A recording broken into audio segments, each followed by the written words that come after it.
Coming up on the LCS preview show, we rate the rookies, listen in on the pros, and turn your fantasy into a reality with some tips that will improve your points. Keep your hands in sight. The LCS preview show starts right now.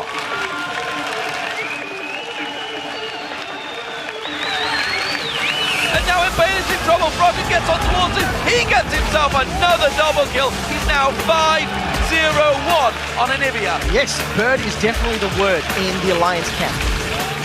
CLG invade gods. CLG invade gods. There's the speed up. The ultimate comes out, and he bites down onto Crumbs to get that red buff for himself. There is the Lancer coming in, flash as well. They managed to lock up Genja. He's going to flash away. The hook misses, but it doesn't matter. SK following through, and Spence going and gets the kill back. Got him. More. Evil Geniuses are going to take down Cloud9 and start to work their way back up the standings. Hello again, everyone, and welcome to a brand new episode of the LCS preview show. I'm Rivington Bism III, and today we're going to talk... You're definitely not Rivington Bism III. Yeah, I just thought if I talked fast enough and still had the beard, that it would just go right over. You can't get anything past our fans, dude. You know what? It's fine. But you know what? Thankfully, we've still got tons of puns ready for the show. No, didn't you see the email? There's no more puns on the preview show. You know what? That's just your opinion. Oh boy. Anyway, we're here to break down the LCS action from week 3, and I'll also help your fantasy team generate some real points by telling you who should be in your lineup and who should be polishing the bench with their backsides. And as a reminder, you can always check out the previous episodes of the preview show right under the tab at the top of lolesports.com. That's where you're going to find VODs of our past shows, but unfortunately, with a lot less puns in them. But now we're going to turn our attention to week 3 in the European LCS, where the teams continue to battle their way through a table that had more ties than a wedding reception. Our first highlight comes from Thursday's face-off between Alliance and Rocket. Yeah, and Freak, this one was just a top versus bottom matchup. Rocket had fallen off so far. They're hoping to get something back against Froggen to Nivea. And thankfully, this actually is a pretty decent gank. They managed to egg Froggen to the, front of this fight, and Shook actually just oversends a bit. It's a really good play by Yankos. Honestly, Rocket still got great individual skill. Yeah, and they can start things out well. Big exhaust by Vander there when they flashed in, too. A 2v3 is not what Shook wanted to be involved in, and it looked good early for Rocket. 4 kills to 0, but a lot of farm for Alliance. Yeah, Alliance have gotten a lot better with their team coordination. Their mid-game shot calling is awesome as well, and this ends up being a really great fight for these guys. Froggen just kites them around through the jungle so well. Wicked shows up on Jax, and they start getting tabs fed, and that's a big deal. This was a very late game focused team composition for Alliance. So when they got those kills, they really just had all the momentum. And I love just how good Anivia is at protecting these new frail, squishy backliners like Cog and Twitch, because tabs really never gets touched at all in this game, and it's old Froggen style. Play late game, pick Anivia, and your carry gets fed at the end game. I mean, maybe Alliance is going to make a run with more of these late game picks. It is definitely when Froggen and Wicked were most successful as players. Yeah, so Alliance starting at 6-1, Rocket at 1-6, but next Super Hot Crew battling against Fnatic in sort of new upstart versus the old number 1. Yeah, Fnatic struggling, Super Hot Crew looking really good, and this was also the second longest game in LCS history. First highlights at 44 minutes for you. Yeah, it's only 14 kills right now, 44 minutes in, and you're seeing these guys go back and forth, but really, it's Fnatic getting a little bit too strung out there. They're a poke team. They don't keep fighting that well. Yeah, and even though in the game they landed hundreds of spears, that one hook early on here catches Fnatic out, and they get collapsed upon by the superior team fighting a Super Hot Crew. Yeah, there's no Trundle really to speak of to kite the team back, so it's the ability to just keep going in, just flash from selfie to go over the wall was huge there. Yeah, Super Hot Crew over 100,000 gold after that fight.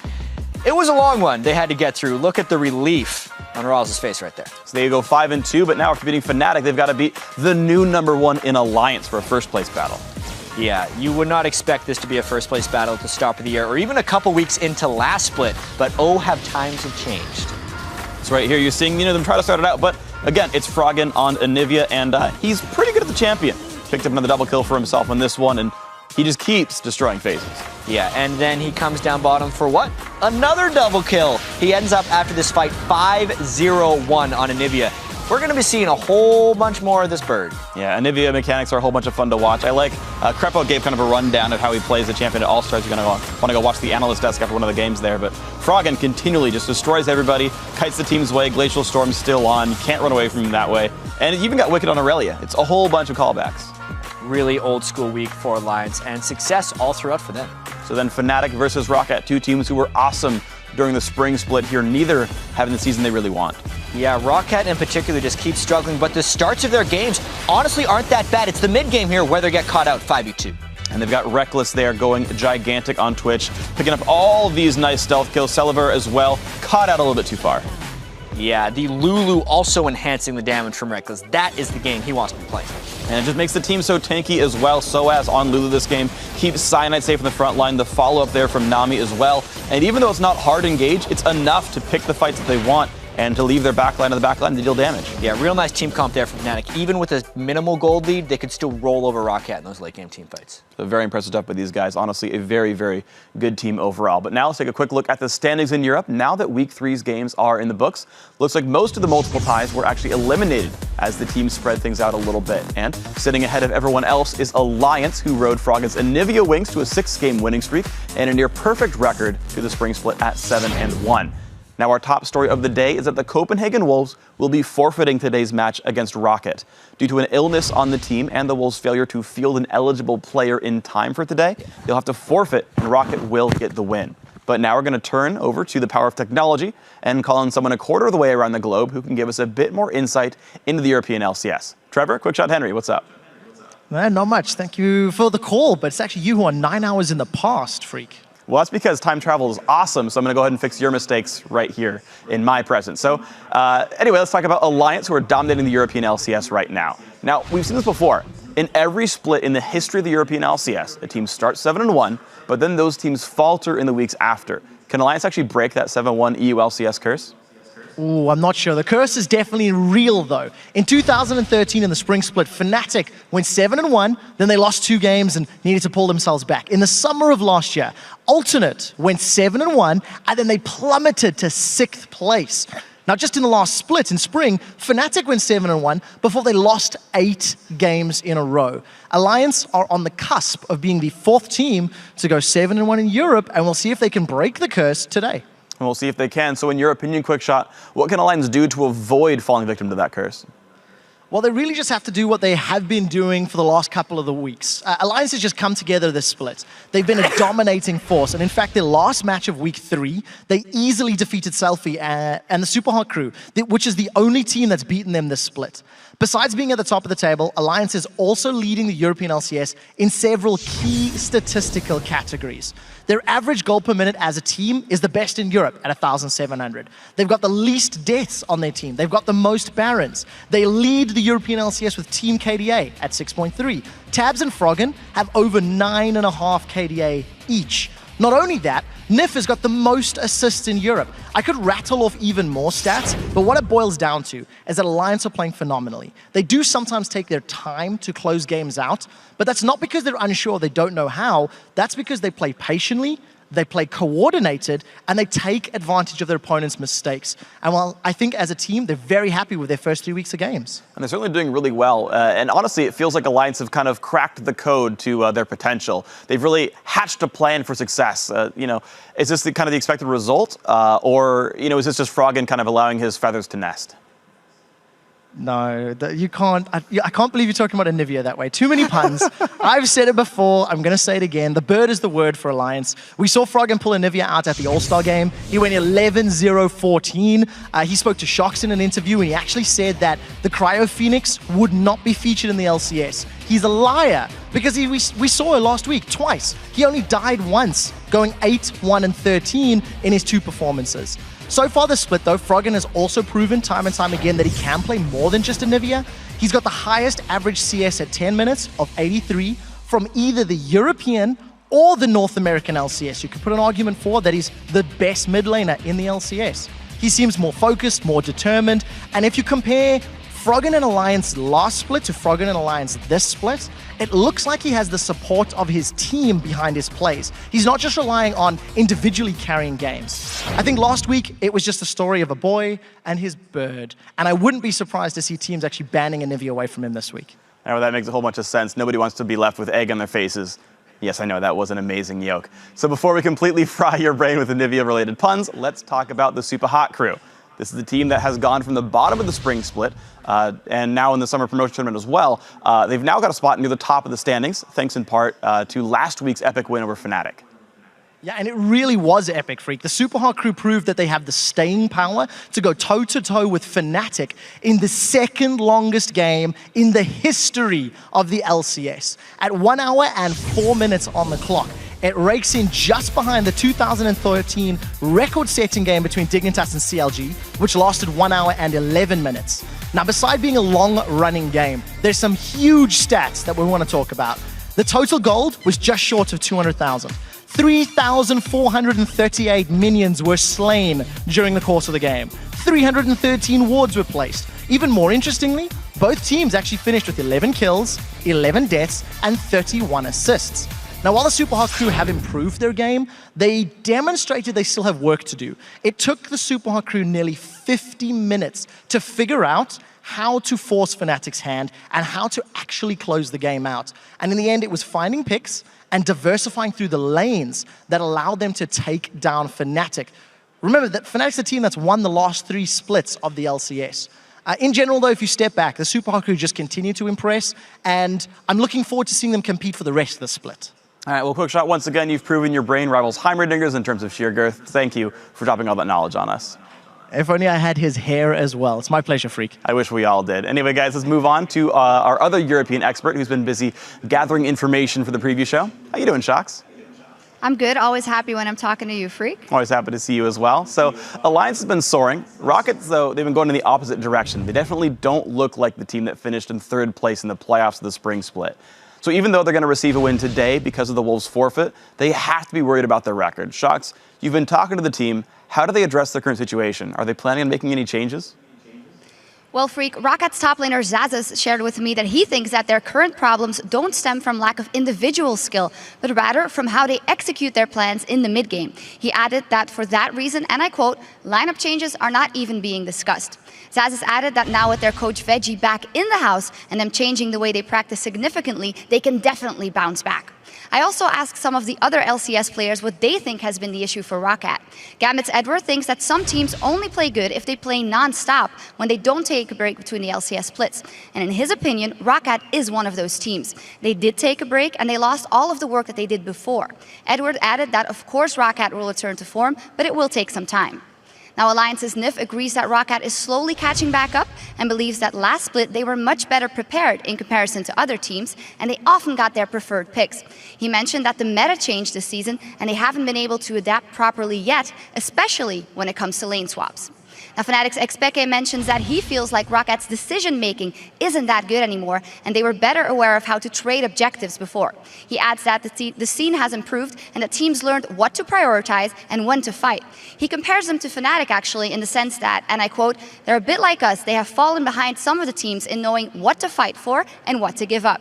Now, Xpeke also mentioned that in his opinion, Overpow isn't playing as great before, and I quote, before you would see him win his lane, but even if he didn't, he would roam or create pressure elsewhere on the map. As for Celiver, Xpeke adds that before Rocket's ADC would sneak kills every fight and become a late game carry, and he just doesn't see that anymore. So while the LCS pros expect Rocket to bounce back, not everyone agrees with Zazas that their individual skills are still strong. Well, thank you for that, Shox. We're going to see a bit later when the European LCS gets underway if they can fix those issues. Thank you very much. Always a pleasure. Yeah, thank you so much. So the European LCS will kick off just after the preview show concludes with 3 matches. Things get started with SK Gaming facing Fnatic in yet another El Clasico. That match will be followed by the Super Hot Crew versus Millennium, and the day concludes with Alliance versus Gambit. And on Friday, 4 more European LCS games will head your way, beginning with another shot at redemption for Rocket as they face the Super Hot Crew in a rematch. While places like Summoner's Rift might not actually exist, and unfortunately the Trinity Force is not actually something I can buy in real life, it's nice to know that the Fantasy LCS has helped turn owning your fellow players into a reality. So to bring us a look at the Fantasy studs, duds, and sleeper picks, let's head over to the guy with the crystalline orb, Jat. Thanks, Freak. And yes, I did melt down my crystalline flask and turn it into a ball, which does seem a bit more useful. But this week, we're going to look at last week and who were the top performers. 3 guys from LMQ were the 3 highest fantasy performers of all of the LCS. No Name In the jungle of all places, 53 fantasy points was the most for a jungler. Xiao was the most of all players. That included his 14-0-5 performance on Nidalee. And of course, Ackerman, this was probably the most impressive one because he had 24 more points than the second highest top laner. So if you had anyone on LMQ of these three, you probably did pretty good for that week. But let's also take a look at the guys who didn't perform very well, the duds. Out of the 16 junglers in the European and North American LCS, Crumbs was kind of stuck in the brush all week, apparently. He only scored 14 points, which is not only the lowest for a jungler, it was also the third lowest in the LCS overall. But on his heels, surprisingly, was Amazing, who only managed 17 points and was the second worst jungler behind Crumbs. And then another big surprise was actually Dyrus. He was started in 84% of the fantasy leagues and had his second lackluster week in a row. As an example, Youngbuck, Westrice, and Inox all scored 30 or more points, but were started in 3% or less of the leagues they're in. So it might be time to start reevaluating your top lane starter, at least until Dyrus starts turning his season around. But guys who are going to have a big week this week, now that we're looking at the future, probably going to be Mimer a little bit, because not only has he had a summer split with decent fantasy numbers where he started off, and he's kind of dropped off a little bit in the previous 2 weeks. This week they face Millennium and Roccat, and I expect him to do well, especially because Rengar, his favorite champion, is enabled this week, and it hasn't been previously. Link is another guy who has not been great lately points-wise, but since COG is facing the two bottom teams in the standings this week, he should turn into a nice fantasy points earner, which is honestly the same reason that you should take a look at Dexter this week. This year, Dexter is yet to put up numbers, but this may be the week he picks up a lot of kills. And if fantasy had existed last year, a similar week was week 6 for him. He went 13, 2, and 14, which would have been enough to earn him 15 fantasy points if we had it back then. And then we also have a pretty big fantasy alert for you guys. The Copenhagen Wolves. They're forfeiting their game today against Roccat, which means anyone who's on your lineup with the Copenhagen Wolves or Roccat, unless you only want to get one game worth of points, you should swap them out for whoever you can. So definitely go and do that right now if you're watching this show, because it's very important. And we're not providing a money-back guarantee that our predictions are 100% correct, but Fantasy LCS is free to play, so we don't really have to. So those are our fantasy picks, and we'd like to hear yours. Send us a tweet to @LOLesports with the hashtag LCS preview, and let us know which player you think will net the most fantasy points during week 4. But now it's time for some completely legal and court-approved wiretapping as we eavesdrop on the pros from last week in the LCS. That's right, it's time for another All Chat. 5, 4, 3, 2. League of Legends!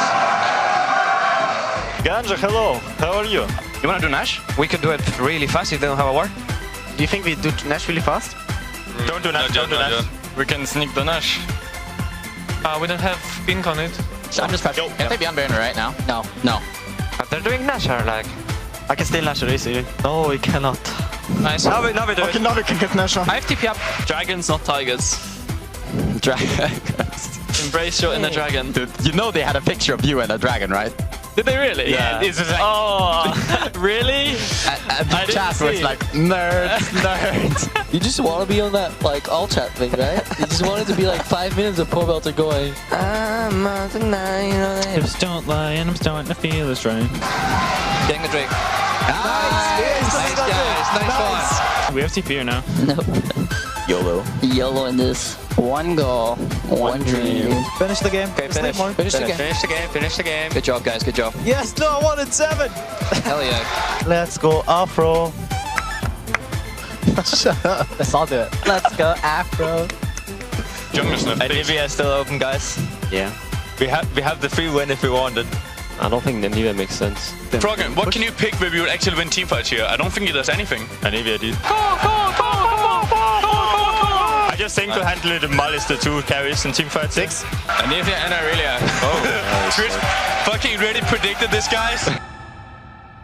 The solution to all life's problems, just say Anivia, dude. Now, with the summer split more than a quarter of the way complete, it seems like the perfect time to check out where we stand with all the champions that have been played so far. It's time for the champion countdown. Now, after 64 combined LCS games, we've seen 57 unique champions take to the Rift, including 3 who made their debut last week. We've heard a lot about Froggen's Anivia since he brought the bird out last week, but we also had Sona bringing her musical pain to the lane for We Will Fail Her. And it's surprising that it took this long, but Pantheon also man-dropped in for the first time when he was selected by I Will Dominate this summer. So I do have some sad news, though. Heading into week 4 of the spring split, we'd already seen 70 different champions, 13 more than we've seen this summer. So players, we're going to see if we can kind of pick it up a little bit this week. Now, if you think you know who the next champion is going to be, then please share it with the rest of us. Hit us up with a tweet, use the hashtag LCS preview, and we'll test your powers of extrasensory perception.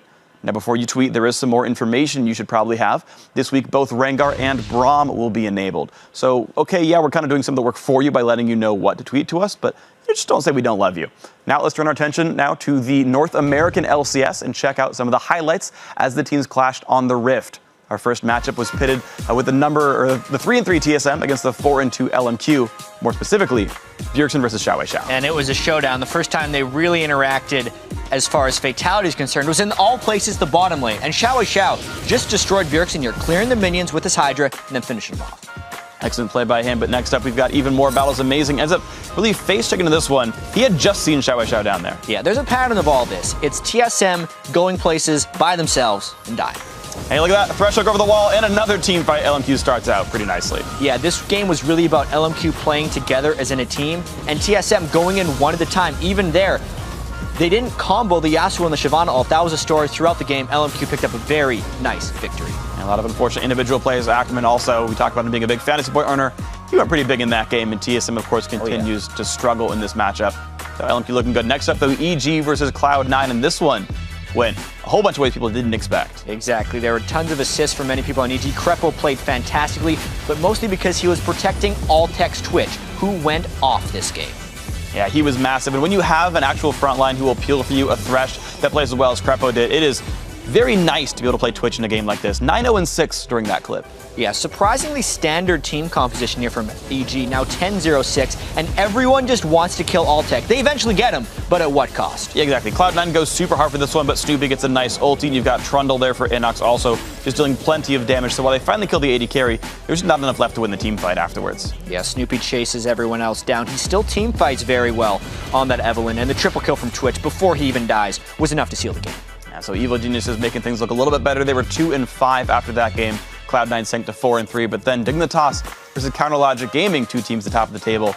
Very interesting game. Yeah, marquee matchup for sure. And the bottom lane is where we thought CLG held their advantage. Double it from Nafamu, making a counter. Just barely picking up the kill on that one. Unfortunately, Cutie Pie could have walked a little bit farther down and tanked some shots for his support. Maybe would have guaranteed the kill on Doublelift as a result, but just about got him, but the dangerous game mastery saved Doublelift. Doesn't save him here, however. No, a little aggressive. He flashed in, didn't call for a black shield, got cocooned. Not proper play. And so Dignitas do have ways of fighting battles. They've got this Shifter Kassadin, which is super scary. Yeah, it looked like Dignitas was going to be able to find a fight, but COG just avoided them the entire game until Dignitas just tries to panic initiate here, reversed from their own base. And so, yeah, you dive in for an AD carry, a mobile one with a black shield with Afram appealing for you, and you just kind of peter out in damage. You can't kill him, assassins kind of fall off. So Counterlogic Gaming, team fighting very well that game. Yeah, the highlights don't do this game justice. It was a rotational masterpiece by COG right here to pull out a win. Great by them, but then Cloud9 versus CLG, gonna see if they can pull off a similar win. And they even start the game out with a lead. Yeah, but then this Baron was almost the greatest play a Nidalee player has ever made until he missed the swipe. But it was still really fun to watch. It was cool to watch, and at the very least, Lemonation's gonna get one on the backside here. Walks back and then says, yeah, no! Gets one for it. But yeah, CLG starts out so well.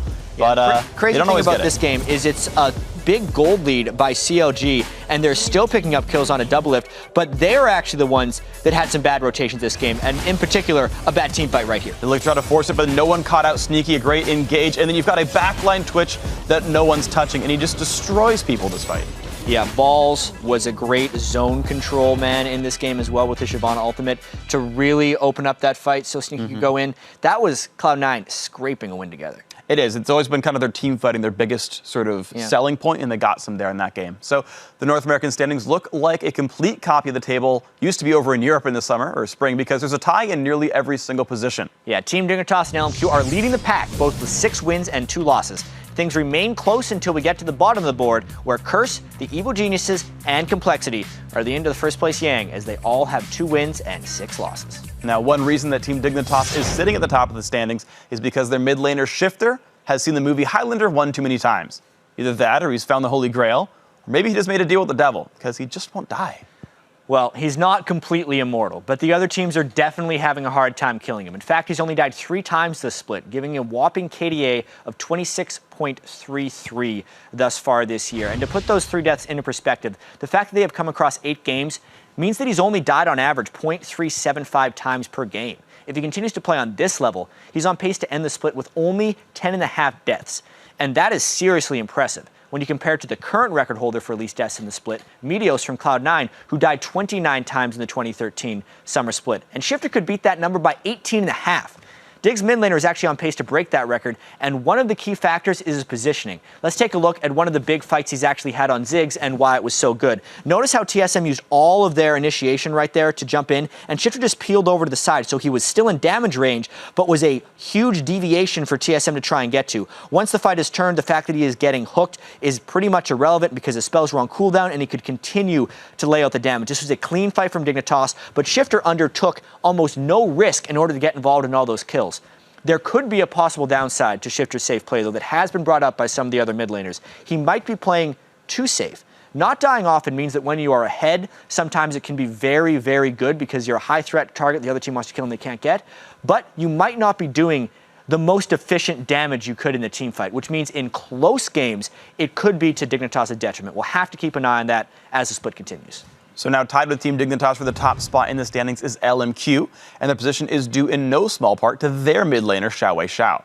I haven't seen a freshman performance like that since Will Smith became the Prince of Bel-Air. So is this the best LCS rookie performance ever?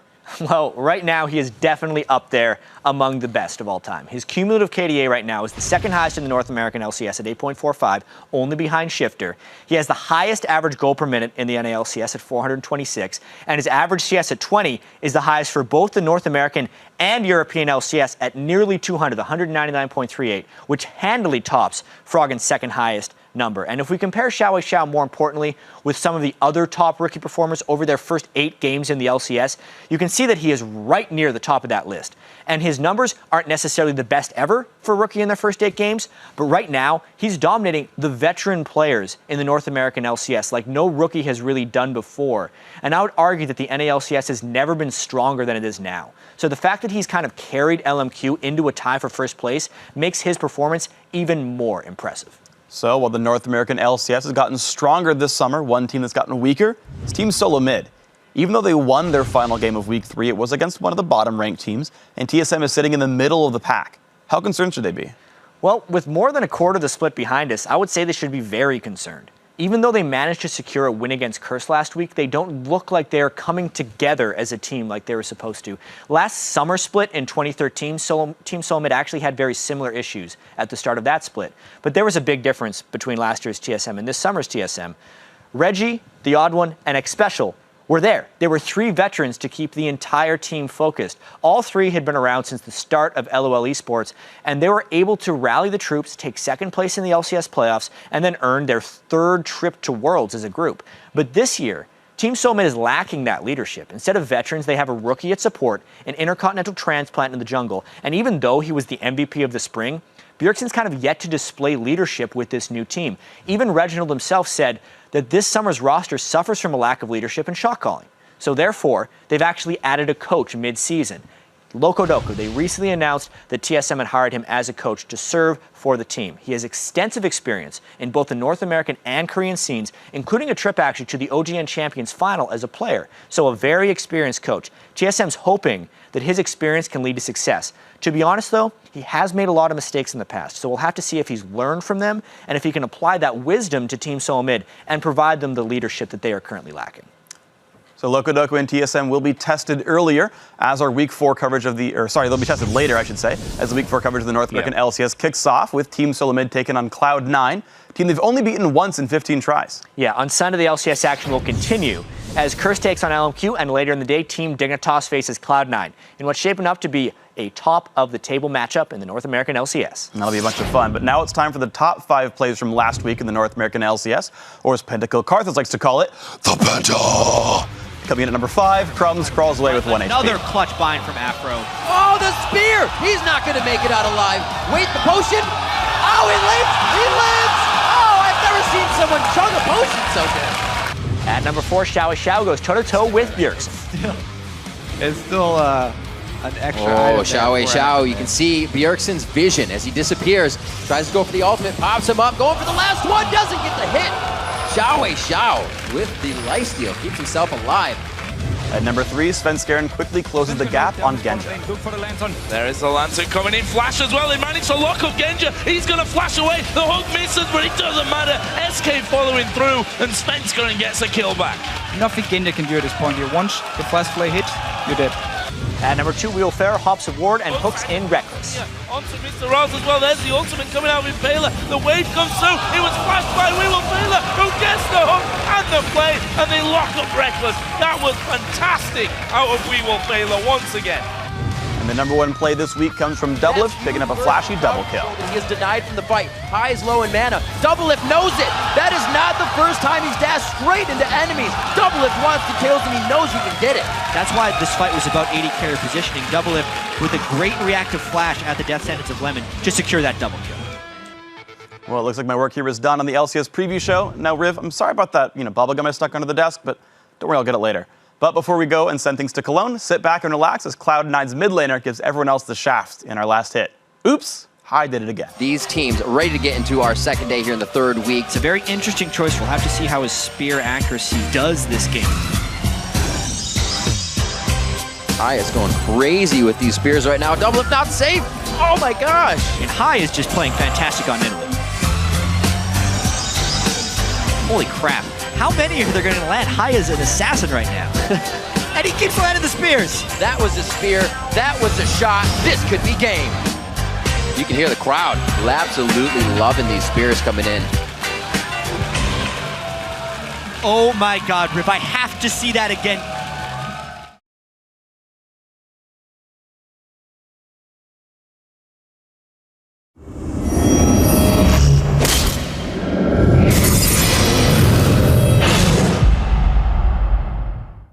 Previously on the European LCS.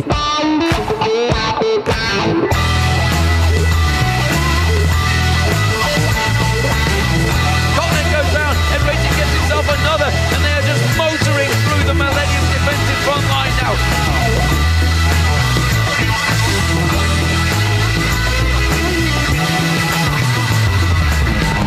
The Saffron jump, and Chuck finishes the job. Fantastic stuff from Alliance. Rocket now 1-7 in the league. They put up a good performance this week, but again, the problems persist.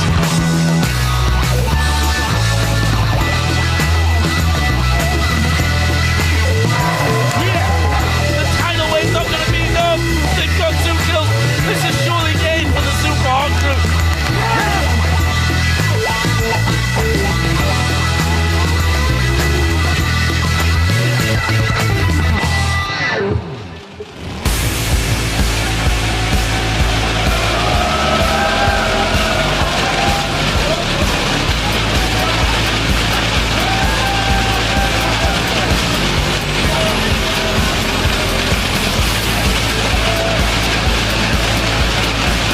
Welcome, ladies and gentlemen, to the European League of Legends Championship Series, coming to you live from our studios here in Cologne, Germany. I am Lee D-Man Smith, and I'm here with Trevor Quickshot Henry once again as we kick off the week 4 of the summer split action. Yeah, well, we ended last week with the teams actually starting to spread out in the table just a little bit, but I would honestly not be surprised to see those gaps closing as we head into today's matches. Yeah, let's take a quick look at the standings before we head into week 4. First off, at the top, it is Alliance. Top of the table, currently riding on a 6-game win streak, and that takes them to 7 wins, 1 loss. And the only current tie in the European LCS is 4th place, where Fnatic and Millennium both have 4 wins and 4 losses, which is not really where we expected to see either of these teams after the spring split. Definitely not. And sitting in last place, we do have Rocket. 1 win, 7 losses. They have actually lost 6 matches in a row, and they will need to turn things around in terms of their performance if they want to salvage the splits at all. And of course, those standings will change as we start the day with an El Clasico match between SK Gaming and Fnatic. The next match, well, it was to be Rocket versus the Copenhagen Wolves. However, the Wolves have had to forfeit due to one of their players falling ill and the team failing to field an eligible substitute in time for today. Yeah, it is a frustration. So instead, we will head into the Super Hot Crew versus Millennium, and we will end today's LCS matchups with Alliance versus Gambit Gaming. The action will continue with the European Challenger Series semi-finals as Alex Sitch and the Ninjas in Pajamas take on Ocelot and Gamers 2. And after looking at the matchups, these are the players we'll be keeping a close eye on this week. For me, first off, it has to be Svenska. He was MVP last week and is the man that makes things happen for SK Gaming. He had a 94% kill participation against Gambit Gaming, ending at 8 kills, 2 deaths, and 9 assists. If he can keep delivering performances like that, SK will win games with ease, that's for sure. Second up, it is Selfie. Since replacing Moops in the mid lane, Selfie has grown from strength to strength. He faces Kerp and Overpower this week, so will certainly be tested. But the way the Super Hot Crew are playing right now, those are 2 games they should win. I completely agree with you. For me, I want to start with Yellow Star. He's the man that places the most wards of any European LCS player, with a total of 462 wards placed. That's in 8 games. That is 50 more wards than Vander, who has placed the second most, and over 100 more than Nif at 358. Then, talking about Alliance, it's Froggen, the man in the mid lane. He's got the highest European KDA. He pulled out a Nivea twice last week. He's an absolutely dominant force on any champion. And I want to see if anyone else in Europe can challenge this man, because the answer right now is no. For me, the final player to look at is the silent hero of the top lane. It's a man who always delivers a strong performance. He goes unsung on the side of the Super Hot Crew. It's Mime. He's got the highest KDA in the top lane. He always delivers, and I'm looking forward to seeing how he continues to hold off all of the rest of his opposition. And if you guys want to track stats for these players and the rest of the LCS, head over to lolesports.com, where you can also watch VODs of the past games, read articles, get team information, and much more. You'll also find the complete schedule where you can vote on who you think will win today's matches. Yeah, submit your choices and we will check in before each match to see who you guys picked. And you can also visit the tickets link at the top of the page to get seats and come see the European LCS live and in person here in Cologne. Come watch your favorite teams and players and be part of the action right alongside us. Yeah, you can also join us on Twitter as well. And today we would like you to know, we want to know as well, which European LCS team do you guys think has shown the most consistent teamwork so far and why? Yeah, it's going to be a tough one to answer, but I imagine the top of the table. Probably got to look at the top of the table. We'll definitely get some favorites. For you guys at home, be sure to send those to us at LOL Esports with the hashtag LCS so we can actually read some of your responses later on in the show. So, it is time, ladies and gentlemen, to get the games underway with our first match of the day between SK Gaming and Fnatic. During the spring split, SK led the head-to-head against Fnatic 3-1. But during the playoffs, Fnatic flipped that around to go 3-1 and, of course, gain first place, taking them to the All-Star game in Paris.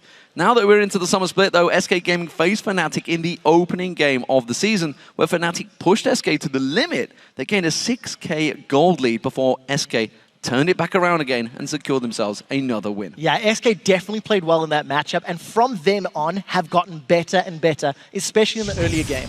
And the easiest way to demonstrate SK's strongest starts is to look at how quickly they take advantage of getting the first dragon. Now, the league average for the first dragon is around 12 minutes and 49 seconds. And last week, SK secured an average first dragon time of 10 minutes and 21 seconds by punishing and taking advantage of their strongest starts.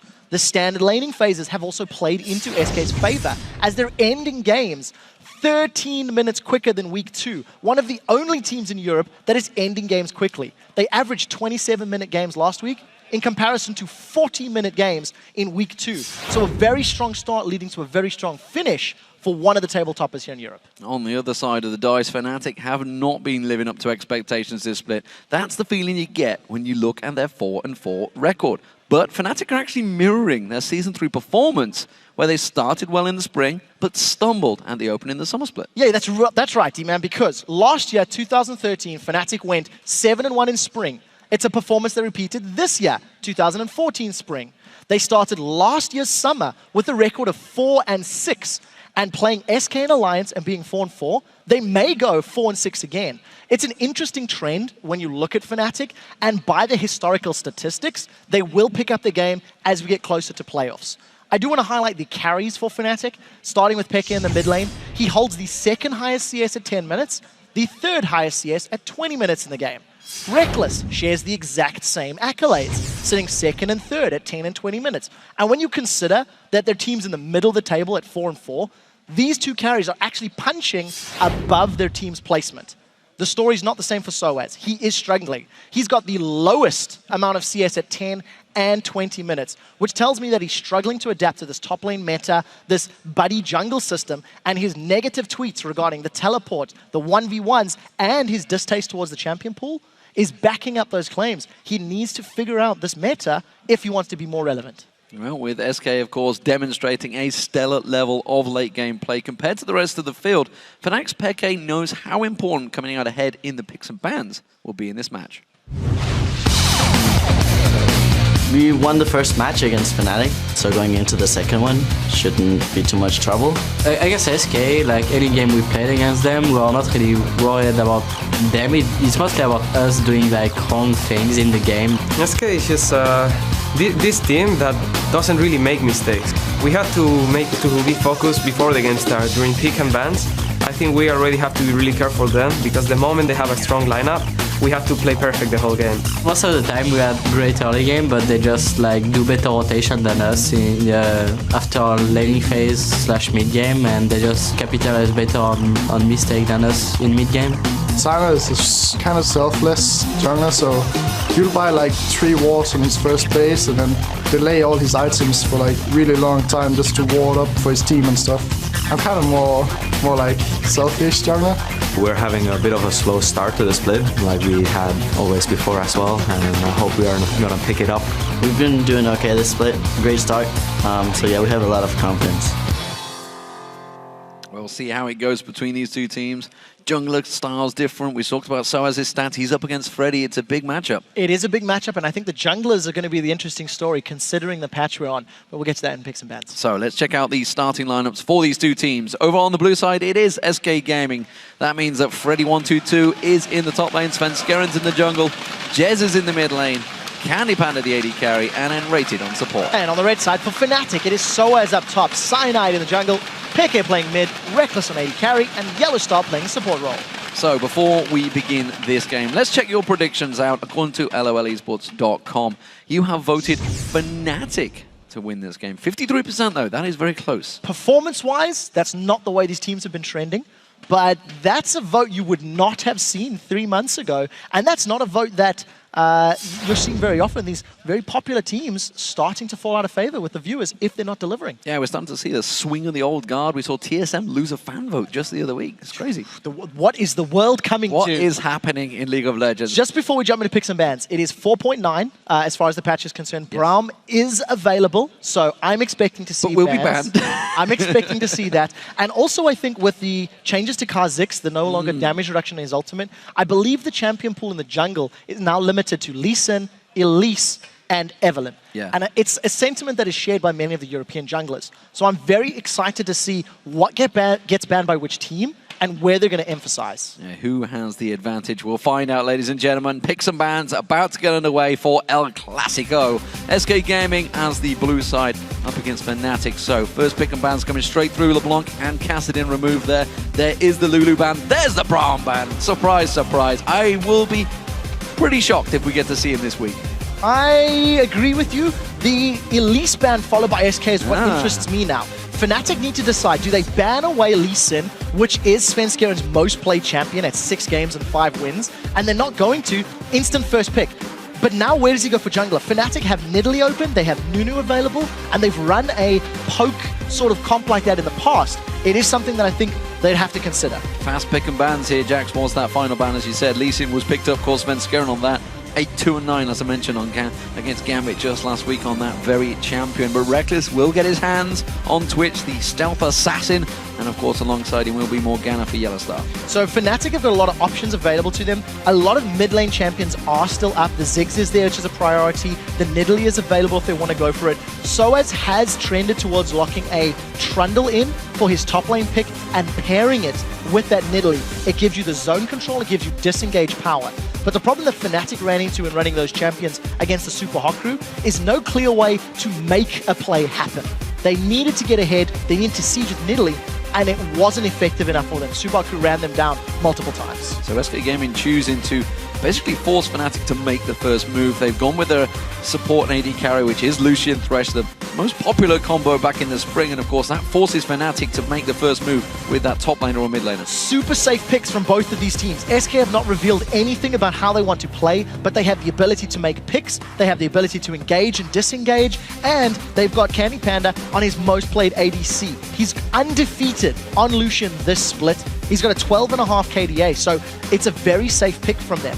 Fnatic right now have actually gone for a much more heavy engaged sort of flanking composition, and they've got the makings of a split push team for the time being. So that means we're going to see Soaz on Shyvana. It will be Cyanide, on Evelynn. And we wonder what Freddy is going to play this. He's got Aatrox currently hovered over. It is a champion he's played, and he's played it against Fnatic a few times. Yes, he has. It's one of Freddy's sort of go-to champions. I think it would be okay because you can trade with Shyvana. We've been seeing a lot of other top laners running Irelia into Shyvana a few times when the match Kayle as well has been available. Top lane Kayle was something that was talked about last week. It was played in career a couple of times. We've seen it a few times. So the options are there for SK, but I really like the Ziggs because this denies it from Fnatic. Had they got the Ziggs, it would have been safe wave clear. It would have allowed them to get the poke and buy time for Shyvana and Evelynn to find the flank. Fnatic now need to find good, safe wave clear because they don't have it amongst the rest of the champions. If they ever get into a siege situation, they're at a very big disadvantage because none of their champions can deal with that Ziggs harass and poke. So will it be the Kayle? We switch across. Orianna would fit as well, of course, the jump in. I actually prefer Orianna. Bombs. Yeah, the stealth delivery system, the ball delivery system. We saw it a couple of times last week in the North American LCS, working to great effect.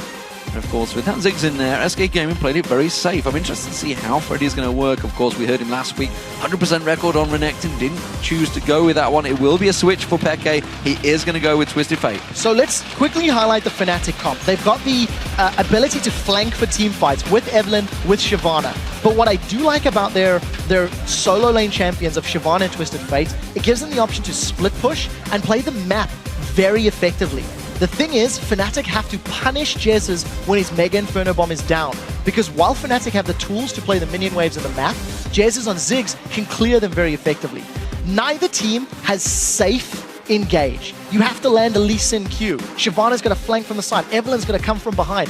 Aatrox has to, go for a knockup. So when these teams engage, I think it could be very tentative because they have to land a perfect skill shot on the right target. Otherwise, there's no Leona, there's no Vi, there's no clear standard heavy engage that we're used to seeing. See how this works out, ladies and gentlemen. With the champions now locked in, who do you think has the lineup advantage?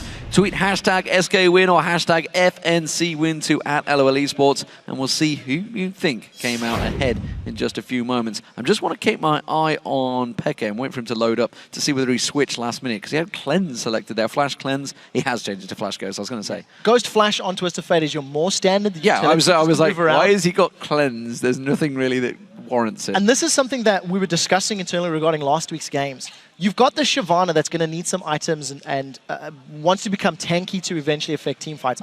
Evelynn can affect the psychological presence during the laning phase, but again, needs items to be a big, relevant matter in team fights. If Peke gets a good Destiny off early on, he can affect his side lanes and accelerate the rate at which Fnatic can gain control. So those very first ultimates out of Peke are going to be game-changing. Well, it's how it works out for him, of course, because he needs to get some pressure and up against the Ziggs in the mid lane for Jezz. It's a champion he knows all too well. Here we go though, ladies and gentlemen. SK Gaming starting out as the blue side up against Fnatic on the red side. The first game of Week 4 between these two teams. Last time they met, SK Gaming came out on top, despite Fnatic having a very early lead. We'll have to see how SK handle pulling themselves back into this game. You could argue one of the reasons they pulled themselves back the previous time was the experience gained from the jungle camps. One of the big changes in 4.9 is the bonus experience on jungle monsters from the average level of champions has been removed. So what that means is, as Fnatic were accelerating further and further ahead, SK could farm their jungle up and get larger chunks of experience than Fnatic had because of the fact that average level was higher. That catch-up mechanic or snowball mechanic is no longer available to junglers and teams, so it should even out teams that get very far ahead and obviously prevent teams that are far behind from catching up as quickly. Well, as we mentioned, we are on 4.9 here. If you have just joined us, this is the first game of the day. It is only a 3-game day as well because, of course, Rocket have got themselves a forfeited victory over the Copenhagen Wolves, unfortunately. However, in this matchup, it doesn't seem...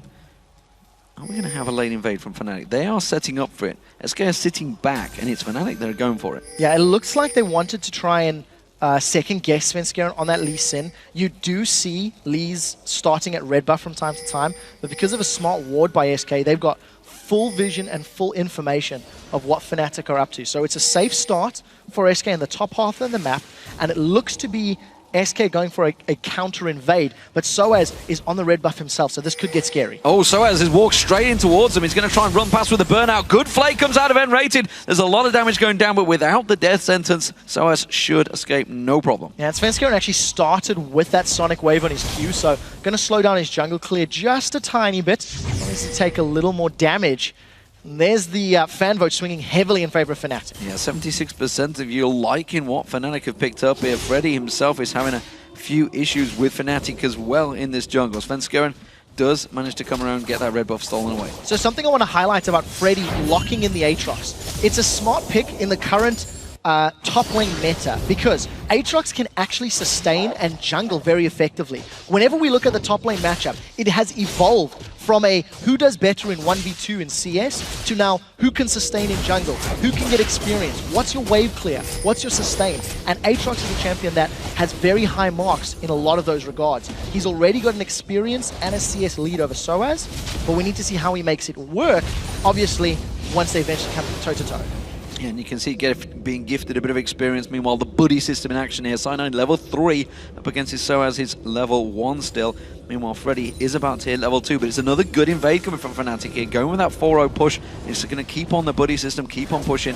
They can only go for the one golem, of course. One was stolen away by Freddy a moment ago. The question is, what does SK do to respond? They haven't seen Fnatic's members going for the bottom tower. Aatrox is 1.5 miles away, moving with Svenskeren to this bottom tower, and it actually looks like Soaz and Cyanide have gone for the counter-jungle route instead of the tower. They're going to catch a low-health Freddy. He's in trouble. Freddy comes in. Freddy can just flash across. That's exactly what he had to do. Peke wasn't quite there, but that was a double summoners used by SK. Massive advantage to Fnatic because of the fact that Peke, when he has Destiny, is going to have 2 targets that he can try to shut down.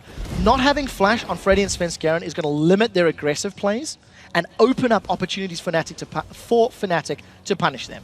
Okay, so we've got a difference in playstyle as well between the duo lanes. You can see down the bottom, you just got a glimpse of it. That tower almost down. Fnatic pushing hard on that one. Meanwhile, the top lane, you can see Candy Pan is just freezing the lane out there, holding it still. Hasn't really pushed. They're going to catch Jesus. Jesus is going to get caught out. Stun card comes in there. It's a good play from N-rated though. Here comes the teleport. Freddy's going to join this party. Dark Binding does not land. They can turn it back around. Freddy doesn't quite get the knock up in time. 4 members of SK continue to chase. Svenskeren does land the Sonic Wave, but they don't choose to follow on Cyanide. Ghost and Flash burned by Peke. It looked like Fnatic had caught SK out, but a very quick response by the teleport on Freddy and landing the skill shots by SK counters the play. So no first blood secured, but very strong start by SK. They've been pretty proactive in response to Fnatic, considering the counter jungling Fnatic put down.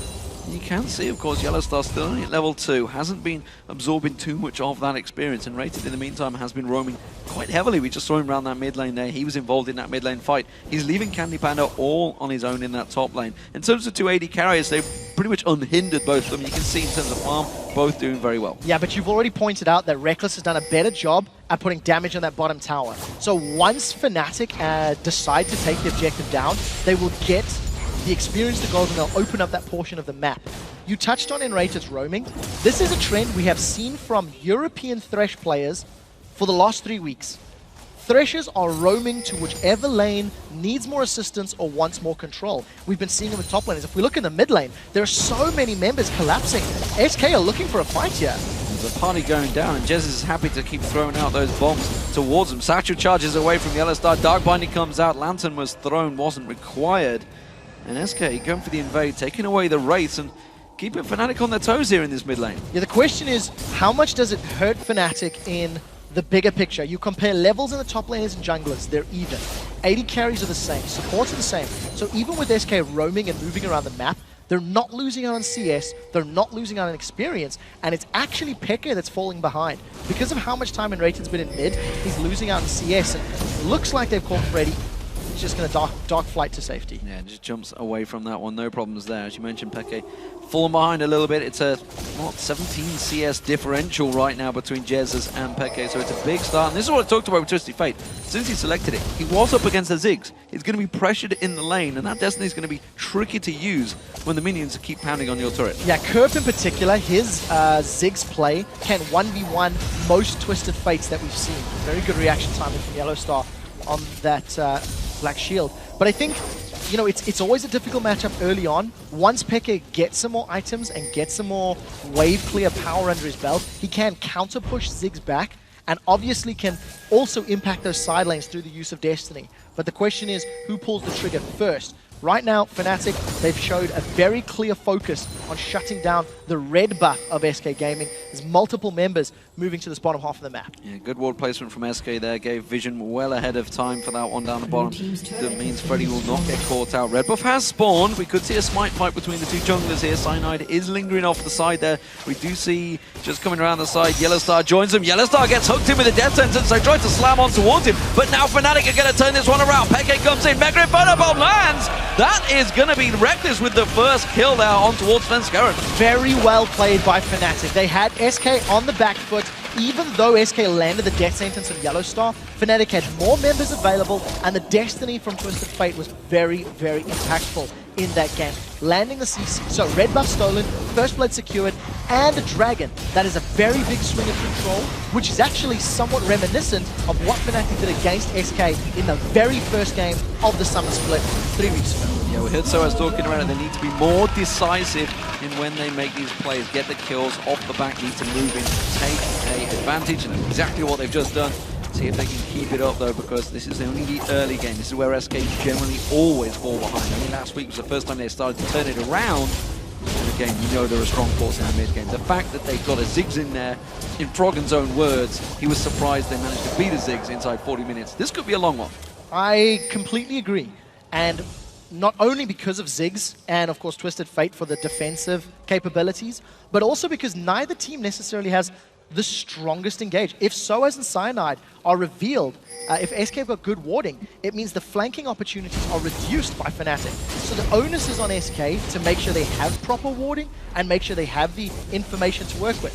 Now, this is a 3v2 in the top lane, but Enrated misses the death sentence and nothing to do. Cyanide is making his way up. Doesn't look like he's needed, as you mentioned. It was a 3v2. They had the number advantage. SK going to continue putting the pressure on. Destiny is not available for Peke, but of course he's being held prisoner in the mid lane by Destiny. So I do want to highlight the fact that Enrated has played 3 games in a row now on Thresh, and he's definitely improving since the spring split performances. Oh, that's the culling being thrown down just onto Yellow Star for poke. Sven setting himself up in the mid lane. So SK, they're trying to find something, trying to find an opportunity. SK maybe feeling the pressure of losing that first blood in the dragon. Candy Panda gets away with his life. That was close. You can see Sven, he wants to make something happen. He hasn't been as dominant as he was against Gambit last week, and it's because Fnatic have been invading the jungle. Fnatic have forced SK to respond to Fnatic's movements, and because they're dictating the tempo, they're keeping control of the game. I do feel if they let up, SK have the tools, they have the death sentence, they have the Aatrox, they have the Lee that can regain control and force Fnatic onto the back foot. And of course, Freddy, with his passive, his Bloodwell, he should be able to 1v1 up against Reckless for a fair period of time here. Of course, it gives him that safety net once that Blade of the Rune King is built. Yeah, there's a 2-level deficit though. So theoretically, from a stats perspective, I would probably agree. There's a knock-up, a slow, Freddy's got built-in sustain. At the moment, there's a big difference. But yes, but coming late game, 2 levels between them is a very big problem, and the item difference. I mean, you know, if you compare Reckless, he's got that Bilgewater Cutlass, he's got his Berserker's Greaves.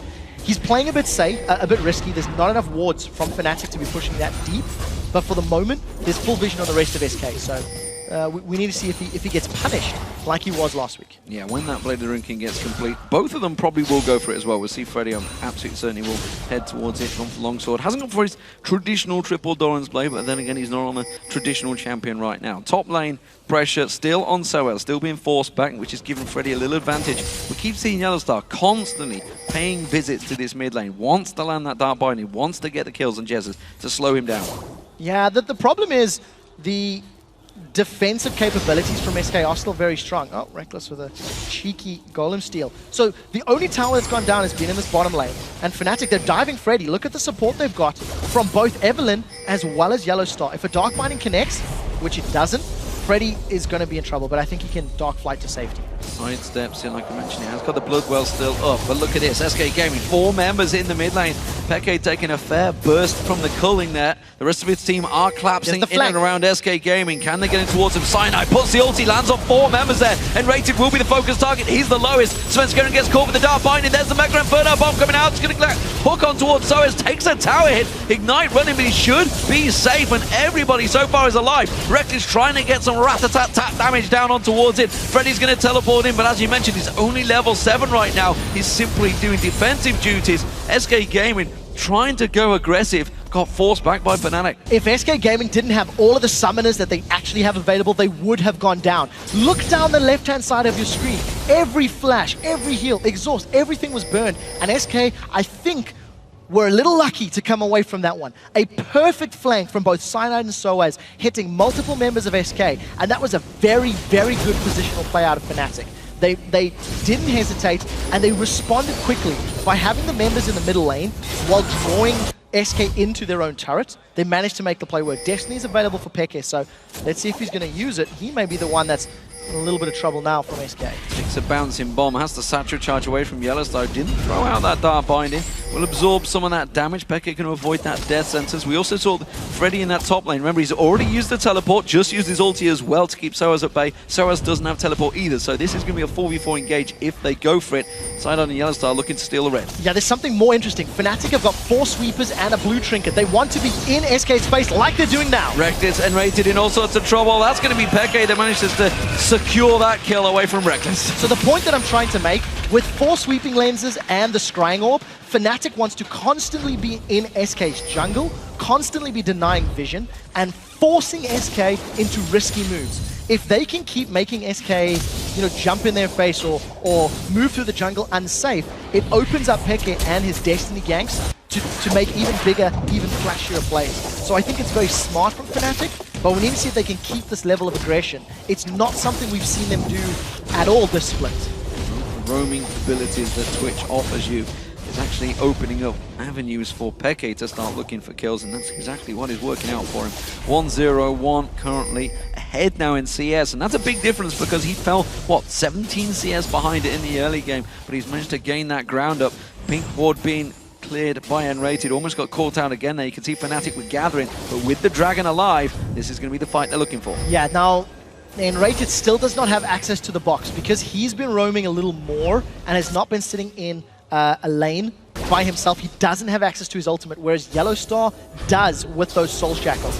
Teleport is not up for Freddy either, and you see Soaz coming down. So Fnatic instantly with a numbers advantage and the level advantage for the following team fights. Candy Panda caught out there. They didn't decide to go for it, but there's going to be the Destiny. Peke is deep though. The rest of his team haven't really followed through on this one. Mega Inferno bomb comes in. The death sentence lands, but it doesn't matter. The damage is there. SK Gaming haven't quite got enough to rattle them down, and Fnatic come out with 2 kills. Very lucky, I feel, there. Peke and Yellowstar so low, but they get the kills. 5 versus 4, and there was no top laner from SK Gaming, so Fnatic were always going to have an advantage. Sven does have Smite available. He's looking for it. We'll see if he's going to go. He's going to land the Sonic Wave. He's going to run out. He's going to have to go any second. Now he's left it too late. Yeah, that's going to be the Dragon. So, Tower was picked up by Freddy in that top lane. It wasn't all lost for SK, but it's a good turnaround once again. More kills and another Dragon. This is what we talked about in the pre-game. Fnatic have the ability to play the map, and they can they can play like a split push game. But they knew that Freddy had used his teleport, and they punished him for it. Look at your minimap. So many members of Fnatic coming from multiple angles. It's actually very difficult to pull off this sort of pincer type of move, because if SK had got all the damage down into Yellowstar, instead of playing retreat game, they could have killed him. But they didn't, and even though Peke was hooked, they'd already killed Candy Panda. So no more bombs, no more auto attacks. Fnatic get away from it. And I'd also question that Mega Inferno Bomb. It went directly up to Peke, yet if it just gone a couple of centimeters to the right-hand side, it would have been on 4 members of Fnatic. Could even picked up a kills, could even turn that fight around. Wasn't quite on point though. Enrated and Yellowstar once again going at it. Another Dark Binding lands. Yellowstar starting to find his eye on them, starting to put the damage down. Reckless. And look at this, the rest of Fnatic all moving in towards the top there. Freddy has to back out. This has to be the 5th or the 6th time that Fnatic have grouped up to invade SK's jungle. Enrated can't even, get his wards down because there's 4 sweeping lenses on the side of Fnatic. They've got a numbers advantage in the top lane, and it does look like they may make a move on the tower, but keep your eyes on Candy Panda. He's pushing the bottom lane as well. So SK even on towers, but they are 4,000 gold down. Destiny used. That's going to be Peke coming down to the bottom. Purely defensive Destiny this time around will wipe out those minions there. Candy Panda fancies putting some damage down. It's a good turret trade, but 2 turret hits is not exactly what Candy Panda wanted there. No, it really wasn't. Uncharacteristic misplay from Candy Panda, putting himself in turret range and eating that gold card. It was very apparent that Peke was looking for it. Good pink ward place there by SK. Actually, Reckless ran straight past it. Didn't manage to clear it out. It looks like Soaz is going to miss it as well. So SK with a good vision game. And if you look at the wards, they also have better vision in the northern half of the map. They have to. SK have been defending the onslaught from Fnatic this entire match, and they can't afford to let up in the vision game because Fnatic will just keep punishing with those flanks from Shyvana, with the teleport to the Destinies from Peke. Speaking of punishment, that top lane may start to become a problem. We've seen Aatrox, if he can go strong, if he can get a lot of farm, he can be a beast. He's now built up a 30 CS differential over Soaz, but of course Soaz has got a kill, has got 2 assists, has got the 2 dragons all on his side, which is just about keeping him in there in terms of gold. He is a level behind. Candy Panda in this bottom lane, he's being flanked by 2 stealth assassins. This is going to be so scary for Candy Panda. He does have flash, he does have heal, but I think it's too late. Here comes Reckless, here comes Cyanide. And a catch on towards him, Bladed Rune King, insta-pop, Rat-a-tat-tat comes down. No doubt about that kill. Rat-a-tat-tat, that's that, and that's a dead Candy Panda. He didn't have the vision in the bottom half of the map. SK had all of the wards in the top half, and Candy Panda's the one that's pushing completely blind. That was just risky. Jez is now trying to get zone control in this bottom lane, but when Reckless is 3-0-2 on Twitch and he can assassinate 4 very squishy champions, this is a scary place for SK Gaming. Well, we just saw the top lane. We got a brief glimpse of it there. Soaz having to back away. He can't trade with Freddy. He's now 2 levels behind in that top lane. Freddy continuing to push on the top tower. Meanwhile, Cyanide in the jungle. Once again, Reckless looking for another kill. Gold card comes out and Rated goes down. Reckless on a mission now, 4-0-2. So much vision and so much presence. Fnatic have spent most of their time in SK's jungle, and this is very confident play from them. It's going to allow them a potential siege in this mid lane, but keep in mind the defensive power from SK and the type of composition Fnatic has, they don't necessarily want to tower dive. They want to find a pick, they want to get kills in the jungle, and then take uncontested objectives. For the time being, SK have defended their outer turrets, mostly because Fnatic haven't actually looked to really siege them out. Yeah, still just that one bottom turret that went very early on for Fnatic, and of course the top one that Freddy's worked himself down. Look at the goal between them though, you can see it's actually Soaz in the lead, as I thought, because of those global objectives. He has managed to get himself level 10, is continuing to push a big wave. Mid lane, we see the trade between these two. Big advantage picked up by Peke now, 2,000 gold over Jez's. Yeah, he's farming well, he's got more objectives under his belt, and of course the Twisted Fate passive for gold. We'll keep our eyes on this Freddy versus Soaz duel. But I do want to mirror the fact that in game 1 of the split, Fnatic had a 6,000 gold lead, and it was thanks to SK's ability to find picks under towers and responding to Fnatic's pressure in that game that allowed them to win. It was also Soaz with some questionable plays. He was caught out in the top lane. Right now, SK are being flanked, and we'll see if Fnatic can do anything. Dark Binding doesn't land. Mega Inferno Bomb misses. Jesus goes down. It's another great flanking move. Yellowstar, though, gets caught out, hooked in to the tower. Rat-a-tat-tat running from Reckless. Not going to get the mark this time around. Freddy comes into for defensive duties. Probably wasn't needed. The Fnatic again come out, get a kill. Yeah, Fnatic get the kill. They do trade 1-for-1. Kill lands in Candy Panda shoes, which is very important. But what SK failed to do in that situation was keep Jez going the same direction. He tried to pull members of Fnatic away from him towards the river. Got punished for it. There's also a teleport down from Freddy. So Fnatic can now leave Soaz to try and farm up that top lane and try and make up the CS deficit that he's fallen behind, and we'll see if it actually comes to benefit Fnatic. Dragon due in 15 seconds. We'll see who sets up for that one. It seems, of course, with Soaz up there, has got that flash teleport available if he wants to join in. Meanwhile, Fnatic, they want to get this middle turret down. That would be a big advantage to make their move on this Dragon. And that all stems from the kill that they had earlier. They get about 30 to 40% of the tower damage off, and I really feel that if Fnatic do not find picks, they can't challenge for those objectives. Previously, in the 5v4, they got Dragon, now they got Jesus again. Jesus caught out, Satchel charges away, but quickly gets caught up. Now Freddy locked up by another great dart binding. The Lantern used, but surely that means it's another Dragon for Fnatic. It has to be, because Dragons respawn, Fnatic have had absolute control of it. Not only are they going to get the Dragon in a few minutes, the middle turret goes down, Soaz is going to get the top turret. This is all stemming from that fight in the mid lane where they baited Freddy to use his teleport. Fnatic are just in absolute control, and there's very little SK can do other than putting more wards up and not being caught. They've been caught so many times already. Big, big gold difference. This time around, 8,000 gold. Surely they can't mess this one up this time around. Fnatic have a good advantage. 22 minutes into this game, looking strong so far. That mid lane Peke has been roaming around, and it's all been because of this man, honestly, Reckless. He's been looking for those kills and getting them. 90+% kill participation with his 4-0-3. Been involved in almost every move that Fnatic have made. Yeah, if memory serves, last week, Reckless was 0-3-0-4 at one point. On Twitch against a Twisted Fate. He had been punished a lot. And this particular game, he's not been under the same pick pressure. So he's been able to roam. He's only a little bit of CS behind Candy Panda, but it doesn't matter when he's got 4 kills. Static Shiv completed. Blade of the Rune King, he's almost got a Last Whisper. Fnatic now have the toughest job. What they've been doing in terms of the jungle invades to get the outer turrets is easier than doing the same thing on the inner line of turrets because there's less space between SK's base and the objectives. Reckless is stealthed up and he's looking for another kill. I think he might get it. He may get on towards Enrated. He's trying to get away with that shield. There's Reckless. He has the damage now. That's a big, big problem building for SK. He didn't even use his Blade of the Ruined King. That was just all too easy with the amount of damage he's built up. There's no teleport on Freddy, so Freddy's going to need to back away and come to defend this middle lane. Fnatic looking like they're going to back away. They need to kill Jesus if they want the tower. Well, the one big thing, of course, with the Ziggs, you do have fantastic wave clear. Teleport being used by Soaz has to defend out this top turret for Freddy. Yeah, so Soaz now without his teleport means Fnatic may go into a slightly more passive period of play because they're not going to have Soaz who can respond instantly. And in order for Fnatic to break this inner line of turrets, they need to have very deep vision, and ideally, they need to catch Fnatic on an aggressive push. Last time SK pushed middle lane, Fnatic punished with a flawless flank.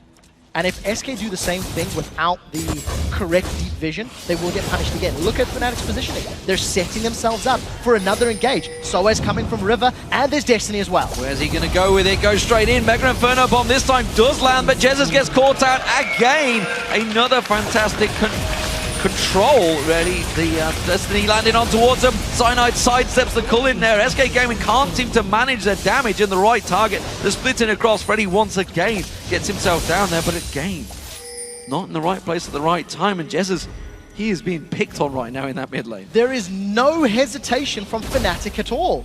Every single time the opportunity presents itself, they are punishing. And I think Soaz, even though he's down on CS, he has been in exactly the right place his team has needed him. Now SK blue buff is up. Sven, you're in trouble, my friend. Puts a ping ward down. He was ready for it. Don't think he was ready for the two of them, though. There's going to be the Lantern. They're going to try and turn this one back around. Freddy, meanwhile, is caught out by the Dart Binding. The chain CC is fantastic so far from Fnatic. They're landing all of the abilities they need to, and SK managed to defend their blue buff. That's actually very, very important for them. Jesus has respawned. He should get in range to take this one down. And this is going to, again, just put a slight stall on Fnatic's play. The reason they were able to punish SK in the mid lane a few minutes ago is because of Soaz reading the situation well, moving down even without teleport, and again, no hesitation. But Soaz on defensive duty, he's holding off as many objectives as possible. And Fnatic, without kills, can't break those inner turrets. But they've done a phenomenal job of dictating the tempo and pushing SK to the absolute limits. Thing is, while it is 10-1 in terms of kills and a big gold advantage, still 8,000 gold, SK still have. The bottom turret will go down very quickly. The top inner turret will go down very quickly. There's money in the bank already there, whereas Fnatic, they're getting these picks, they're making these plays, but they're struggling to make a dent now that those 8 turrets are starting to go down. The thing is, it would be the same shoe on the other foot. Even if SK were to get those objectives and Fnatic were to group up for a defense, SK run the risk, if they don't know where Cyanide is, he'll just come in from behind them. He'll come in from the side and punish them. Peke with the Hourglass and the makings of a Death Cap, he's got an incredible wave clear. So SK are looking in a similar position to find these picks, but because they're so far behind, they need to be 100% certain before they engage.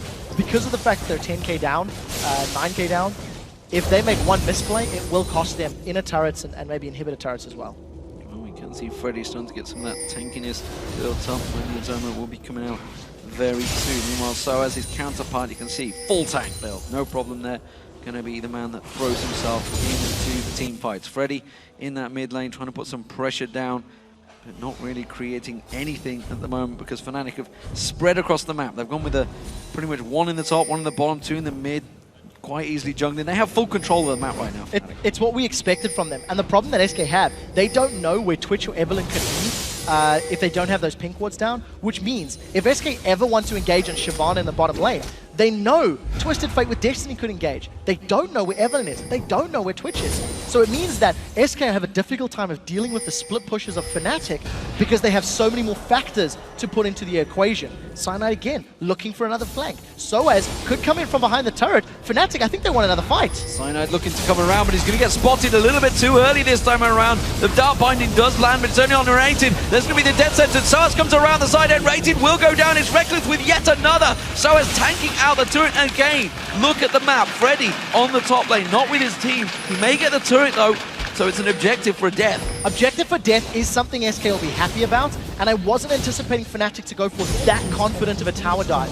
Props to Sven Skeren. He interrupted the Dragon's descent. It's not over. Bye, Jezus. Jez is going to go down here. He's getting sidestepped around the side there. Flash is out. They managed to turn it back around. Peke goes down. He will eventually die. And now Candy Panda's in trouble. He needs the help from his top laner, who is also backing away. Candy Panda's rushing away from this one. He's got a lot of damage. He's still got that Triforce and Bloodthirster. May be able to dash out of the danger here. Cyanide collapsing around. Cyanide's got to be careful. Doesn't manage to land the double tap. Will just dash through to the parapet. So he manages to get away with his life. The rest of Fnatic are trying to push through the middle lane. The trade ends up being a 2-for-1. Very importantly, the bonus gold from Peke's killing spree has gone over to SK, so it's going to start closing that gold gap. But I think Fnatic are looking to grab themselves another uncontested dragon. Props to Jesus as well. He did flash into the middle of the fight. Peke tried that sort of Messiah-style move, Destiny in, instant Hourglass, and SK just collapsed on him like a ton of bricks. Managed to grab their second kill of the game, but it is still a very grim situation for SK Gaming. They are far from looking like they can turn this control around, but Fnatic are now in a position Super Hot Crew were last week, 2 weeks ago. Fnatic need to find those kills deeper in the jungle to get on the inhib turrets, because barring that previous tower dive, Fnatic have actually not touched an inner turret for a very long time. Yeah, they've not really got any damage on it whatsoever. Despite the fact they've been focusing Jesus so hard, they're taking away that wave clear, they haven't been able to put pressure on. Now that Freddy's taking down that top inner turret, he'll probably rotate around. In the moment he's going to cover off Soaz, and then of course that bottom outer turret. Very low on health already, which we see Reckless going down there. He's going to get himself that wave clear in. So Fnatic are in the driving seat, but SK do not count them out. Late game is where they excel, despite the fact they're 11,000 gold behind. These tight fights are very, very close, and Rated dead. Well, here comes Destiny. I think he's right. Yeah, not getting out. So that was the problem we talked about. Shyvana was split pushing top. Oh, Yellowstar might go down as well. Oh, they're going to try and catch on towards him. Now Sven Skeren and Candy Panda trying to make some plays there. Freddy's also coming around the side, but this is all leaving the bottom lane open to Reckless, who's just continuing to push. So this is the power of Fnatic's comp. The moment SK tried to deal with Soaz in that split push, Evelyn comes out of the sideline, Destiny is used. What it does mean is that SK, if they are feeling confident, they can make an aggressive play on Fnatic, knowing that that ability is no longer available to them. Candy Panda's trying to deal with Reckless in the bottom lane. We'll see who gets this blue buff. It does go to Jesus. So good blue buff control. The previous two have gone to SK Gaming, and they've pushed Fnatic away, which just means Jesus can continue to wave clear and defend. Close your eyes if you've got M-rated on your fantasy team. 0-6-1 is not going very much his way so far. SK feeling confident, clearing out that mid lane. They don't want to push too far past the river, though. You can see Reckless rejoining his team, but they are all starting to back off, spend some of that well-earned gold. Double Randy and Zoma now stacked in, Soaz and Cyanide stacking them. And you talked about earlier, of course, the Death Cap, and Zonya's now completed for Peke, along with that Beams, which he started out with. Reckless, he's a monster, 6-0-6. Blade of the Rune King, Static Shiv, Last Whisper, and it looks like an Infinity Edge is going to get stacked on top of that. This is my favorite game that I've seen Fnatic play all split long.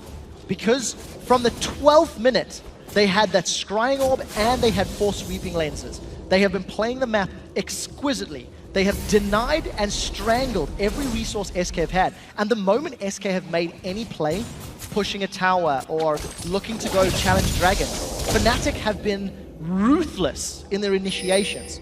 The problem is, their comp does very well when they have space to work with. And as they are funneling more and more and more towards SK's base, closer to those inhibitor turrets, they have less tools to play with. They have less space to find those flanks. Soaz has bitten off more than... Soaz caught out, kicked straight back into SK. He doesn't manage to land the death sentence. The play is there, and they quickly realize they're in trouble. Freddy, meanwhile, he's been caught out. He's trying to interrupt this Baron. He gets around the side, but the Baron is continuing. You can see Cyanide and Reckless double teaming this one. The rest of SK gaming to close it in. Remember, the Mega Inferno Bomb, if they're stuck in that pit, is a danger. They've all seen Kurt making that play. Freddy caught with the Dark Binding. SK forced them out. So Fnatic again forcing SK's hand. Had Svenskeren not kicked Soaz away from the death sentence, may have been a kill. Reckless is looking for it right. Oh, is he going to get caught out? No! That's going to be the Zonyas. Is it enough? Peke's going to come out of this one. The culling is bad from SK. It doesn't quite land in the right place. Peke does get rated down. Freddy's Bloodwell pops. Now he's going to go down as well. That's surely the Baron for Fnatic. That's going to be the Baron. They do still have to deal with the poke of Jesus, but he's on such low HP. We didn't see Peke teleporting behind the SK members, using that Sonya's Hourglass just perfectly. It's not over yet. Candy Panda's got a lot of HP, but they caught him. Has the dash away, gets caught with the stun, and just look at the damage going raining down on towards him. Jez is off the side though, he's taken Fnatic low. This is still a dangerous Baron, and they realize it. They're going to have to sidestep here. Svenskeren trying to keep Vision away. It stopped Fnatic doing Baron for now. So that's actually still a trade that SK will be happy with. They lost Candy Panda, but they prevented Fnatic getting the Baron. Fnatic, all in all, grab themselves 3 kills, and they force SK's hand. Because Fnatic can no longer push down the waves and catch SK out of position in the lanes, they force SK to come to them. They start Baron, they bait, they reel SK Gaming in, and then they just kill and punish.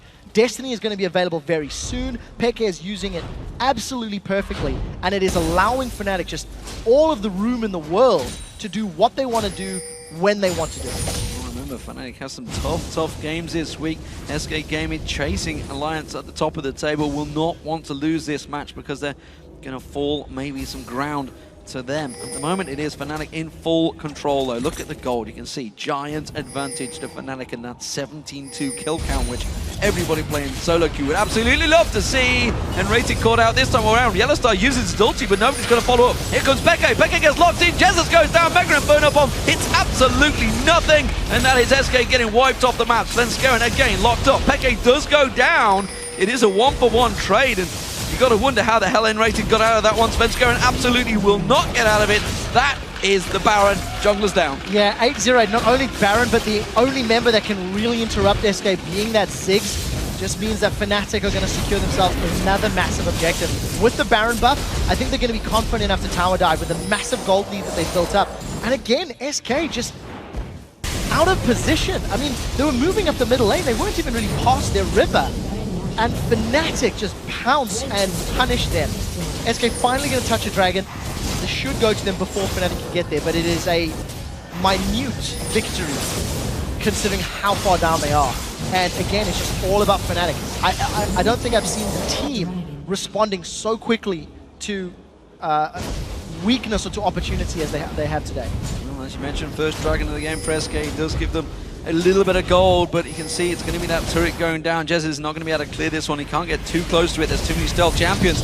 Or are they? Freddy comes in. Teleport used. It does mean that tower will get defended for now, but remember, a Baron up Fnatic is a problem. Blue buff has been fought over a number of times. Jesus will not want to let this one go. It's so important to that Mega Inferno Bomb cooldown. Soaz at the side, though, is going to pull it away. Yeah, so first time that Fnatic have got this blue buff in about 12 to 14 minutes. They were unable to secure the previous, even though they attempted to go for it. But you know what? I think they're happy. If you look at these item thresholds, Randian's Banshee, Sunfire on Soaz, he's got no damage, but he doesn't need damage because Cyanide, Peke, and Reckless are just so far ahead, they can close the game out. As long as Soaz is running amok and keeping SK sort of peeled and disorganized by those flanks, by those Dragon's Descents, then Reckless is going to melt them. Static Shiv, IE, and Phantom Dancer, there is nobody on SK that can really contain him unless they have a numbers advantage. And, you know, Fnatic may even die Freddy here. Yeah, Freddy's in trouble. He needs to back away. Bloodwell is back up, but the rest of Fnatic are closing the gap. Dead Sentence thrown out does not land. Cyanide was covered off by Candy Panda and N-rated. But again, Fnatic get themselves another turret, the 4th on the board. Still equal with SK in terms of turrets, but with this Baron, they're starting to create advantages. Yeah, Freddy wasn't able to defend alone. You need the wave clear of Jezz's in order to hold these towers. And the moment Jezz's exposes himself or puts himself in a lane, Fnatic just throw everything they can at it. The moment Jezz's goes down, SK will be completely unable to defend a tower.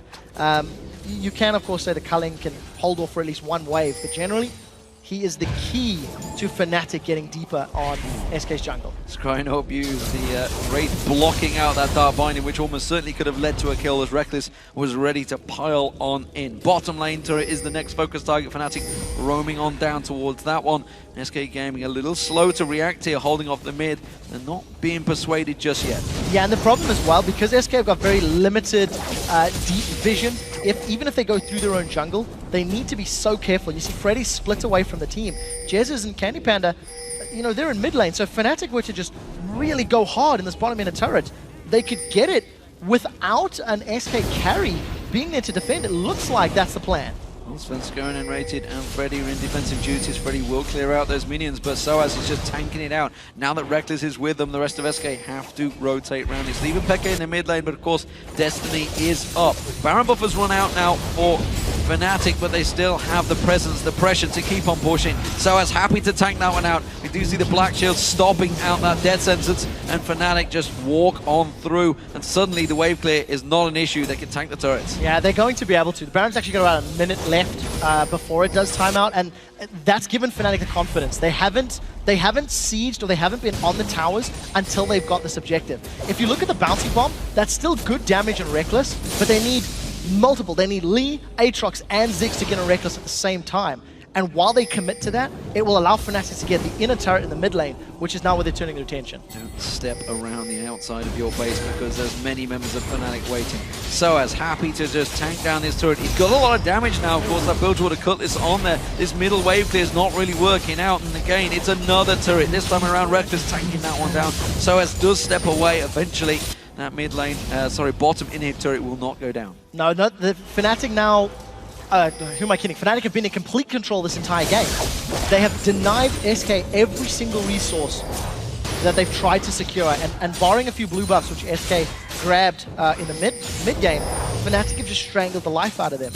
Now, in terms of getting over the final hurdle, in terms of actually winning this game, Fnatic need to pull SK to multiple lanes. If they can have Soaz forcing the bottom or the top lane and allow the rest of Fnatic to siege up the middle, use the poke that they've got from Twisted Fate and maybe the Lich Bane, which he has got. It'll work out, and we'll see if Wraith is going to die. N-rated, Candy Panda, everyone caught out in the mid lane. Candy Panda does get away. Svenskern's at the back. He can safeguard to N-rated, and they do manage to avoid the danger this time around, but that was another flash heal burn for Candy Panda, but it's enough to keep him safe. Yeah. Freddy comes in defensive duties, and Peke with that Lich Bane now built up, doing yet more damage to those turrets. This is going to be tough for SK to defend. That was the flash, the heal, and the exhaust burn from SK Gaming. So once Fnatic get their ultimates available, it won't take too much longer. They will be able to just reinitiate that fight, get the kills, and then go for those objectives. So Fnatic opting to look for picks before they look to split push. And I guess that is also smart, because if you do go for that split push, you open yourself up to SK finding a Death Sentence or a Sonic Wave type of play that could give them kills and maybe break that 8-0-8 killing spree that Reckless has built up. Soaz is on a killing spree of himself. There's a lot of bonus gold to be had if SK can make the kills happen. Of course, Peke 100% confident to go in with that Zhonya's Hourglass on him now. no doubt he can just go and do the damage. There's the Lich Bane getting him the blue buff with the help of Cyanide. Mid lane waves continue being cleared. This is down to Fnatic to try and break the siege now. Yeah, it really is. And Fnatic with a GA on Cyanide and just the ridiculous amount of tank stats that Soaz has built up have got the ability to tower dive as well. I mean, Soaz on Shyvana has got through 298 armor before he goes into Dragon's Descent form. He's got himself a Bilgewater Cutlass. He's going to get his Blade of the Ruined King. So if he jumps onto Candy Panda, he's actually going to be able to run down Candy Panda, zone him from a fight, and deal with him 1v1. So Fnatic, 20,000 gold in the lead. 40 minutes, they've got a Baron to their name. It should be respawning in the next minute or two. It looks like they're going to be maybe playing another Baron phase. It's actually 30 seconds before Baron is. Well, you know, if you're in the fantasy and of course have Fnatic in your team and you're looking at these stats, you'll be happy for this game to keep on continuing, just like I am against Freak. Yellowstar doing a fantastic job for me there and Fnatic as well as a team. But overall, Fnatic, they've just been in full control. This is what we talked about. SK so often struggle in the early game, but generally manage to reel it back in. But because they got caught out, assassinated so many times, it's just not happened this time around. Baron respawned, Fnatic are in position to go for it. Really concerted effort to control from the laning phase. Once Fnatic got those kills, they used the champions to continue to invade. Baron is available. SK are a little split up and they're so far down on gold, they can't afford to get caught. It looks like Fnatic, they have the option to go for an engage.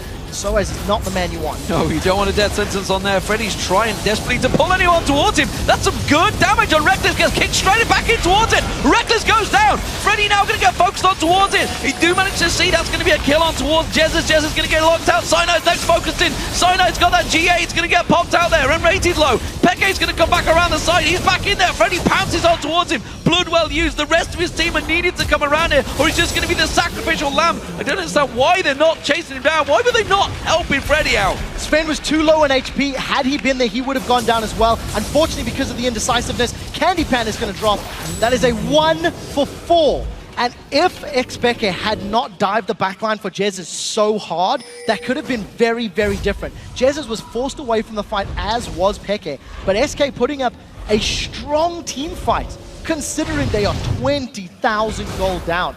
Pay very careful attention to how Peke is going to use his Destiny to go for Jezz's, and this is just going to become this cluster of 4v4, and you know, them focusing each other out. We didn't actually see how Peke got the kill. Wow, that burst. But again, same story. Had Jezz's gone into the fight and put some more bouncing bombs on this cluster, it could have worked out. Enrated with a good death sentence, catches Peke over the GA of Cyanide. Candy Pan and Sven, forward to back away. So unfortunately for Freddy, he just got left to the wayside. There's not a whole lot you can do about that. Yeah, Freddy is the man that makes the calls for SK.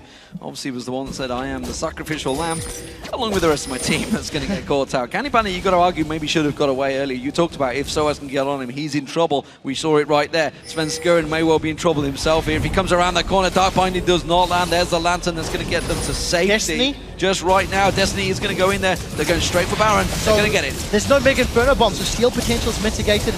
Easy Baron for Fnatic. They've got so much damage, and now it looks like they still want to fight. Soaz can jump in there with his Descent. So confident going 1v5 there, no doubt about. Even stands and dances. Yeah, gets his boogie on. Gives a little boogie to SK. This has got to feel good for Fnatic, as I mentioned. They went 3-1 in the league during the spring split. It was not a game they often won, but this time around they are looking so strong in the league. 23-4, and of course, at 4-4, this is an important victory for Fnatic if they can get it. It's a very big turning point for them in terms of their play style. Just the way in which they've made use of the jungle invades and the invisible Evelynn and the invisible Twitch is just, it really is phenomenal. So we do see the Fnatic, they've got all the way down. Oh, they've caught Cyanide! They've caught Cyanide out, but they can't follow up on it, and there is Peke taking down that tower. So much burst damage on them cards right now, taking out those turrets. Soaz happy to just tank on through this one while the rest of his team cause problems. The knock-up not there because the Banshee's Veil doing enough. That's the mid lane inhibitor going down to Fnatic as they continue putting pressure on. This turret's going to go down. Look at that. Peke and Reckless combined just destroy that turret where it stands. SK Gaming desperately trying to cause a fight here, but they've got nothing. So Sven's going to get locked up there. Nobody helping out with the safeguard. Continues to get locked up. But Fnatic, they don't want to fight. They're just taking the turrets and minions. Yeah, they're taking the objectives, which is what their focus has been. We do see Destiny coming out. We'll see if Peke is going to go aggressive. He's going to use it just for information. This is the first time that Fnatic have successfully done that split push, where they left Soaz in the top lane because Freddy was not in the front line. Freddy wasn't able to actually help in defending that mid turret, and it just allowed Fnatic to get super minions. So with Baron, with super minions, this is all dead Candy. Candy Panda comes around the corner. There's a goal! God, no, is he going to take him? No, he gets away. Didn't really have the vision just around the corner. Candy Panda, well, he's got to give N-Rated a hug for saving him on that one. There's so much damage from Peke. Void Soft, Deathcap, Lich Bane, I mean, that's a fully stacked mid lane, a 9-11. Reckless on the other side, I mean, he can insta-gib anybody as well. Fnatic have got the damage to back up anybody they catch up. And unfortunately for SK, they've been caught out 23 times this game, which is resulting in just decimation from Fnatic's side. I mean, Yellowstar's even grabbed himself and needs a large rod. You know your team's doing well when you've got Mikhail's Crucible, Locker the Ancillary, and a needlessly large rod on your support Morgana. Candy Panda needs to sort that cough out. I keep looking in the bottom corner, seeing him moving that microwave coughing away, so hope he recovers soon. At the moment, though, Fnatic continuing. Just that bottom inhibitor turret is up. Of course, the inhibitor didn't get taken down in that top lane yet, so it may be a focus. You can see Soaz in there. He's giving it some poke, giving it some... The moment they commit to Soaz, the rest of Fnatic are just going to get the bottom inhib turret. Oh, Jesus is the only one defending it as well. Three-man focus on towards Soaz, desperately trying to keep on towards him. Reckless will get some poke in there. Soaz taken very low on this one. Does quickly just flash away. Okay, safe. That's the third or fourth time we've seen Candy Panda's culling not really anticipating his opponent's movements. He has not been on point this game. And case in point, when he got, caught up in the bottom lane, he was overextended. He got punished for it. Unfortunately, because of SK's individual weaknesses in this game, they've really been falling further behind. And Fnatic, you can't take anything away from them. They've just had such a great control game. The moment Soaz gets the inhibitor, Fnatic will go for the tower again. Candy Panda is going to try and keep him away, but now with a GA complete for Soaz, I'm not sure Candy Panda wants his fight. Peke's going to come in, has to flash away, gold card, and it's a two-shot victory for Peke.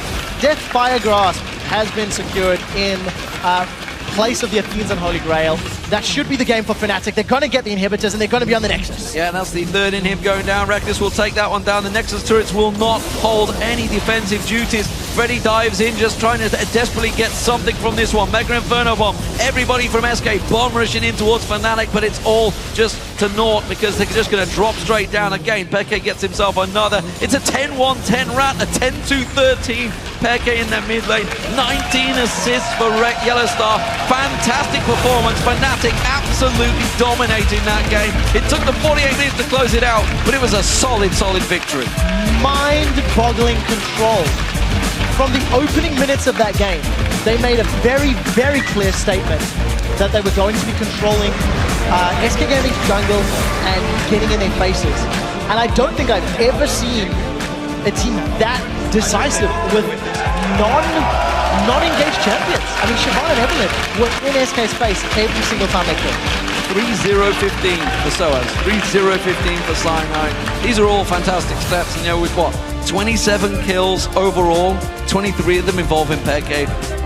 This time, Twisted Fate worked out perfectly for him. We talked about it at the start, and it was Reckless. Reckless was roaming, starting to create the play, and it just gave basically 3 assists or kills for Peke just to come in, assist his AD carry, and these two carries just dominated the game. It's what we talked about in the pregame, how the Twisted Fate needed to get good ultimates in order to allow those flanks. Needed to get good Destiny ganks to get control for Twitch, for Shyvana. Now, he didn't need to go directly to the lane, because what Fnatic did to circumvent that laning phase is they forced SK to react. They forced SK into positions where they needed to group up early. And because they grouped, they're just like, well, Evelyn and Shyvana just happen to be really good against grouped enemies. And you got to wonder, really, how many times people were caught out. And Fnatic are very good at getting a pick comp. That is probably the tactic that works best for Fnatic, in my opinion. They are very good at basically ganking people out, hiding in bushes, catching someone out. But you've got a question. I mean, obviously, ward control was a problem because they had 4 sweeping lenses so early on. But every single time it was N-Rated or Jesus just a little too far out of position in lane. So the thing is, in the early game, SK's wards were fantastic. They had much better vision than Fnatic did. But I do think they weren't anticipating that speed at which Fnatic engaged on them, because they had very good vision in the top half of the map. The problem is there was a decision mistake, because vision was top, Candy Panda's pushing bottom. You're like, why? What was the thinking? You weren't aware of where people were. And what Fnatic did very well is they forced SK into positions where they couldn't commit to that same level of vision. And once they couldn't commit to the same level of vision, their composition just punished harder and harder and harder. So is this the big sign that Fnatic fans wanted to see? Is this Fnatic back in control, taking down SK, who were second in the league? So I would say it's one game. I would also say it completely caught me off guard. I wouldn't be surprised if it caught SK off guard. The level of control, the level of coordination. What it does mean is the next time these two teams face, this is the level that they will be anticipating. And we need to see how Fnatic do tomorrow, if they can bring the same level of aggression and the same level of in-your-face gameplay, because it is quite uncharacteristic from what we've seen over the last 8 games that they play. Well, historic Fnatic fans would love to know, I'm sure, that Lamia actually is back as well. The Season 1 World Champion AD carry, he's in the Fnatic camp right now. He was upstairs, I just had a chat with him. So it's good to see the AD carry back from his trip to Asia he was for a good year. I learned to play Ashe watching him and hoped to emulate the Pentakill Master. Yeah. And, you know, I just, for Fnatic, the confidence boost that this game is going to give them, hopefully can carry through for the rest of the games, and we need to see if they can pick it up. Well, Shox and Deficio are standing by with Yellowstar, so let's send it over to them. Thank you very much, D-Man. I'm EUCS supporter along with Martin Deficio Luna, and we are here with Fnatic's support Yellowstar after that win versus SK Gaming. And what a flashy win it was. Let's take it back to the beginning. In picks and bans, a brown ban coming in for you guys. We've heard before that sometimes you guys struggled in that phase, so what was the strategy in this one specifically? In the banning phase, we just ban the OP champions, even though there are too many. We just try to target what's the most annoying to play against, and that's pretty much what we did. I have to ask though, what is it Braum does so well, seeing as you guys banned away? Why is it so annoying? I don't know, you see the big guy running on you, like his passive is really OP. He just hits you once and then you can proc the stun really fast, and it's really broken, so I think he's really powerful. Well, we might see him here later today, but you guys banned them out. So tell me, what was the comp focused around for you guys? A lot of flanking elements in there. They had Ziggs, which is really powerful. He can stall games so long. And we had Evelyn and Twitch, which are really strong at pickoffs, and that's why we add up TF. And I would actually like to know from you, because again, we see a lot of roaming now here in the early game. AD carries are actually the ones who just stands by themselves to farm, and then 4 members run around the mid lane for both teams here. For you as a support and one of the shot callers for Fnatic, of course, how is it for you to play in this current meta, and what do you actually think about it? Well, I did a good choice. I mean, I'm not AD anymore, so I have more impact on the game. Yeah. I mean, it's really good. Like, we have to be really aware of what's going on the map. You have to do a lot of calls, and I think it makes the game less boring because a lot of action is going on, lots of skirmishes, and I really enjoy that.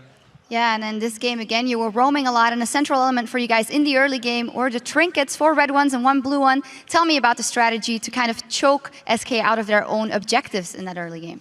Well, I think they did a mistake, since you normally play on the other side of the map. Like, especially when we caught Aatrox and Lee Sin at the race, they shouldn't be there normally because we have more members.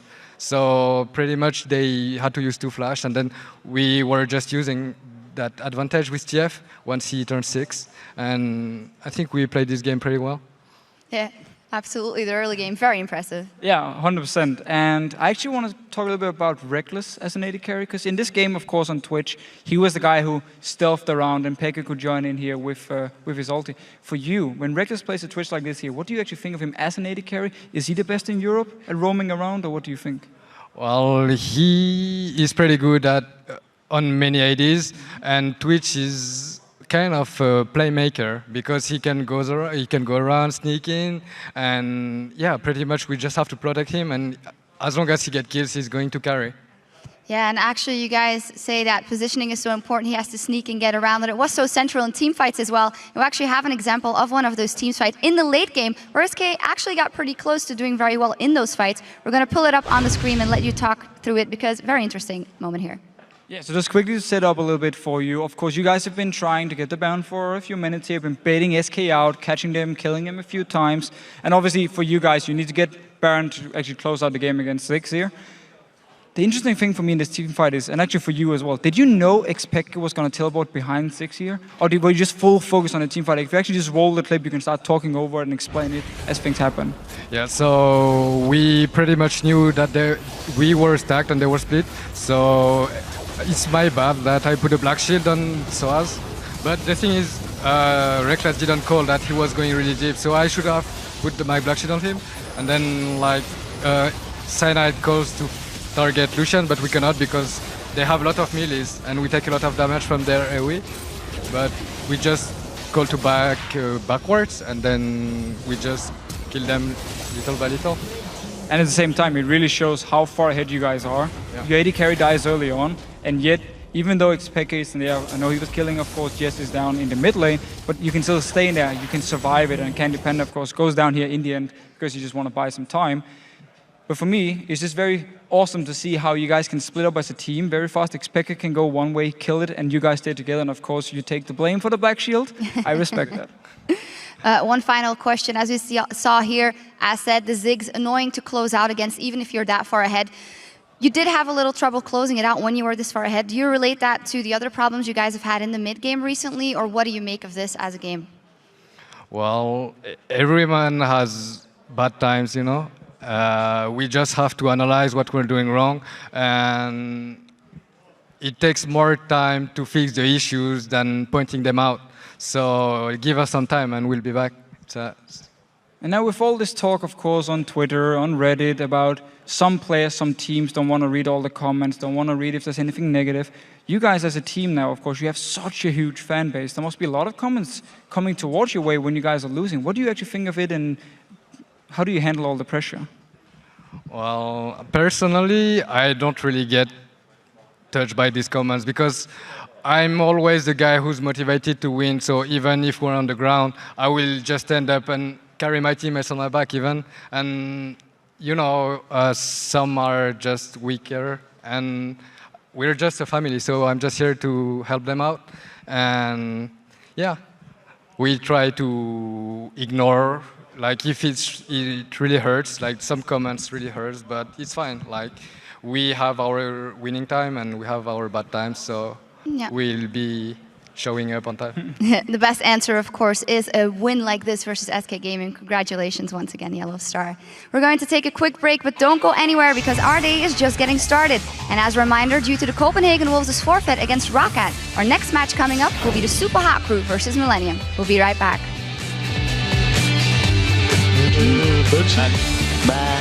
But there's going to be the destiny. Peke's deep though. The rest of his team haven't really followed through on this one. Mega Inferno Bomb comes in. The death sentence lands, but it doesn't matter. The damage is there. Oh, is he going to get caught down? No! That's going to be the Zhonya's. Is it enough? Peke's going to come out of this one. The culling is bad from SK. It doesn't quite land in the right place. Peke does get it rated down. Freddy's Woodwell pops. Now he's going to go down as well. Yellowstar uses his ulti, but nobody's going to follow up. Here comes Peke. Peke gets locked in. Jesus goes down. Mega Inferno Bomb. It's absolutely nothing. And that is SK getting wiped off the map. He's trying desperately to pull anyone towards him. That's some good damage on Reckless. Gets kicked straight back in towards it. Reckless goes down. I'm not sure Candy Panda wants his fight. Peke's going to come in. Has to flash away. Gold card. And it's a two-shot victory for Peke.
Welcome back, everyone. I'm Joe Miller here along with Martin Defisciolinger as the Super Hot Crew take on Fnatic. But before we get into that game, after playing with a number of pro squads and even briefly filling in for Fnatic's ex-Peke at the Season 1 Championships, WeWillFailer has had a great showing for the Super Hot Crew. Let's take a closer look at this veteran support's growth from team to team, both on and off the Rift.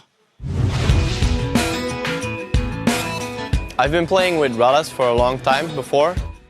Then when they were looking for support, he instantly thought of me because we've had a history before and we were quite good together. It just instantly clicked and he decided to take me. If you look back at my history, I've been with many of the good teams like Fnatic at Season 1. In the Season 1 finals, Peke couldn't make it for the first day, so we had our good friend WeWillFailer with us. I was super nervous because WeWillFailer is not a main mid laner, he was a main support. It was fun because I could be there and I was a part of it. But at the same time, I had like the worst games of my life because I had to play something I'm not used to. Even if the performance from him was not the best, he really saved our skins because if we didn't have anyone, we wouldn't have been able to play, obviously, and not win the Season 1 championship. Even though I helped them, I wasn't really the guy winning it. They wanted me to stay in the team as a sub, but then I decided to just go on my own. And if you look at in the end back, they've had 3 or 4 support changes. And I think if I just sticked with them and just been patient, that I maybe had a chance to be a part of that, what they are right now.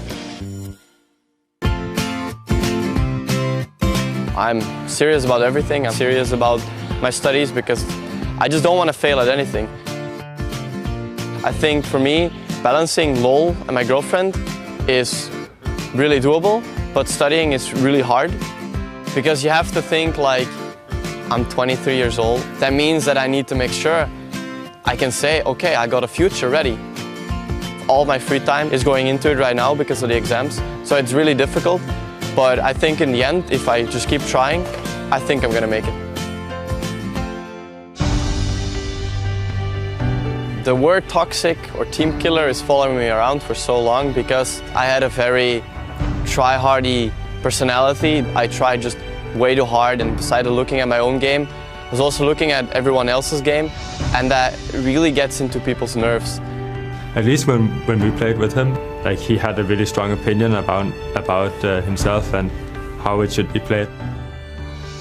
With growing up, you let those things go. I didn't want to be that flamer anymore. I didn't want to be that annoying guy anymore. So I tried to work on it and try to stay as positive as possible. It might have changed, like the Super Hot Crew, it seems like it's working out really well. That's something he have improved on a lot, and that's something he recognized himself, which is also another reason why I picked him up in Super Hot Crew. Being in Super Hot Crew gave me a feeling that I've never had before. I feel respected, and that's why I will stay with these guys as long as they want me to stay with them. Really great to see how far WeWillFailer's come, and certainly coming up big for the Super Hot Crew. And mad respect for changing his ways and knowing, okay, I did something wrong, I can fix it. And now, of course, he's playing so well for Super Hot Crew this season. Yeah, indeed. So we're getting close to the game, guys. And week 3 for the Super Hot Crew. Last week, of course, started out nicely with a strong victory over Fnatic. They, however, really didn't turn up in their Friday game against Alliance. Yeah, no. So going back to the Fnatic win, of course, it was actually the game where Selfie, he made his CS record on KL, 625 CS, the longest game of the summer split, of course. And it was overall just a very strong game by Super Hot Crew, where they showed strong team fights in the late game and also very good objective control, took a lot of towers away from Fnatic on the map here. Against Alliance, however, things went a little bit more downhill for them. After a fair enough start, we can say, in the early game, Teleport came in from Froggen, Teleport came in from Wicked, the ganks from Shook, everything just went against Super Hot Crew. They fell too far behind and couldn't do anything and actually lost the game. I have to ask you though, even with their obvious strengths and how well they're playing right now, can we actually call the Super Hot Crew a top 3 team in Europe? It's, of course, very hard to say already after just 3 weeks, also because there's been a little bit up and down for Super Hot Crew, but I definitely think they have the talent and the potential to be a top 3 team here. And we can just say they have improved so much compared to last split, and as long as they can continue to improve, they will be a top team in Europe. And we have to also give them credit on individual play. They have some very strong playmakers. Mima is one of them up in this top lane here. Last split was a bit of a hit and miss for him. He had some good games, he had some bad games, but this split here, he's just been performing so well. He's third in the EU LCS when it comes to KDA, and one of the reasons could be that he's no longer shot calling for Subaru. He was last split. Impaler actually said this on, I believe it was Twitter, that now it's Weevil, Phaler, and Impaler doing the shot call. So Mima just full focus on himself, and he's really using it to play so well. And of course, Rengar is now open. We might see it from the Rengar King himself.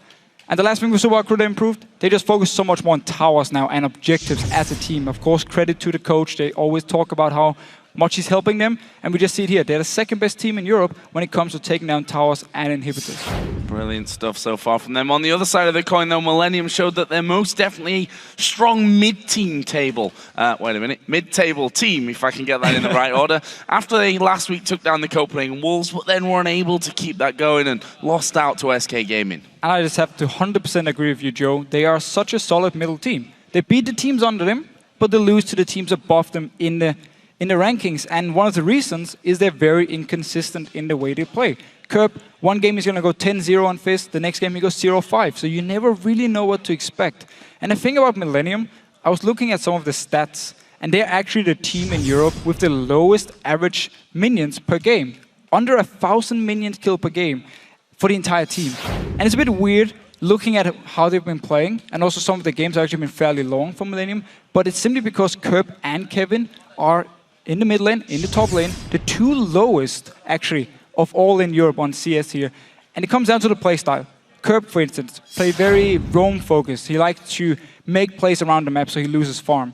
Yeah. Kevin, at the same time, often actually falls behind in lane swaps, and then once they get back to the normal lanes, he farms for a little bit, then he groups with the team and just team fights. He never split push, and therefore he never really gets a lot of CS. Well, we'll see how important they are for Millennium this game. We're going to check out the starting lineups before we get to the match, though. On the blue side, it's the Super Hot crew with Mima in the top lane, Impaler in the jungle, Selfie in the mid lane, and the duo of Mr. Riles and Weevil Phaler. And on the red side, we have Millennium. Kevin, of course, in the top lane, Cotnex as the jungler, Kerb in the mid lane, Kreton as AD carry, and Jiri is on support. So the players are about to select their champion. So let's check out who you voted for to win this one. With 63% of the vote, Super Hot Crew leads Millennium. I expected it maybe to be a little higher, but as you've said, Millennium have proved already that they are a very solid mid-table team. And these are the kind of wins that they need almost to make that next step. Exactly. Actually, for both teams, Subaru, if they want to really show they are a top team in Europe, have to win these games. Of course, the Millennium, who want to step away from this middle table, they want to make sure they can get a good position coming into the playoffs, maybe even going for Worlds. So games like these are very, very important for both. So as we get towards Champion Select, then, what are we expecting to see from these two teams in terms of bans and picks? Where is the focus going to be? So after Millennium lost pretty hard to Kassadin last week, I would actually expect them to ban it this time, don't go Fizz into it again. And then I'm looking at this Brown pick here, because Millennium is a team who likes to leave one of the OP picks open, let the other team first pick it, and then take two strong picks themselves and have a counter pick ready. So I could actually see them leave it open. Instead, focus the Yasuo ban, of course, against Selfie in the mid lane. Maybe a LeBlanc ban as well. Just hit him all three bans onto the mid lane here. Or could also, of course, be a jungle ban. Now, in the new changes here, Kha'Zix's been nerfed, jungle been changed a little bit. So we only pretty much have Evelynn, Lee Sin and Elise as the top picks here. Also have to keep Rengar in mind. We talked about that earlier on. He is, of course, available this week. And Mima is pretty much the Rengar player in Europe. He is. It's just a little bit weird. He actually never played it in a competitive match. Yeah. We worked, when I was on team with him in NIP, we actually were going to play it at Gamescom. But then he got disabled again, so we couldn't play him. We practiced him for such a long time, and it was really, really annoying. So I hope he's going to play it. I know for a fact he would be able to pull it out because he's such a strong Rengar player, even though he might not be the best fit for the top lane. At the moment, of course, we see Shyvana, Jax, Renekton all the time. I really hope he's going to play it, that's all. Well, he seems excited today. He's been clapping his hands for a good solid 10 minutes here, so You can see it in his eyes. We may just see that Rengar come through. Of course, Millennium could just ban the Rengar out and completely spoil the party. But we also have to talk about the fact that Millennium, even on blue side games, have been banning out Kassadin. Yeah. Okay, they let it through once, where they'll probably never do that again. Nope, exactly. I really think they're going to ban away, even though, again, they are the team to leave the OP picks and just say, we have some weird counter ready, you won't expect it, and therefore we're going to win the game. It just didn't work out for them. So be safe, ban Kassadin away, focus on something else. And for Super Hot Crew, if you look at their bans in the past few weeks, they mix it up a lot.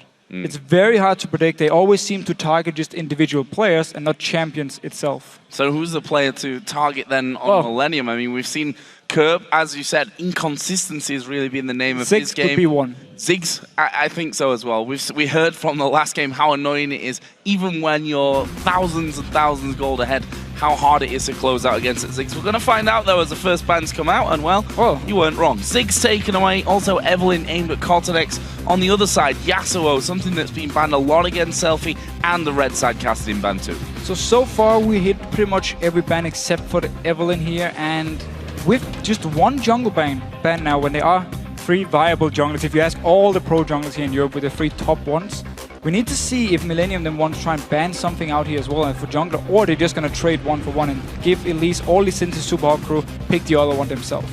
Well, Brown was the 3rd and final ban here for the Super Hot Crew, so he's done well at being banned so far. 2 games out of 2. Not going to see him here in these first couple of games, but of course we've still got 1 more after this, so who knows. LeBlanc also taken away, a champion that Selfie really went towards in the first half of the year in the spring split, but also something that Kirk can definitely play. It's left Jax open, and Super Hot Crew take that first. Instantly locking it in. Both junglers again, Lee Sin and Elise are open here, so Super Hot Crew, they don't lose anything by first picking the Jax. It could be the reason for Millennium to, if they wanted to, could have banned a jungler here. Super Hot Crew could first pick it, whoever was left, and therefore 2 picks now from Millennium. However, Jax was being locked in, and Brown also banned away by Super Hot Crew. Surprised me a little bit. I actually thought they would try and go for it.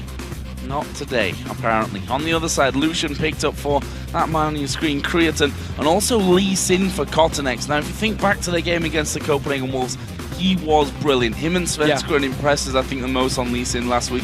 Ended up 3-1-16 with the Lee Sin in that match against the Wolves. So we'll see if we can bring that kind of form to the table here today against the Super Hot Crew. And it's a great thing about both picks from Millennium. You don't actually show anything. Lee Sin is considered the best early game jungler. Lucian is considered the best all-around AD carry. So you don't show your hand in any way, and you actually have 2 very safe picks which can perform for a long time. Got Malzahar. Yeah, no. No, don't think that one is going to be coming out today, but will we see Karthus, of course, back in the new-looking Karthus? Some fantastic job that the guys are doing with that one. Makes him better. Pretty fantastic. But in the end, they switch away. Taking Thresh here, we talked a lot about We Will Fail. I saw that video from him earlier on, and he has been very, very good with Thresh. And it's a champion which teams keep giving to him. I mean, Millennium could have early picked it here, take it away from him, but no, give it all. He's played pretty much every game except for, I believe, 3 games in the last few weeks on this champion here. So for him, it's definitely a comfort pick. It's his #1 pick here, and Super Hot Crew can be very happy. Also, with Selfie on Kale, we saw him against Fnatic last week, where he had the CS record for the summer split, and we know as long as he gets to the team fights, gets to the late game point, he can carry the team. So for Millennium then, where do they go next? Knowing that Kale is locked in, or do they go for something against it? Either way, they'll take Leona first of all for J-Ree in the bottom lane. Of course, we'll be paired up with Lucian, and Kevin also going back to his trusty Aurelia. So Kevin on Aurelia here. Normally the matchup against Jax, straight up, no outplay, just perfect game for both champions. Jax will actually win the laning phase, but then lose out when it comes to team fights. However, there's so much room for outplay when it comes to this Aurelia pick here from Kevin. If you dodge around the counter-strike and therefore land your stun onto Jax, land your true damage with Aurelia, you can actually win the laning phase here. So we need to see how he wants to play it, or if we're just going to see the lane swap and both of them have to try and farm the jungle for as long as possible. And both Aurelia games have been really successful for him as well. The match against the Copenhagen Wolves plus the win against Gambit back in week 1.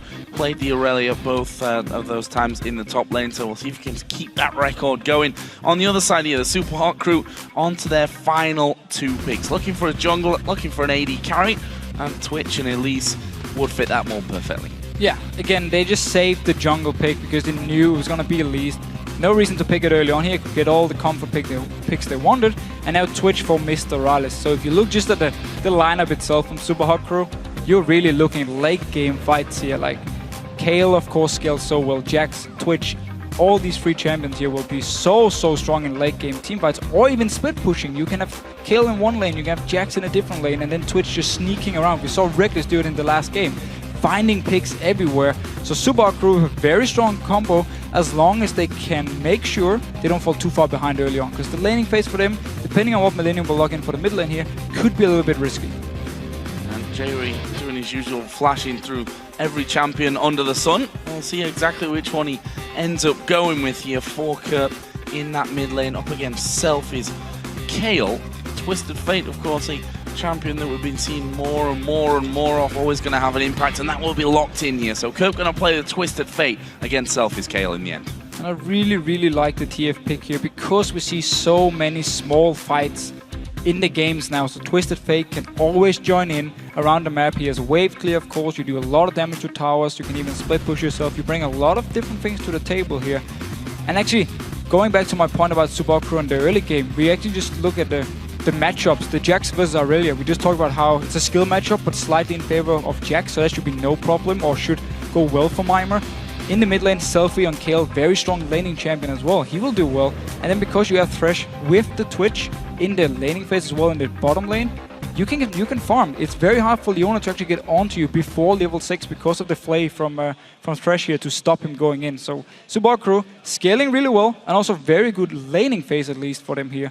But of course the lineup from the side of Millennium can do a lot of picks here with both Twisted Fate, Leona and Lee Sin catching out targets. Well, guys, we have got the lineups in, so who do you think has the strongest? Tweet at LOL Esports, of course, with hashtag SHCWin or hashtag MILWin, and we'll check in a little while just to see if these lineups that we've had picked out have swayed your votes any. And I want to again touch on Kurt, because we said that his CSing is down there with the lowest. And the fact is that Twisted Fate actually fits into his style really well. He's a player that loves to roam.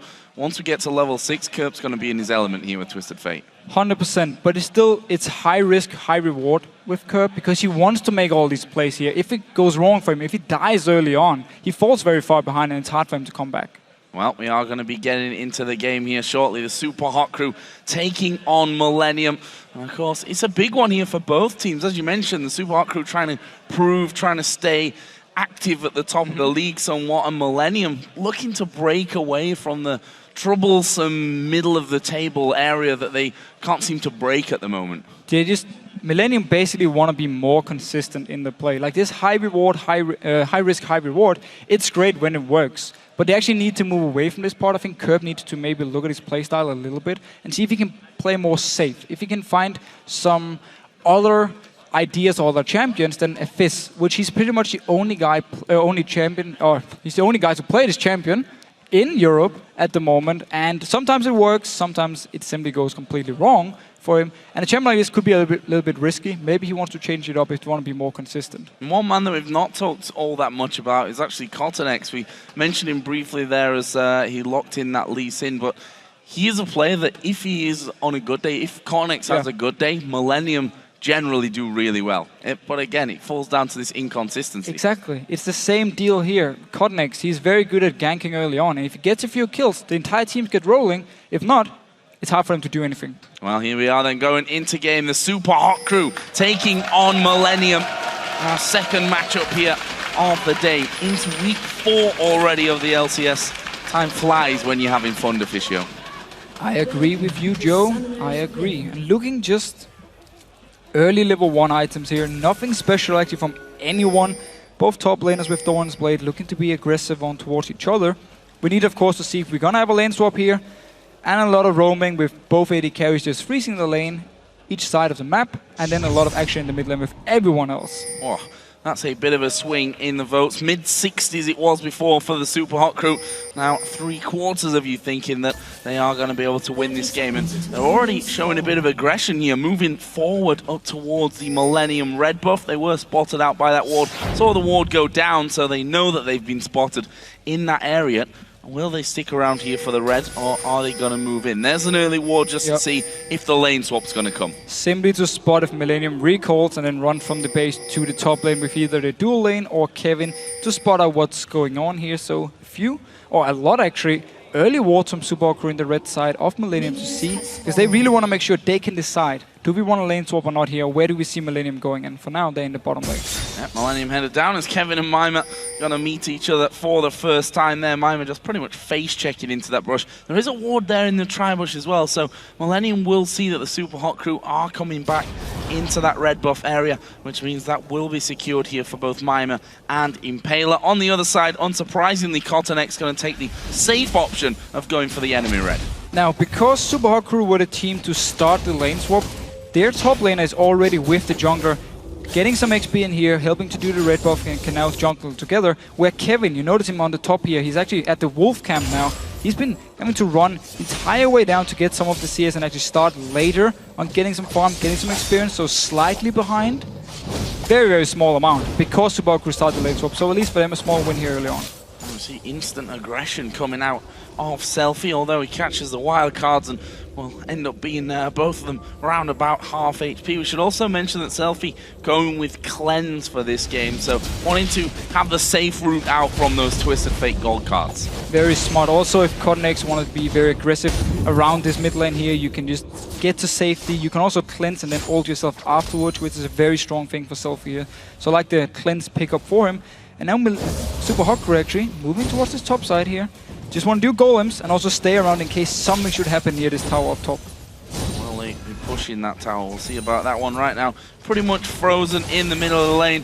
Although, as I said, they start just hammering them down to push that pressure and lose the wave here. And 4 men up top, why not go for some damage onto that tower? Same can't be said for Millennium at this point, although they are headed south. Or are they going to visit this mid lane? Selfie, as I said, flash cleanse is gone, so he's got 2 outs from this one. Actually will come around the corner, spots the both of them waiting off to the side, and Spidey senses from Selfie. 100%. A little bit lucky, maybe just wanted to move out to see if anything going on and just spotted 2 members, so he didn't have to use any summons here. Smart play, we could also say from Selfie, expecting the gank because nobody was top lane and nobody was bottom lane yet. Working out really nicely, and that will be the first tower of the game going down shortly here in favor of the Super Hot Crew. Just want to let those minions go down so that they don't push too far out. Meanwhile, Jackson and Elise on the top side of the Millennium jungle.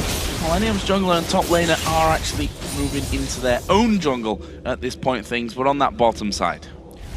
It's basically both of them just farming away. Down his bottom lane here, Juri is actually decided to cancel his recall. Now he's going to recall away once he hit the level 3 mark here, because Creaton can now freeze the lane. You see the big wave here is going to push up towards him. He's just going to stay here, keep killing a few minions and make sure the lane is frozen for as long as possible. Therefore Jiri again decides to troll me and just cancel the recall. However, he's still staying far back, don't want to push the lane for now. So Super Hot Crew will take the top tower, can then recall if they want to and actually go down to this bottom lane, get some help from maybe the jungler, and then push the lane all the way out so Creaton won't be able to get all this farm. And we'll see if Kevin actually heads up towards that top lane. He's just recalled. You can see that he is moving towards that top side of the map, although it's going to be pushing past the halfway point in his favor though, so good times for Kevin. He'll finally get himself some good time to be farming up, although Jax is also headed in there. Mima coming up with a double Doran's Blade. Same on the other side for Kevin. And a very, very big thing here for Super Hot Crew, to manage to bounce the wave on the tower up top before they killed it. So it's actually pushing towards them in the top lane. That's why Kevin won't be able to go up and freeze the lane by himself. He's going to just have to pick up a few CS and then let it all their minions move down to Mima, who can then pick it up and therefore get a CS lead and a small experience lead as well. So look at this Impaler coming around to that mid lane, or thinking about possibly coming to the mid lane. Sadly for him, we've already seen Kerp backing away to pick up his Chalice.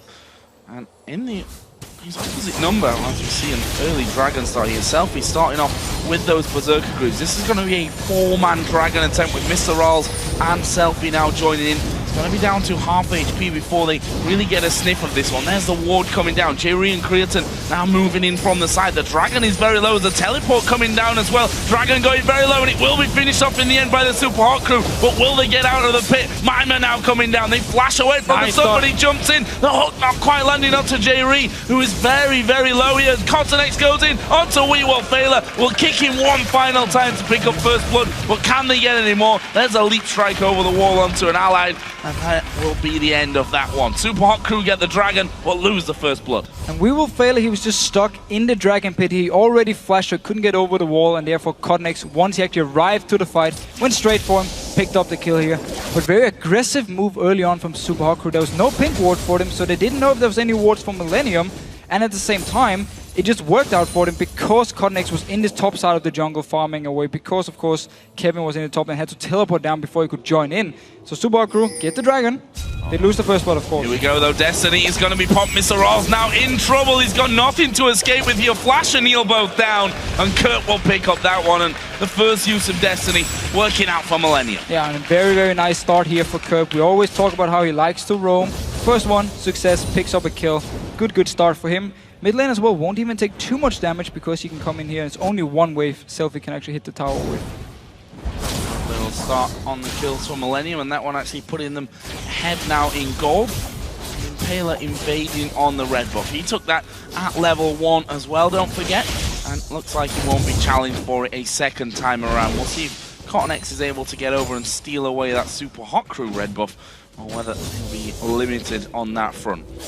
And Impaler now still around his red buff actually decides to move away. There was a big wave in the top side here if they wanted to try and pressure onto Kevin once he was going to farm the wave. But because Myanmar, of course, is only level 5, it's a bit too early to just dive onto enemy top laner. So safe, or wisely enough, doesn't want to go up here and punish Kevin when the big wave actually hits the tower. Have a look down some of the CS here, because pretty close on all fronts except one, and Mima gonna do a lot of damage here onto Kevin. Not got the ability just yet to actually kill him off, but the big difference, 53 to 35 CS between the AD carries. Of course, Mr. Ralls went down after that twisted fake gank onto the bottom lane, but he's struggling right now. Yeah, and it's the thing we saw earlier where Creaton was freezing the bot lane and just farming. And up in the top side, Super Hot crew sent 4 members up to just hit the tower, get it very low, and Super Hot crew took down the tower very early, so it didn't get the same amount of farm onto Mr. Vilas. And then also with the Dragon being started, as soon as he got to the bottom lane, they moved for Dragon, so he didn't pick up any CS as well, and therefore he's now behind. Ping's coming down onto Cottonex, so they know that he is in fact invading onto that red buff. See what he can actually get there. Thresh and Twitch both going to be around. There is a red buff spawning in. Will he be able to stick around for it? Jerry clearing out the Tribush pink ward as well. And Cottonex is sticking around for this one, but will Failure and Mr. Rolls come in? Failure does come around the corner. There's the smite though. Cottonex able to take that and hops over to the ward in the Dragon Pit as well. Nicely done. Yeah, and now Mima actually towards his mid lane here. Won't be able to do too much unless they want to dive. There's of course ulti onto Selfie here in case they're going straight for Curb. For now they're just hitting the tower. Locked up under the tower there was Selfie. Does have intervention to get away from it as Millennium start to move a few men back to defend this mid lane, and Super Hot crew decide to back away from that one, not wanting to maybe bite off a little bit more than they can chew at this stage. It's Kevin here, level 6 compared to Mima's level 5. Although Impaler does give him the cover, so no real problems there for Mima. He'll just go back all the way around the jungle and take another wave. So with the golems and all the minions Kevin just picked up in his top lane here, he actually managed to get ahead of Mima, but now you see him also hit the level 6 points. So both top laners very close in experience, and once Mima actually picks up all the farm up here, should try and catch up a little bit into CS at least. Freezing it for now. Waiting out on that one. And will continue to try and hold it on his side of the map so that Kevin's not getting all those freebies. 10 CS behind right now, so not really a big problem for him. The mid lane itself, he's actually started to pull away, and we see now Cottonex coming up to the top. A very smart move. Because Mima is freezing the lane, they want to make sure Kevin can move up and push it into the tower, reset the entire wave, and they don't want to risk a gank onto Kevin or something, so Cottonex just staying around here, making sure Kevin can do what he wants. Cheeky little stun there on Mima. Cottonex is going to start his recall. At least nowhere to be seen actually on the bottom side of the map there was Impaler, and Kevin actually using his ultimate here to clear out that wave as quickly as he possibly can. Meanwhile, down in the bottom, which saw that Twisted Fate gank being the death of Mr. Ralls earlier on, has remained a little quieter for now. But one thing that stayed the same, Mr. Ralls is still behind. Yeah. There's actually one thing I forgot to mention for the reason he was behind in CS. Of course, he died to the gank from Kerb here, sending him even further behind. So good job from Millennium so far. Trying to shut down Mr. Rallis on this Twitch here, trying to delay his Blade of the Rune King where he can start sneaking around and finding targets. Cottonix now back onto the map. He's himself hit level 6, and Kerb is actually moving north as well. So will they be expecting that dive onto Mimir? I'm not sure that it's actually going to happen. They pinged to say that Twisted Fate was actually missing, and they've got a cheeky little pink ward up by the red buff, so actually spotting Cottonix and Kerb moving towards that top side, and there's the Tribush ward as well that will see Cottonix even further moving towards that lane. He's just going to go try and get himself some jungle farm though. Selfie moving in towards him though, he's level 9 now. Kerb in his bottom lane again. Oh, they managed to lock up Mr. Ross for a second time. I can't see him escaping. He gets quite far behind. The Ignite is ticking away, and I think he will survive that one, but with very little health remaining. I think about 70 or 80 HP left at the end of that one, so nicely done to avoid it. We see the Super Hot crew pushing that mid lane outer turret. They'll take that here, whilst Millennium are doing the Dragon. Yeah, so with Mr. Rallis out of the picture here, Millennium know they can run towards the Dragon. They knew the mid tower was already gone, because every time Kerb had moved away in the past, Super Group pushed it up, hit it a few times, so they knew it was going to go down. Therefore, they pick up a Dragon, and both summoners gone for Mr. Rallis. Which just opens him up for another Twisted Fate gang as soon as Destiny comes back off cooldown, although Kerb losing out on his tower, that may force him to be a little bit more careful as to where he goes on this next time around. Millennium, of course, still without a tower kill to their name. Not exactly been prioritizing that here, not being able to push any of these waves so heavily onto the turrets that they could get damage. One thing that they do finally get, though, is their own red buff back. Yeah, first time they get it here. Twice before Impaler took it away from them. Subaru, though, pushing onto the spot tower. Creaton will join in with Jerry, and there's a Bloodthirst onto Creaton now, so he's gonna look to stack it up and then be very, very strong. So we could potentially see Jerry trying to start a fight just with Creaton and go in for the kill. As Selfie started to roam towards bottom, but found himself a pink ward there in the Death Brush, so knows that he'll have been spotted early enough, and no real need to go any further on that. Meanwhile, this top lane still not evening out, although staying at the similar scenario that it was from before, with Kevin leading by about 10 CS, and actually lets that wave push all the way out until it meets his own wave, so that Mimir has to come further up that lane and puts himself in more danger, therefore. Seeing as there's only one ward up in this top side for Subaru, Mimir won't be able to just push the wave out unless Impaler helps him. But Impaler's been staying around this mid lane a lot this game here, making sure Selfie got all the farm and making sure they could get some damage onto the mid tower every time the Kerb was gone. But now, Wheelfader taking some damage. Oh, and once again, and look at Mr. Rals going incredibly low. The ultimate came out early there from Creaton, and with the fact that they moved off to the side, he just cancelled that, knowing that it wasn't going to get any more hits on him. But we see that when you're ahead in that kind of lane matchup, J Reed just dives in every possibility. And when there's no summoners on the enemy AD carry, you're level above him, you have Bloodthirster, you didn't complete the Blade yet, you're so much stronger, of course. Also Lucian, such a strong laning champion. Millennium just knew they could go straight for the fight here, and it worked for them. Kerb's Destiny is available. Keep our eye on that, being pretty active and going down to that bottom lane both times, almost securing a kill the second time around as well.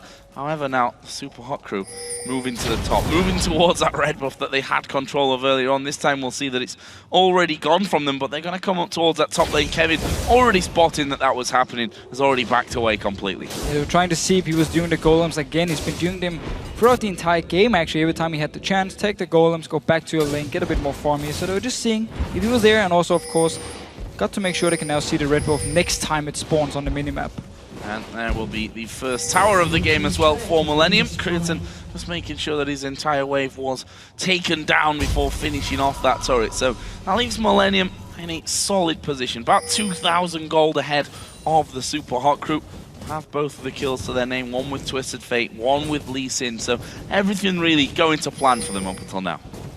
And Super Hot crew, of course, just want to scale up into this late game point. But on the side of Millennium, they're not a bad team in the late game either. I mean, Aurelia is a very strong team fighting Bruce in the late game. Twisted Fate, we know how strong he becomes with items. Lich Bane, Deathcap, DFG even, like, pretty much everything makes him so much stronger. He scales so well with the items into the late game. And Lucian, we always talk about how he's an all-around strong AD carry. So it's not like Millennium have a bad late game setup here, but Super Crew for now basically just want to try and farm up as much as possible, get the right items on to Mr. Raleigh so he can start sneaking around. And of course, Selfie to make sure he becomes very, very strong. Oh, he's sneaking around, actually missing all the damage. He's going to get locked up here by the Solar Flare. Will get away with the Lantern, but not get away to safety. And now it's We Will Failure in trouble as a follow-through comes in. Intervention was used, but the stun card comes down. Millennium picking up 2 kills there in the mid lane. We didn't see in the top lane, but actually Impaler went and ganked there and got them a kill back. First of the game, in fact, for the Super Hawk crew. Yeah, but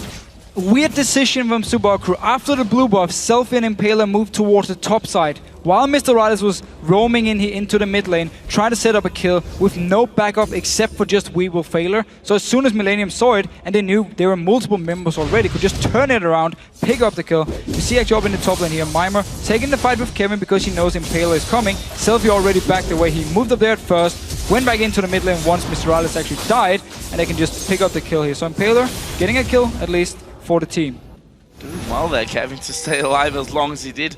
Almost even escaping that one, but almost not good enough for him. That's the first kill, as I said, of the game for the Super Hot Crew. It's now problems down in the bottom lane once again. Destiny's going to come in. We Will Fail. Got nothing to work with here, and Kurt picks up his 3rd kill of the match. Just throwing back the Lantern to Mr. Rice. Please die with me here. Of course, he didn't click it. They'd have this flash, therefore they could just go straight for We Will Failure and pick up another kill here. So Curb on this Twisted Fate, we talk about high risk, high reward. It's definitely working for him now. And he's not taking any risks with it. No, this one has been safe. They've made 3 versus 2 down in this bottom lane time and time again. As Selfie are going to chase onto Cotton X, but he can of course just get away onto that ward. They need some help here though in this mid lane because Mimer has now joined in. Turret's going to go low. The kick comes back down. Mimer will get the intervention early on, but will it be enough to save him? Cotton X will follow through. Kevin chasing in as well, and actually Mimer had to use his flash to back away. Creighton coming around the back. Mimer sees it though thanks to that ward. And will they keep chasing him? Creighton's kind of alone there, and the Lantern either way will bring Selfie back into his own jungle. Millennium not going to fight. They're actually stacking up around the Dragon. But we see it again here for Super Hot Crew. Every time Kerr ports away from the mid lane, they just push it up so fast. As many members as possible here. Dragon now is up. They started. All 5 members here. Jax is in the base with teleport. He's coming in.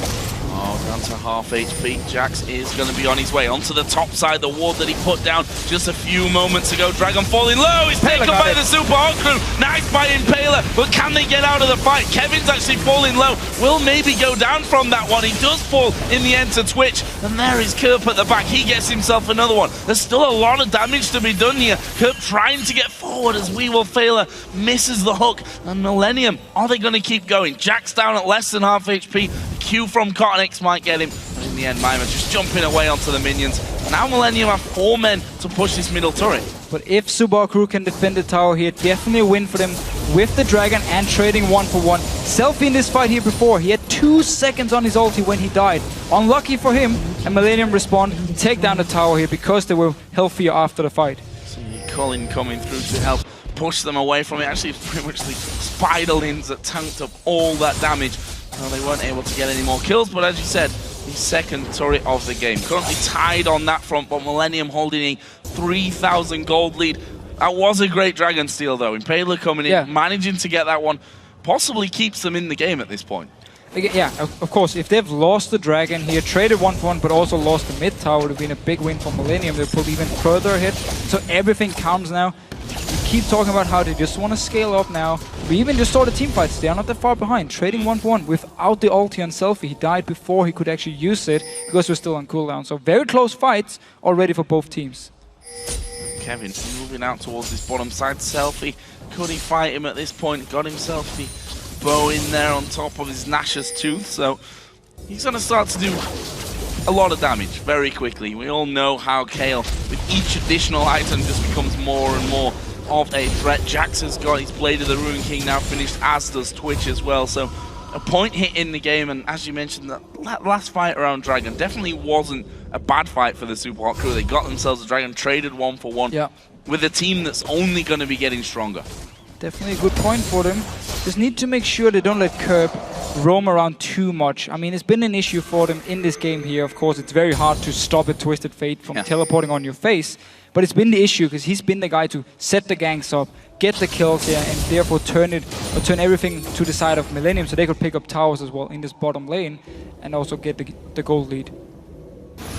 See them being very careful on the bottom side. That turret low and decided not to push in to finish it off in case anyone from Millennium just happened to be sat there waiting for them to really move in on things. Have a look down some of the items on Millennium's side as they covered the Super Hot Crew earlier on. We can see the Irelia moving up towards that Trinity Force. Won't be too far away from completing that one. Kerb actually taking the Zhonya's Hourglass there after his Athenes. So didn't want to go for straight death cap, rather felt that with the likes of Jax jumping onto him, with Twitch sneaking up onto you here, the Hourglass will do a lot more for him, and I can definitely see the idea. Just the armor itself is going to help a lot when Miss Rise go for him, and ooh, ult missing from Jerry here. Not ideal, but those things can happen when you're trying to lock down Selfie, who just speeds himself up and is able to just dash away from any of that damage and from the lockup as well. However, the Super Hot Crew not phased, and why should they be? Solar Flare is now down. That gives him a little bit more freedom. Bot lane won't be able to help the team wave clear in his mid lane, but for now they're just moving around, going towards this top side, where Mimar has built up quite a wave. However, Millennium should be able to come up and actually defend it. Will they though? They're out to take the long route around, and Kevin actually using his ultimate to make sure that that wave doesn't get towards the tower and allow the Super Hot Crew any free damage. But it's definitely the Super Hot Crew at this point, at this very point in the game, that are dictating where the pressure is being put on, and Millennium just playing quite reactive to this, moving up to the top, coming back down to the mid laners, following Super Hot Crew's lead almost. It's also because Millennium is just waiting for someone to overextend from Super Hot Crew so Kerb can teleport down towards them. That's why we saw Creaton in the bottom lane, we saw Kevin in the top lane, waiting for something to happen. If one person moves up and tries to one-on-one anyone from Millennium, Kerb is going to join in instantly and turn it around. So they were just waiting for a chance to make a play with Twisted Fate. But because Super Hot Crew were grouping together, except for of course Mime in the top lane, which can easily go up and help, they couldn't actually make any plays and just waited out and saw, okay, they're pushing top, fine, easy, we just cleared the wave.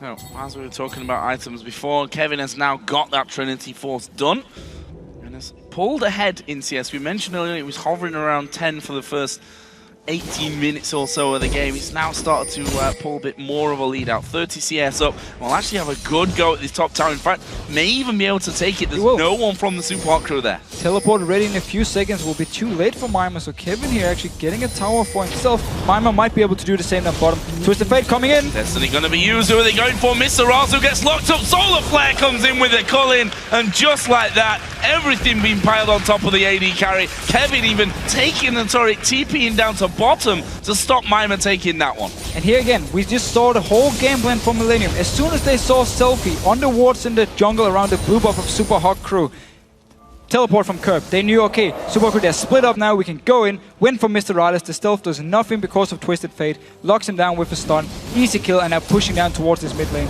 So Millennium are just waiting and waiting for Super Hot Crew to make a move and then punish them. A lot of poke coming in, but they still need to be careful of We Will Failer or Impaler even with his Cocoon, locking one of them up to start things. The Hurricane is done for Selfie as well, so he's going to be a little bit more of a problem when it comes to these team fights, which up until now we've only seen one or two big ones.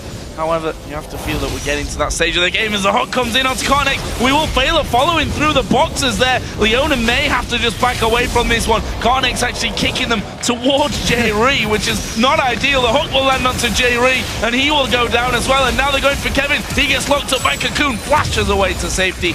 And you have to feel that Karnak's maybe have killed J-Ree there with that kick. Yeah, and also Millennium, they stayed around, didn't know if they could help or if they just had to back away and leave.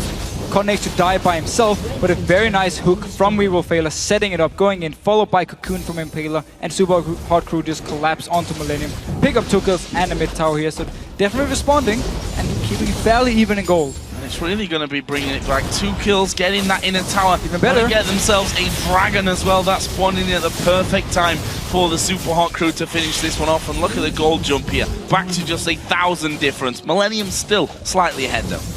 One very nice hook from We Will Fail, and Millennium a bit out of position, and everything just turns back into even from Super Hot Crew's a very nice play. No teleport on Kevin, but Kerb can actually use his ulti down to this tower if he wants to try and save it. Seems no Mimer. Oh, he's going in for it. Go in. Saves the tower. Yeah, saves the tower at least for now, although those minions doing a lot of damage onto it. He's going to have to quickly speed that one up, saves it with a slither of life still remaining on it. But Mimer, no risks really from that one. He could have probably stuck around and had it go onto the tower, but why risk giving Kerb a 5th kill? He's 4-0-3 again, coming up big for Millennium. And we need to see team fights here from the side of Super Hawk Crew, with of course the Hurricanes onto Kale. Very, very strong team fighting build. We see it pretty much every time now. There is a Kale pick and it always works really well. However, one of the weaknesses of the build is actually the fact that if there's a lot of stuns on the other side, because you're so auto-attack independent, you will lose a lot of damage compared to the burst, death cap, DFG or whatever Kale we have seen beforehand, with just you focus on your Q damage and a few hits with a Lich Bane as the burst. You won't have the same thing here. You need time to stand there and hit. So if Millennium with Jerry, with Kerb, locks him down, stuns him, he won't do a lot of damage. Kerb actually running a Elixir at this point as well, so definitely looking to get something going here on Millennium, as Mimer is finally going to get rid of that bottom turret that's been low for a long time by now. Feels like almost half of the game that turret has been within striking distance for the Super Hot Crew. Puts them ahead on the turret front, brings them to within 400 gold, as well as the Zenith Blade not quite landed onto Impaler. There's a good use of teleport advantage for Super Hawk Crew. Kevin's teleport just got up now, and with of course the ulti being down from Kerb as well, they knew Mimer could just return to this bottom lane, take the tower by himself. He could always join in for a fight here. So smart map play from Super Hawk Crew, making sure to get another tower. Now we see the gold difference over time here. Super Hot Crew actually doing pretty damn well with this now. That swing coming their way, and actually they're catching out J-Ree inside of the jungle, who tries to go aggressive from his side. And we see that Selfie, we said it before, that he's only going to be getting stronger and stronger and stronger. Now that needlessly large rod added in on top of his Nash's Tooth and the Hurricane as well.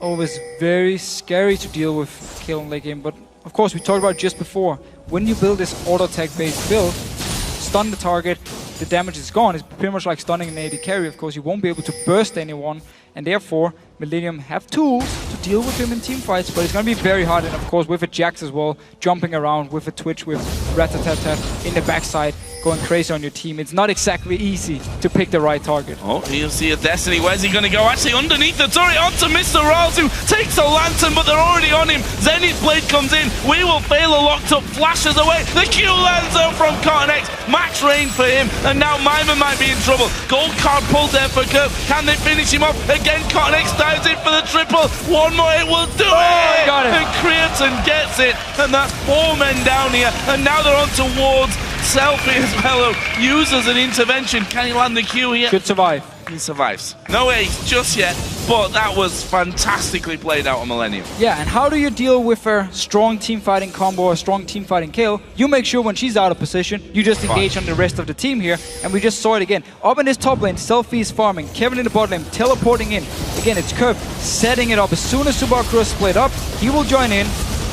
All down onto Mr. Radis, even though he takes lands and he flashes, still dies for it. And from here on, because Millennium are still so healthy, can just keep diving on. Good stun onto Mimer here, keep going for it.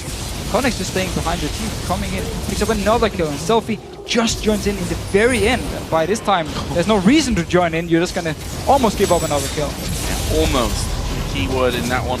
Only died once up until now, actually has finished off his Zhonya's Hourglass, so that will certainly help things out moving forward. But compare that to his opposite number, Lich Bane done now for Kerb. We also see the Randuins coming out on the side of Millennium. One for Cottonex in the jungle, one for Kevin's top lane Irelia as well, on top of his Trinity Force. So it's going to make these team fights that bit harder for the Super Hot Crew. And honestly, Mr. Riles been a bit of a non-factor because Millennium have literally dove on him every single time. Every time they have the chance, they use the ulti from Kerb, see where the rest of the members are, and just go straight for Mr. Alice, kill him instantly. He won't be able to do anything in the fights.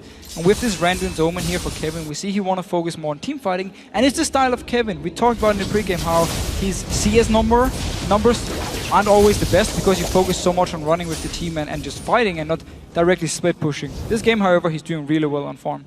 Very solid, 238 CS. However, we see Selfie again up over 300 CS on that Kale for him, something that he's done time and time again.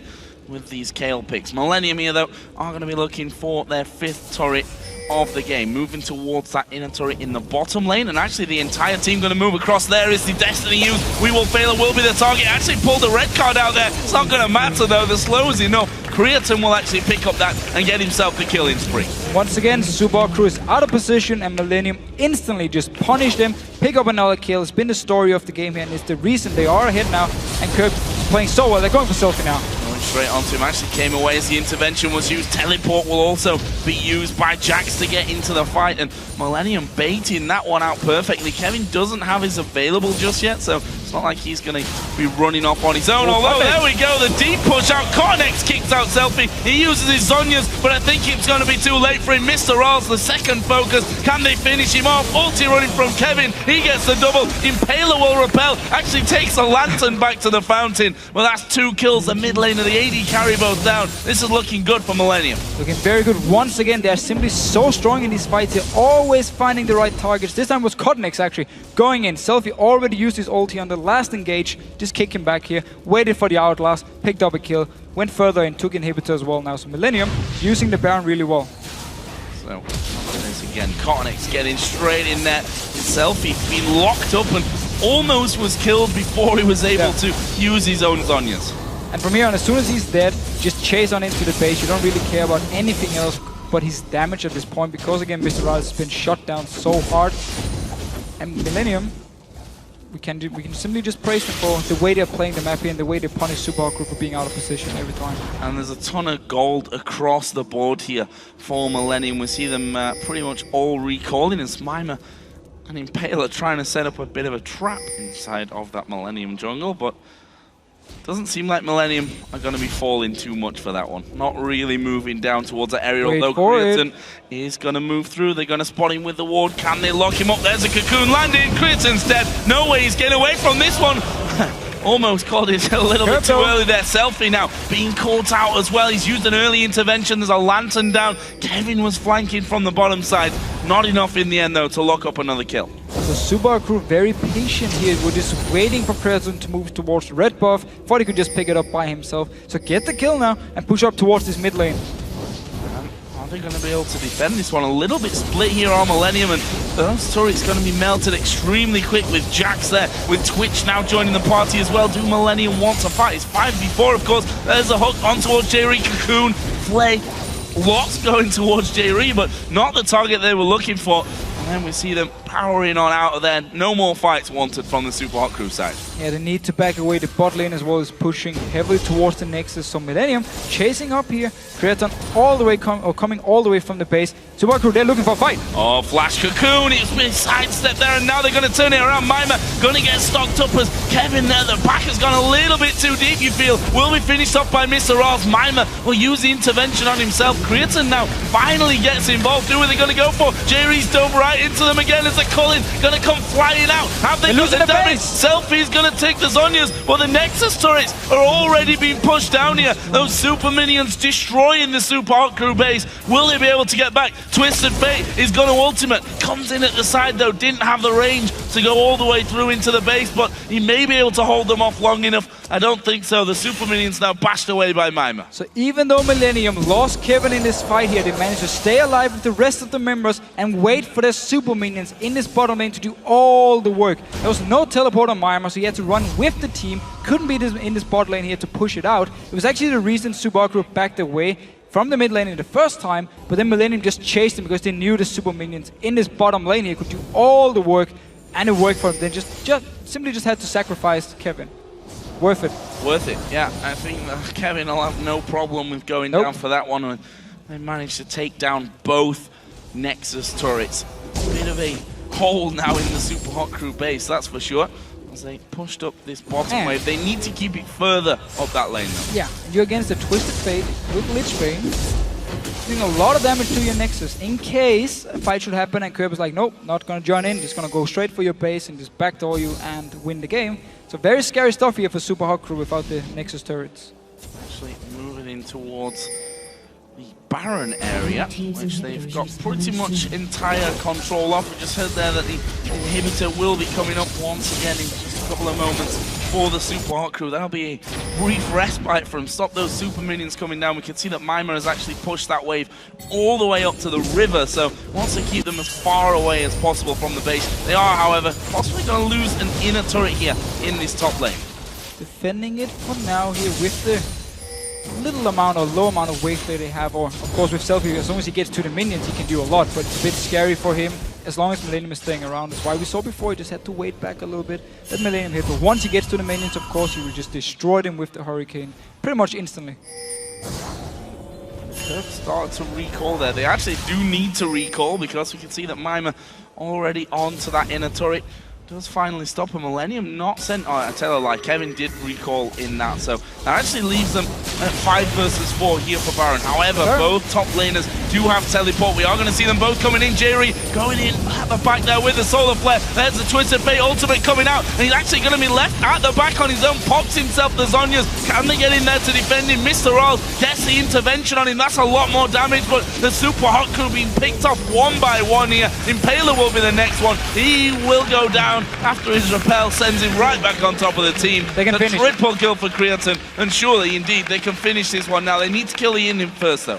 But such a weird fight from Super Hot Crew. They start the Baron, even though Kevin had teleport, could just instantly join in with the rest of the team, and then just ran in different positions. Now going for Selfie. Oh, that Zhonya's may just cost him his life here. I thought if he'd have just walked away from it, Kevin might not have been able to finish him off. It doesn't matter. Zhonya's is going to be the death of him. The inhibitor is going to go down. A Millennium with just Weevil Failure to really protect the Super Hot Crew base. They're going to walk straight through, take down the Nexus, and pick up a valuable win here against the Super Hot Crew. Every single ulti from Kirby in this game here gave kills over to Millennium, gave them objectives, gave map pressure. He was so strong in the early game, in the mid game, and every time Super Hot Crew out of position, well, Kirby was like, I'm just gonna ult with the rest of my team, go in, kill Mr. Rylus, make sure we win the team fights, and therefore also win the game. And the questions that we had before, we talked about Millennium being a very solid mid-table team, and that they had to kind of prove, I think, to themselves more than anyone else, of course, that they could beat teams like the Super Hot Crew themselves. They're having a great run up at the top of the table, and they did it in an impressive way here. 19 kills to 8 by the end of it, and really the lead that they built up early on, even though we were expecting this power spike out of the Super Hot Crew, we were expecting them to get stronger and stronger and stronger, the lead that they had carried them through the entire game. And also the fact they delayed the power spikes for such a long time because they kept making plays on the map. Every time Super Hot Crew went to farm a lane, to, again, just straight single farm a lane. Normally you would like, yeah, it's fine, I can just take this farm here. But every time Super Hot Crew went for the farm, Millennium would punish them somewhere else on the map. And that's full credit to them playing the comp really well and also have some very strong team fights overall. But Millennium need to do this more often. They need to show to themselves, as I said before, that they can win 2 games in a row. I mean, if we look back to week 1, everyone was like, wow, Millennium this season looking incredibly good. Only lost 1 game out of the first 4 in Super Week. Since then, it's been inconsistent. Again, the word of the day almost, up and down for them completely, but this win against the Super Hot Crew, definitely a vital confidence booster, if nothing else. Especially with the way they played the game. I mean, this is not Super Hot Crew directly losing the game by themselves. This is actually Millennium playing really well, knowing how to play with the Twisted Fate, knowing how to play the map, and therefore take advantage of every situation and win the game. So credit to Millennium. But as you just said, we need to see it more often. Same thing for Super Hot Crew, of course. They also need to be more consistent. Well, we do have Shocks on stage with Creatine from Millennium after that win, so let's send it over. Thank you very much, Joe. Indeed, joined by Creatine after that win, and dare I say, much needed win for Millennium. Tell us a little bit about the mindset going into this game, because it hasn't been going so well the last couple of games. We had a plan to play 2v2 and 1v1, but the lane swapped versus us. I'm not sure why. And to be honest, we came to this game without a plan. We just tried to play the normal swap game as good as we could. And it actually worked out. Twitch was really behind the whole game, and I think that led us to victory. Yeah, you did manage to catch a lot of people out at a lot of times. Was that how the comp came together going into the game? Actually, we were like, we know that Kelly's gonna split push and TF is really good against it, and we tried to stop them split pushing, but I think there was never a point that she could actually split push because she would just die all the time, and I think like TF was the best option for a like pick up people comp. Yeah, absolutely. Last question for you guys. Obviously, you needed this win. Tell me what the difference is, because I talked to you in week 1 where you guys were doing so well. What kind of changed over the next couple of games that you lost that spark from week 1? I think after first week we started to play more carefully and just really cautious, and right now we just try to get the best out of something we can get, and what can we do afterwards and try to get it as well. And I think it's working really good so far. And it is in this game, absolutely. Thank you very much, Creighton. Thank you. Now, don't go anywhere, because after the break, we're going to break down this game, and it's time for first place Alliance to play versus Gambit. Don't go anywhere. We'll be back in 3.5.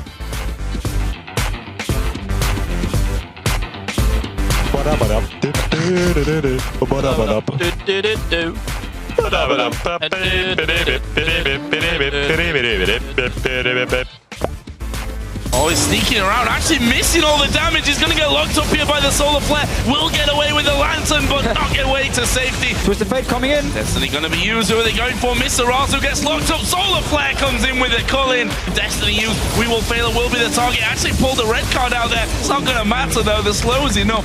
Failure? Just one failure. Failure fast. It's fine. Rales. Help.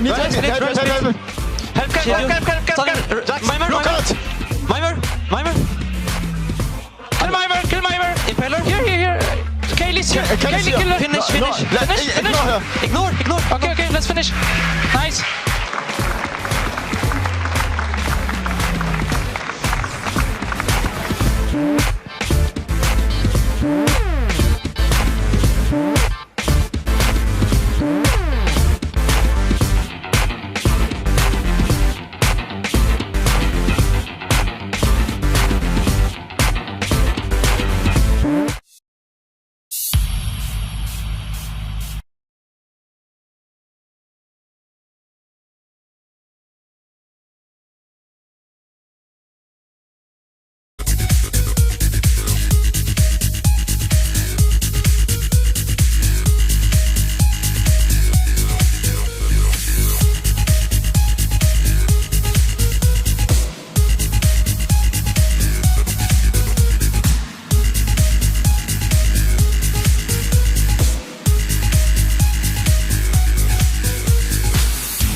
Thank you for joining us. We just saw Millennium beat the Super Hot crew, and we're going to discuss this at the table with Trevor and Lee.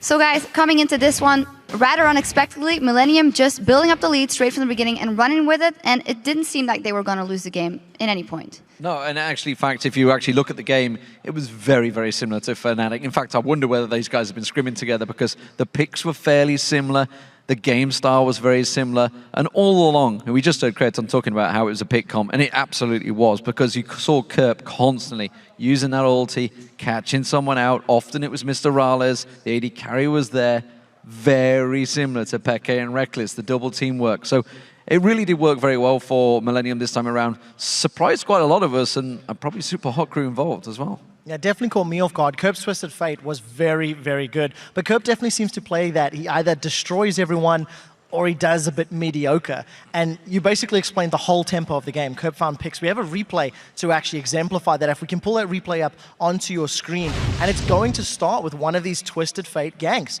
4-7 up, completely even on gold. Millennium are actually down on towers at this point in the game. At 28 minutes, Super Hot Crew have held them off, considering Millennium was in control. So let's roll this clip out, and it really does just start with Millennium focusing down Mr. Rawls.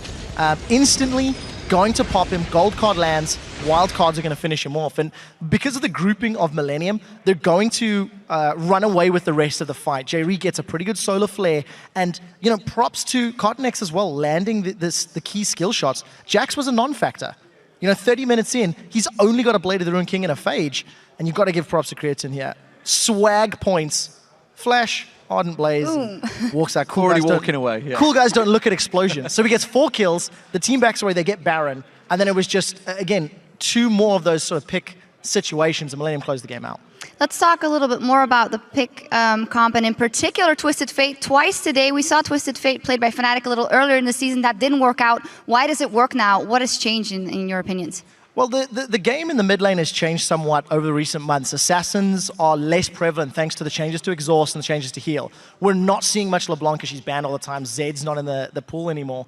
And those poking champions like Ziggs are so often on the bench, are so often removed away. So when you have this mid lane matchup where Twisted Fate has time to build himself up, he's got good wave clear, he's got good burst, he mitigates the stealth champions which are super popular like Evelynn, like Twitch. So in this game, Mr. Rawls was never safe because Destiny always made him a pinpoint target.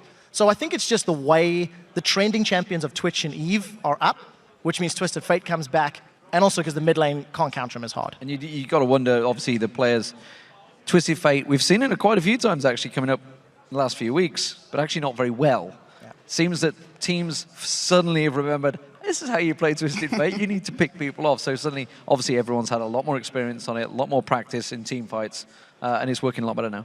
Let's theorize a little bit about what this means for both the Super Hot Crew and Millennium. I asked Creaton, what was going on, and he said it seemed that after we were winning, we were playing too safe. How do you think that this will go further in the season if you look at their play right now? I think Millennium are only winning games when they play pick-style compositions. You go back to 2 weeks ago when Kerp destroyed people on Fizz. It's a pick composition. Kevin is only playing Irelia at the moment. He's not super comfortable in Shyvana. He said so last week in an interview. What this means for Millennium, they need to diversify. They can't rely on pick comps only to find wins. It's working now. It might not in a few weeks when the meta changes or shifts away. For Super Hot Crew, they just need to not panic. They were 30 minutes in. They had under onslaught of Kerp's Twisted Fate, and they were even on gold. They were ahead on towers. So they weren't doing badly, even under all of that pressure. Yeah, and they actually had a great late team composition as well, of course, with the KL Jackson there. They would have done really well. That's exactly what they were aiming to do, just hold out. And you kind of, again, you look at SK. SK were trying to do the similar thing, but credit to Kerp diving with that ulti onto the tower to create the whole play, to set the game up. Yeah, and on the other side, the Super Hot Crew, of course, they were getting so hyped and doing so well. Is this just a 2-off? There's 2 games they lost now in a row? I don't know, because even in the games, like against Alliance, they were completely outclassed. Super Hot Crew really got destroyed. I mean, there's nothing about that. Against Millennium played better, but it's hard to say whether or not was Super Hot Crew losing or Millennium just outplaying them. So it's not panic stations yet. They're still middle of the table. It's not the end of the road yet. Yeah, absolutely. Some great team play from Millennium. And actually, at the start of today's show, we asked you to hit us up on Twitter to let us know which European LCS team do you think has shown the most consistent teamwork so far and why. The first tweet is from @MertRusso. I have to say to Super Hot Crew, when the game gets super late, the team's coordination is the difference between victory and defeat. Sadly, they didn't get to the super late game here. This almost would have been right. And actually, to be fair, they have been great at the start of the season. They're now actually tied for 3rd place with Fnatic and Millennium, I believe. They're all on 5 and 4. So, it has been a great start to the season for Super Hot Crew. They did look very good at the start. They've got to make sure they don't slip into a rut. They had an extremely long game that they finished successfully as well last time, of course. The second tweet is from @Harakos. I think SK is currently showing the best teamwork. The synergy between Svenskeren and the rest of the team is outstanding. And I dare say, even in the loss today, they kept putting up good team fights in the endgame. Yeah, I completely agree with that. I think SK as a team, that's their biggest strength. They have struggled in the laning phase. They have struggled a little bit in the individual matchups from time to time. And today's game demonstrates that. They fell behind in the laning phase, and Fnatic just punished them for it. The last tweet is from @IG_Creedster. Alliance for sure. Their team synergy has reached a new level this split, which made the whole team, but mostly Tabs, more confident. We're about to see them in action. Yeah, no doubt about that. Alliance have been magnificent at the start of this season. 7-1. We talked about how in this pre-show how this is the deadliness time for any team that reaches 7-1 generally goes downhill from here. Don't jinx. So they're playing Gambit next. It's a tricky game. You never know what Gambit's going to turn up like. But honestly, Alliance have by far looked the best team by a mile in Europe right now. That was also Gambit that broke Fnatic's winning streak. It was, split around, so maybe. I don't want to jinx it for Alliance. Thank you for those tweets, and we're always ready for more. Be sure to follow us at LOL Esports, and of course use the hashtag LCS for your game day chatter. And now we're going to send it back over to Joe and the Fisho at the desk. Thank you very much, guys. Now, let's get ready for our last LCS match of the day as Alliance take on Gambit. Alliance, of course, continued the domination of the European LCS last week. They managed another 2 wins and currently sit, as Demon said, a very, very impressive 7 wins and 1 loss. And also their individual stats as a team is very impressive. If you just look at the KDAs all around for them, they have the highest team KDA in Europe, with 6.36. Then we have Taps, Froggen, and Shook. They're all first in their role for KDA. Followed then by Wicked and Nith, who are second in their role when it comes to KDA. They are the best team at taking down Barons, where they're taking 11 Barons. They of course lead the entire league in it. And also when it comes to taking down buildings, 74 towers, 16 inhibs here. Alliance are looking very, very strong and also looking very consistent as a team. That's why they can keep these numbers going every time. That's why they've won 7 games and only lost 1. And then I just have to say, last 2 Alliance games, we have seen Anivia from Froggen, and I'm wondering, do you have to ban the way or not? Because teams clearly don't know how to deal with it. We don't see a lot of aggression on the blue buff of Alliance when they play Anivia to try and at least remove the blue buff from Froggen here, because he will always do well on this champion, and we know how strong he is. Do you want to ban the way or not? And speaking of Froggen, let's see what he thinks about the current state of the once dominant Gambit gaming. Yeah, there's not too much rivalry. It's more like Gambit struggling to get back to their former self. This is a really strong team that played with aggression. Like they're struggling to get back to that point, and I think like before they have any rivals, they would like kind of need to get back to that point. And I think Froggen really hit the nail on the head with that one. Gambit are struggling to find their former selves. And while they look good in some games, it's really hard to predict which Gambit is going to turn up to which match. And they are the most inconsistent team in the league right now. There's no doubt about that. Complete opposite of Alliance here. We always know how Alliance are going to perform, or at least we think we know. With Gambit, you never want to try and actually say, are they going to win this game or not? Because even when they actually were one of the strongest teams, if not the strongest team in Europe, they had these off days where they just lose a random game, doesn't matter to who, and then come back the next day and destroy everyone. So Gambit as a team, very inconsistent, and you can also look at the KDA numbers for the team. I mean, we talk about how Alliance were #1 in pretty much everything. Gambit is the opposite. I mean, Diamond is the lowest jungler, Darien is the lowest top laner. Only Genji is actually keeping up fairly well with the rest of the league when it comes to KDA, but it's also because he plays very safe. And I think we're also far enough into the season now to look at Nick's performance and compare it to their former mid laner, Alex Ich. The question is, does Nick have the same impact on Gambit as Alex did? Different players, in my opinion, and different ways they're being used by Gambit. If you just look at the numbers for Nick here the first 3 weeks, his KDA is fairly low, actually lowest for mid laners in Europe. However, his kill participation is very high. So he's involved in a lot of the kills here for Gambit. Looking at Alex, however, go back to last week, the first 3 weeks here. Numbers speaks for themselves. 42 kills to 21 deaths, a 4.0 KDA. Only part of 65% of the kills for Gambit, so he's involved in less. However, he makes plays himself. And we always saw how Alex could take the entire team on his back, get a few kills early on, and carry everyone. Nick haven't been able to do the same, so instead they play more teamfight focused. And you know what? I think it's the right way to play, because for me, Nick is a good mid laner, and I think he has the potential to be on the same level as Alex. And we just have to see if he can do it with time. And now, of course, we've talked so much about KDA, difference between Gambit and Alliance.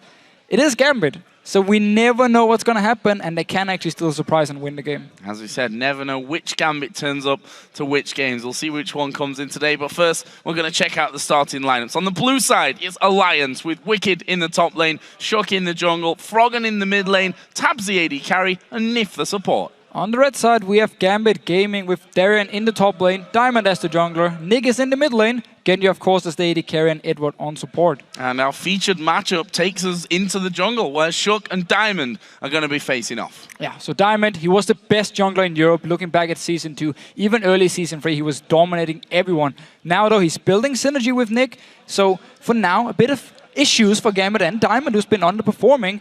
Looking on the side of Shook, though, he's considered to be the best jungler by many now in Europe. He's really performing and really living up to the hype everyone talked about last split, and everyone talked about how he's so good in scrims, he needs to do an LCS, he's doing it now. So before the match begins, let's total up the votes and see which team you picked to win. According to LOLesports.com, you picked Alliance by a pretty whopping 81%. We have to agree, #1 team here, very consistent, always performing well against Gambit, which, as we talked about, we don't really know what's going to happen when Gambit plays. Don't know which Gambit turns up. And one thing that interests me with the addition now of a new support, Edward, you know, he likes to play different things as support. Kennen as support. Gragas has been playing a lot, of course, this split. Is Brown going to get banned away? There's a chance at least, but I know Edward would love to play it. I haven't actually talked with him about it, but just if you look at the style of champions he likes to play, Gragas, of course, very, very tanky. Yeah. Braum is doing the exact same thing here. Set up kills, help your teammates out, of course. So it should be his style of champion, and therefore, if it's open, I can see him pick it. Well, we are going to get into Champion Select and see if Brown will make it through here for the first time today. Yeah. If Brown gets picked, I'm going to wear a mustache tomorrow. Shave the rest of the beard off and wear the deal. Brown tash. We'll see about that one. First ban's coming out either way. Yasuo and Ziggs banned away by Alliance. On the other side, it's Kassadin taken away by Gambit. Who would have thought it? Red side Kassadin banned. Stand-up bans so far. Nick played actually a very strong Yasuo game here. I believe it was week 2, therefore being banned away from Alliance, and also Ziggs banned towards him. So they really want to target Nick, who's still the new guy on Gambit, of course, and want to see, okay, what else can he actually play than just these few main champions.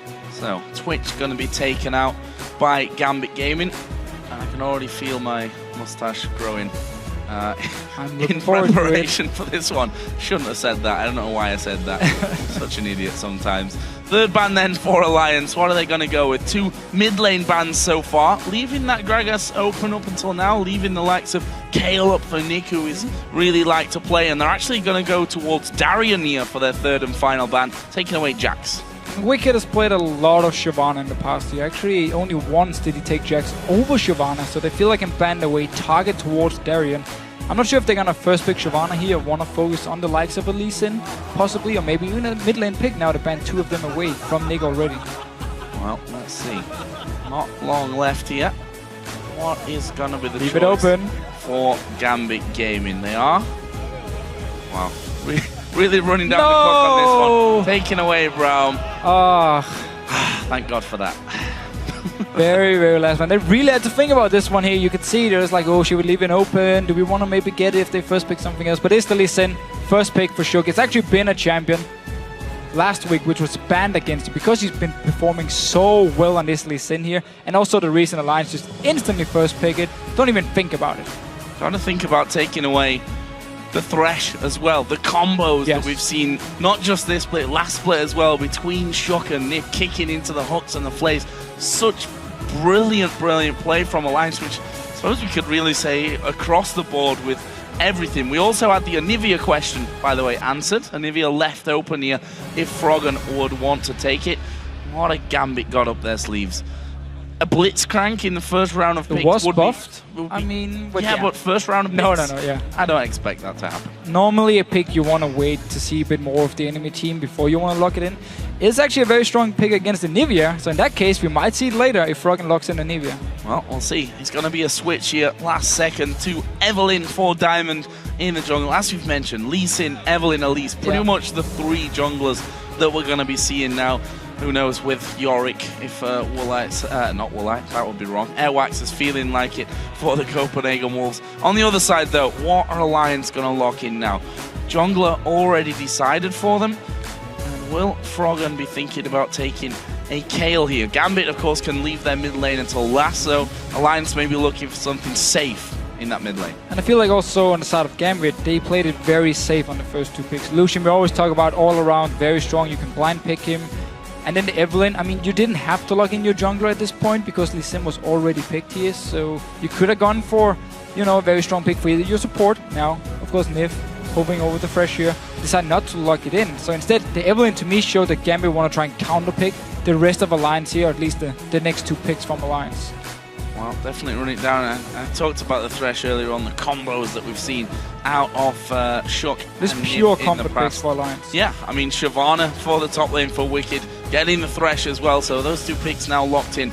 Interesting to see where Gambit go, whether they leave that mid lane until last, which you've got to expect from them at this point of things. Yeah, either mid lane or top lane. We could see the Gragas coming in from Edward, of course. We've seen in laning phase, it's very, very strong. He plays very aggressive with it. Yeah. Needs to be careful though, because when he's against a Lantern, it's very easy to set up a gank towards him. We actually saw it last week where he got punished, died a few times for it, but he plays very aggressive in the laning phase and often actually win the lane with Genja when he plays the Gragas support here. So it could be an option for him when it comes to top lane and mid lane. I mean, Trundle for Darien, really Necton if they want to go for some early pressure against Shyvana. Of course, it is Darien. Could even see a Warwick. I wish. You wish. I would be incredibly happy if he was to pull out the Warwick. And for Gambit here, hovering over Kayle. Said it before that Nick really played a lot of Kayle, a lot of Lulu in there as well, but looks like it will in fact be a Kayle choice this round. And Sona, also an interesting choice coming out for Edward. Yeah, it was a champion he actually used to play quite a lot, but he always said he hated playing her. She was very boring, didn't really fit his style. However, when you put it together with a Kayle, most likely building Hurricane, if you log up 1-2 members with your ulti from Sona here, a lot of free time for Kayle to just auto-attack them to death. So very, very strong team fight already from Gambit's side here. And if they can lock people down with the Sona ulti, land, of course, the Evelynn's ulti on it as well, and then all the Kayle damage and the AoE coming in from the likes of Illusion, it's a very, very strong start to a team fight from Gambit. On the other side then, Alliance looking for AD carry and mid laner. All Froggen brings to the table up against the Kayle. And this combo that's worked out for them, Kog'Maw and Anivia. We have to go back to that. The Kog'Maw and Anivia was could very, go Lulu very as well. good for them. I mean, Lulu could also be a choice.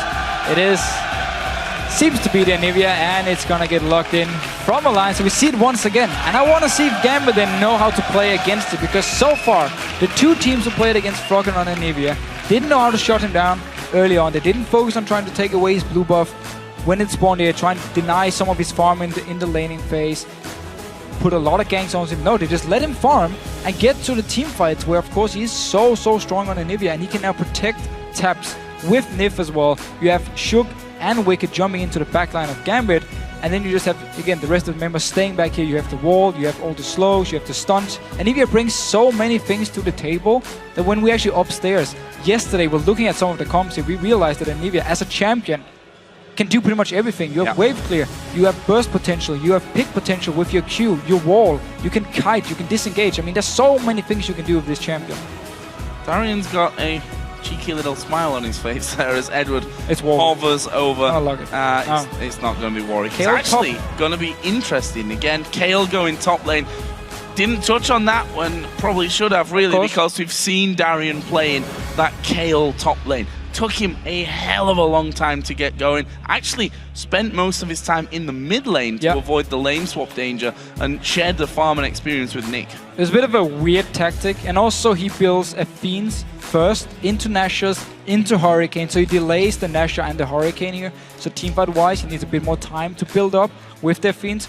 But Kayle into Shyvana is actually a very strong pick, because Shyvana will never be able to get onto you. You slow her if she speeds up or jumps towards you. You hit her from range all the time, of course, and you shred away a lot of armor and magic resist. So you do a lot of damage to her. So it's a strong pick in lane, unless Alliance, of course, just say, you know what, we're just going to lane swap around and make sure we're never actually going to have this laning phase, at least not early on. And Nick revisiting Nidalee will be hoping for something better than a 0-0-0 that got his season started off here in the summer split. But guys, we're going to revisit our featured matchup on Twitter, where you can let us know which jungler you think will come out ahead. Use the hashtag Shook or Diamond, and we'll check out your answers in the game to see how you voted. Both junglers, of course, playing comfort picks here. Evelynn from Diamond, seen it time and time again, but also Lee Sin for Shook. I mean, it's been such a game-breaking champion, and every time he plays it, at least in this split, setting up kills left and right in the early game and applying so much pressure here. So I'm really looking forward to see what he can do on Lee Sin in this game. See that Alliance, I was going to say looking confident, and then Wicked starts to give us a big yawn. Well, it's been staying up a little bit too late. Didn't cut his hair yet, actually. I made a deal with him. Not sure if he's going to follow it, but until Alliance actually lose a game, he won't cut his hair. That's why, as you see on your screen, he looks a little bit funny. A little bit funny. We're going to get into game, guys. Alliance taking on Gambit. We'll see if Alliance can keep, well, their incredible form up, really. 7-for-1. As the guys over on the analyst desk earlier mentioned, though, Gambit are the crushers of dreams when it comes to winning sprees. Of course, they were the team that stopped Fnatic in the last split. We'll see if they can do it here against Alliance as well. So we see early on here, no teleport on Frog in this time. He played it last time against Subaru with Anivia. However, that was against the Ziggs in lane, so it was a hard laning phase. Now he's against Nidalee, one of the weakest early game laning champions, so therefore he can pick the Ignite now and actually have a lot of kill potential onto the likes of Nick. And at the same time, we also see Edward with the Ruby Crystal actually as first item. So he's going to rush an early side stone, sell his Ward Trinket early on, get the sweeping lens, and then try and get a lot of vision control as the Sonar.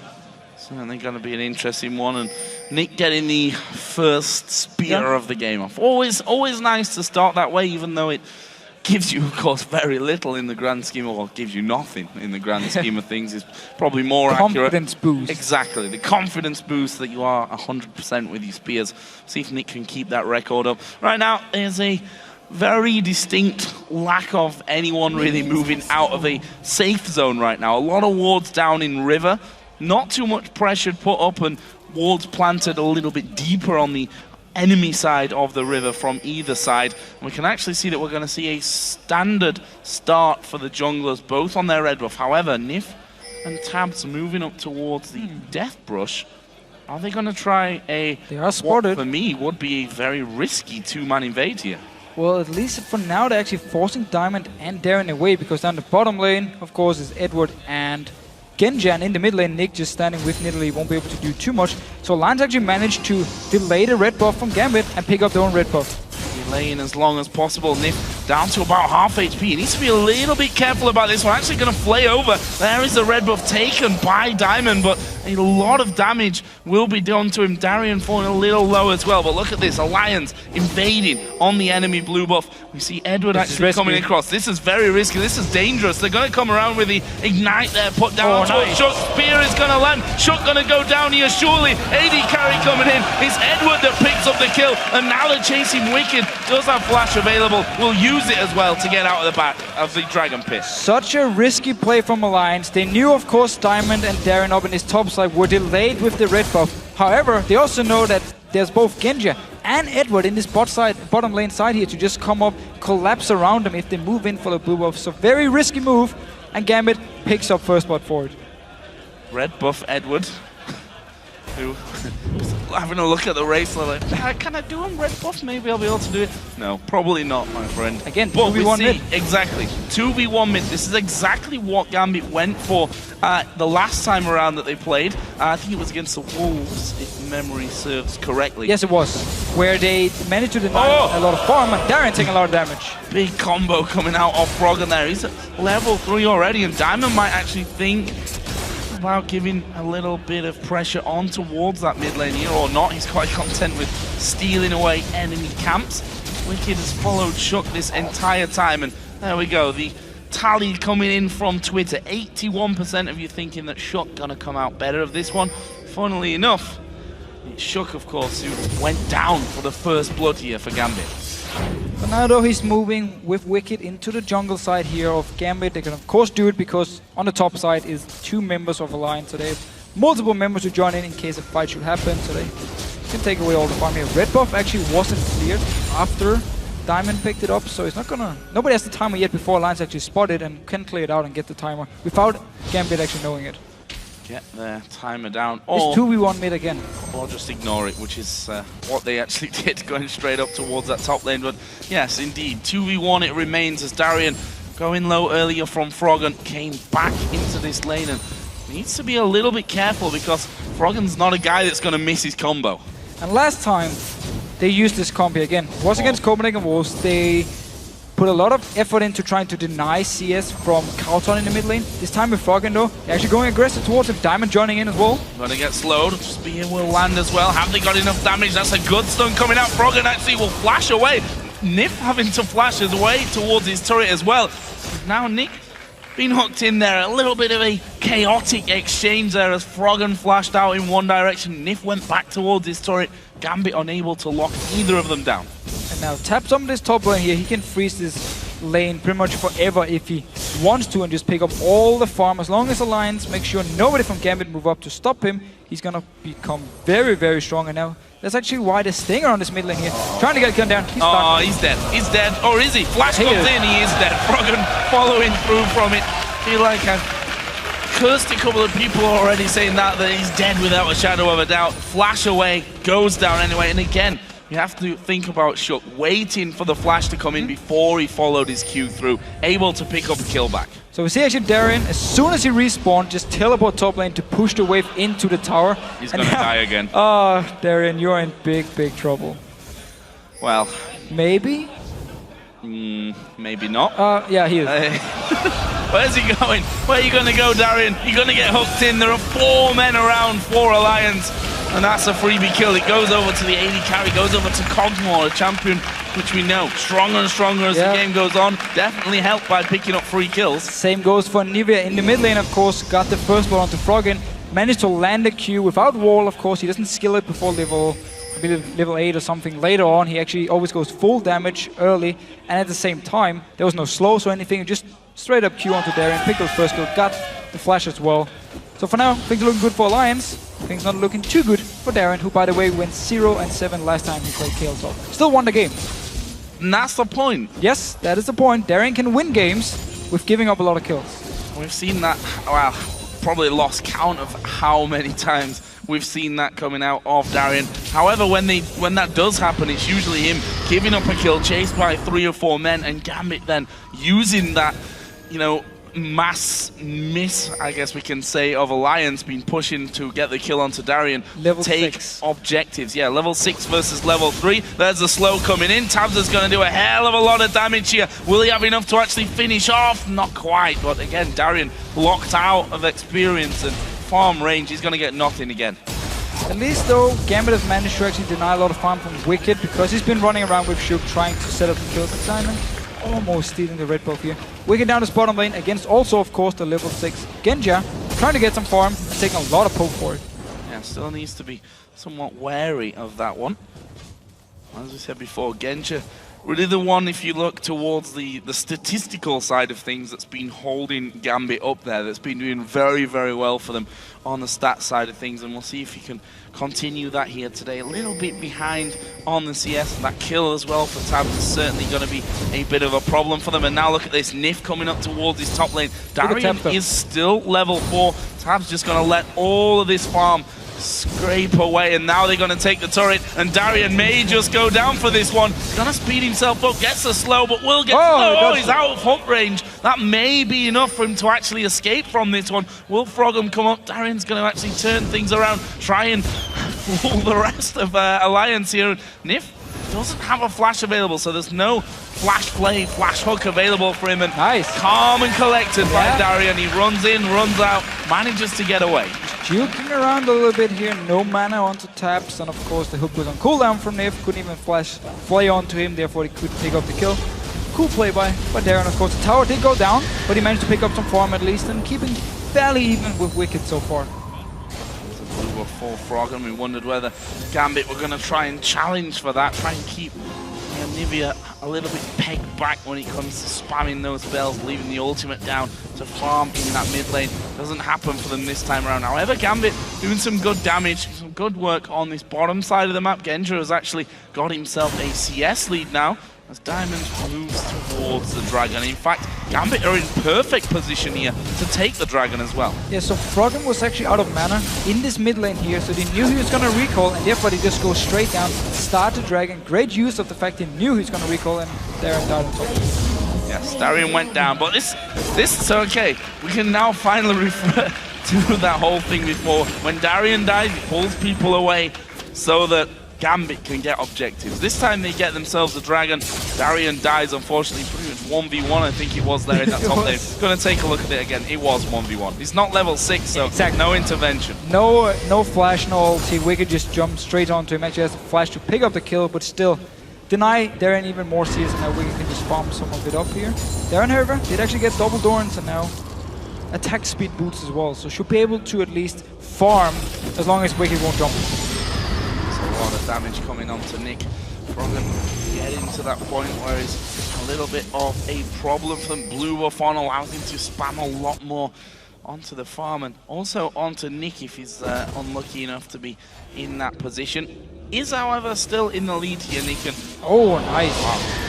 Big spear coming through. Nick, I said it right at the start, that initial spear that he got in to give him some confidence maybe. He's done really well to land the spears. The one that got them first blood as well was a great long range one to help things out. So doing well on that front, ahead slightly in the farm. Also just want to comment on the fact that Darian is 0-3, but he's not even behind in CS. In fact, he's ahead in CS compared to Wicked. We talked about the matchup, however, how Kale can actually do well against Shyvana as long as she's not too far behind in XP like we saw before, where Wicked was level 6, Shyvana wasn't, Kale wasn't level 6. Alliance though, pushing onto this mid tower here, will be able to pick it up. Edward joining in with the team, not level 6 himself, and therefore won't be able to do much. Just a faster reaction there from Alliance. Group up faster than Gambit. Well, using the pressure. I mean, we knew Genji was down his bottom lane, had the big wave, he can just take down the tower. So Alliance, instead of trying to move down and defend an already dead tower, just go straight to the mid lane and knew Gambit wouldn't be enough people to defend it. So just smart play, but also, of course, Gambit picks up a tower in his bottom lane and keeping very even goal. Darian in this top lane, as you said, causing a couple of little issues now for Wicked, now that he's finally up to level 6, feeling a little bit more confident with himself. So Tabs and Genji are going to have a bit of a battle here over that big golem. Who's going to take it? It's Tabs, calmly done there. Genji not able to get in there and steal that one away. However, Genji does have still a 10 CS lead, which will be pretty much nullified with that big wave that's on the bottom lane now for Tabs. Now Darian needs to be careful of in his top lane here. Once again, of course, ulti is ready for Wicked. He built a Cutlass now, so he can even slow him down and just jump towards Darian here. So like the build from Wicked, going aggressive early on, knowing he has the advantage, want to push it, get even more kills, so deny even more CS from Darian. Who of course has teleport ready, so he can just stay, see if Gambit can set something up here, and then he can teleport in. You can see that actually both top and bottom lane have been frozen by Alliance there, so that could be a bit of a problem in the long run. Gambit, of course, pushing that one all the way up, and not really much to farm there for Genji. He's moved around towards this mid lane, but with Anivia's mega wave clear, it's going to be hard to kill out that turret, however many men they stack up. For now though, Darian, or Diamond actually staying at the Wolf camp here from Alliance, so if they push up once again and feel like there's not enough members from Alliance to defend him, I try and go for a dive. I mean, there is ulti onto Edward here, he can flash in, lock Froggen down, and then the rest of the team can just pile onto him. It's a bit risky though, so wise enough to back away here and just go back to farming and Genji down this bottom lane. Darren, of course, in the top lane, trying to catch up. There's Edward, the man who holds the sole kill for Gambit right now.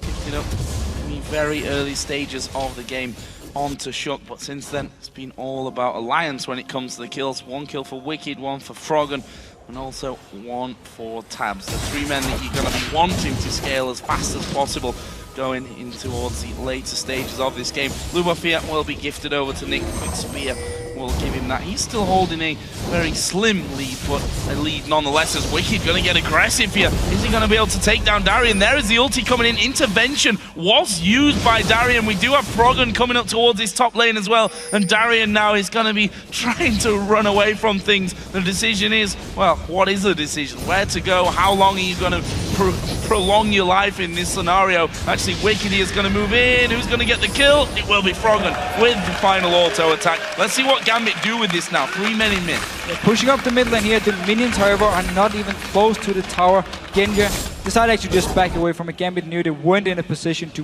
push it down fast enough. But Darren, once again, he buys a lot of time for the team to move around.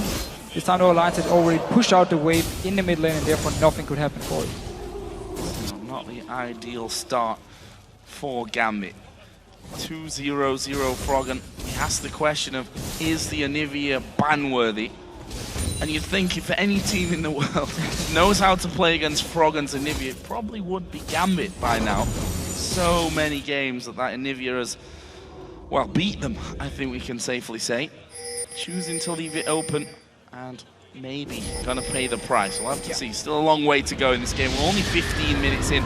However, there is already a solid 1,300 gold lead for Alliance.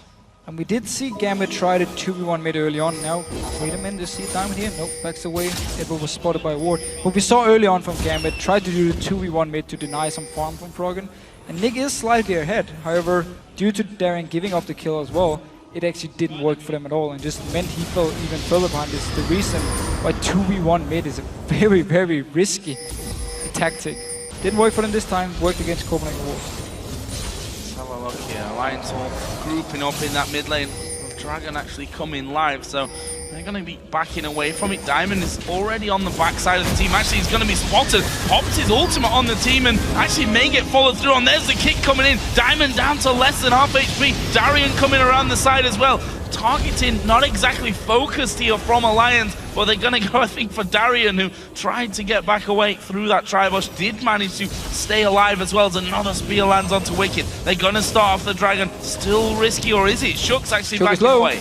Shook is backing away here. Gambit should be able to pick up this Dragon here unless Froggen can steal it with the Q over the wall. Oh, that was actually pretty close.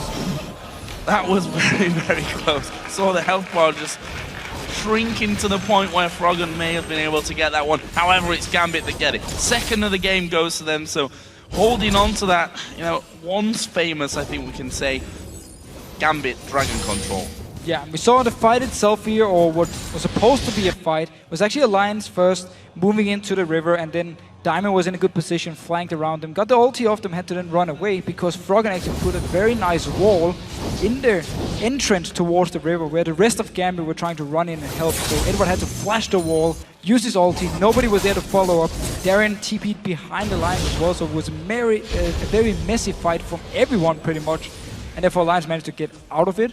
Still lost the Dragon because Gambit got a lot of damage onto Shook, so good play by Gambit. Speaking of Alliance, they're going in for this red buff again. Let's not forget, it was taken by Gambit at level 1, but you can see a lot of damage put down, and Shook this time will be able to steal that one away. See if he can keep control of his own red buff here. What Diamond is exactly going to be trying to do as the pink ward goes down. That'll give him a bit more vision control. However, there was a ward inside of the red buff pit itself, so timer will be there for Alliance as Shook. A rarely missed Q coming out. Nip is here as well though. Only 2 members that can't really set anything up. Froggen was farming the mid lane and Nick now returned to it. So both teams kind of resetting everything, moving back to farming. Tapsor actually moved up in his top lane here, just looking for as much farm as possible. He's slightly ahead of Genja, very small amount however. Genja is actually forced to do the wolf camp because the bottom lane is pushed all the way up to Alliance and he's far away from the top side. Have a look down some items here. See that Darian actually changed up his build this time around. You mentioned earlier, Athene's Unholy Grail is what he went for in the game against the Copenhagen Wolves, where he played that top lane Kayle, or we couldn't really call it a top lane Kayle for most of the game since he spent a lot of it sat in the mid lane with Nick. But he's changing up, going more of a traditional build with the Kayle, let's say now. And I like the fact he's not going to delay getting the Nashus and the Hurricane. It is Darren, he can swap it up.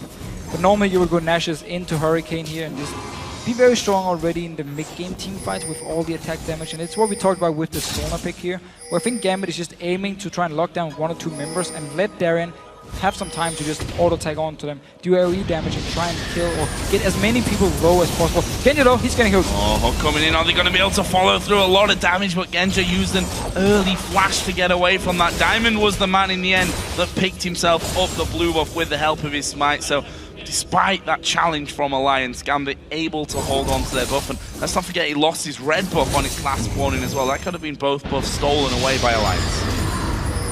So none of the mid laners with blue buff, for now at least. Both of them, they just keep farming away. Nick keeps his CS lead actually, small 20 CS lead here. They're keeping up for pretty much 10-15 minutes now actually, or 10 minutes sorry. They're doing a very good job farming. And now I like this. Gambit are going for the blue buff of Alliance here. Make sure Froggen won't get it so he can just sit in the mid lane and wave there again and again and again. So very good move by Gambit. Yeah, was a question that we had earlier on. Number one, do they let Anivia through? And if they do, which they did, how are you going to stop Froggen getting out of control? He's currently, well, he doesn't really get much more even than the goal between the two mid laners at this point. Both hovering at 6,600 odd. This bottom lane is going to be pressured and will be taken down here. Nothing that the bottom lane of Gambit can do, especially with Shook's presence. It's the third tower of the game for Alliance. So again, looking just at the team comps here, we haven't actually had a big team fight yet, but I'm trying to see how Gambit wants to engage the fight here. Of course, flash ulti from Edward would be the go-to thing, or Diamond, of course, flanking around with his ulti, and then try and surprise Alliance, log a few members down, and then do all their re-damage. However, if Alliance has some good vision control, if they spot Diamond moving towards them, it's going to be very hard for them to flank around. So they need the flash from Edward, or at least need Edward to land a very good ulti to actually start the fight, where Alliance can just more rely on Wicked jumping in, Shook jumping in, a hook landing from Nif, a Q or a wall from Froggen.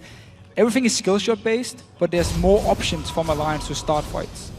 We've just seen there that Darien with his Nash's Tooth complete, giving Wicked a little bit more of a hard time in this top lane.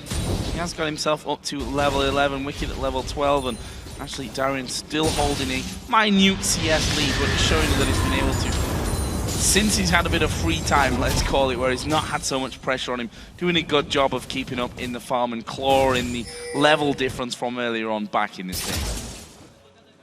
And in general, I mean, Gambit as a team have just done a good job keeping up in the goal because they focus on the Dragons.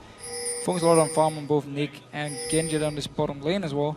Both teams are basically just waiting for the big team fights to actually break out. That's why they're happy enough farming away. We don't see too many aggressive plays, except for Gambit moving in, take away the blue buff instantly from Froggen, go back to the mid lane here, and both teams just going back to farming.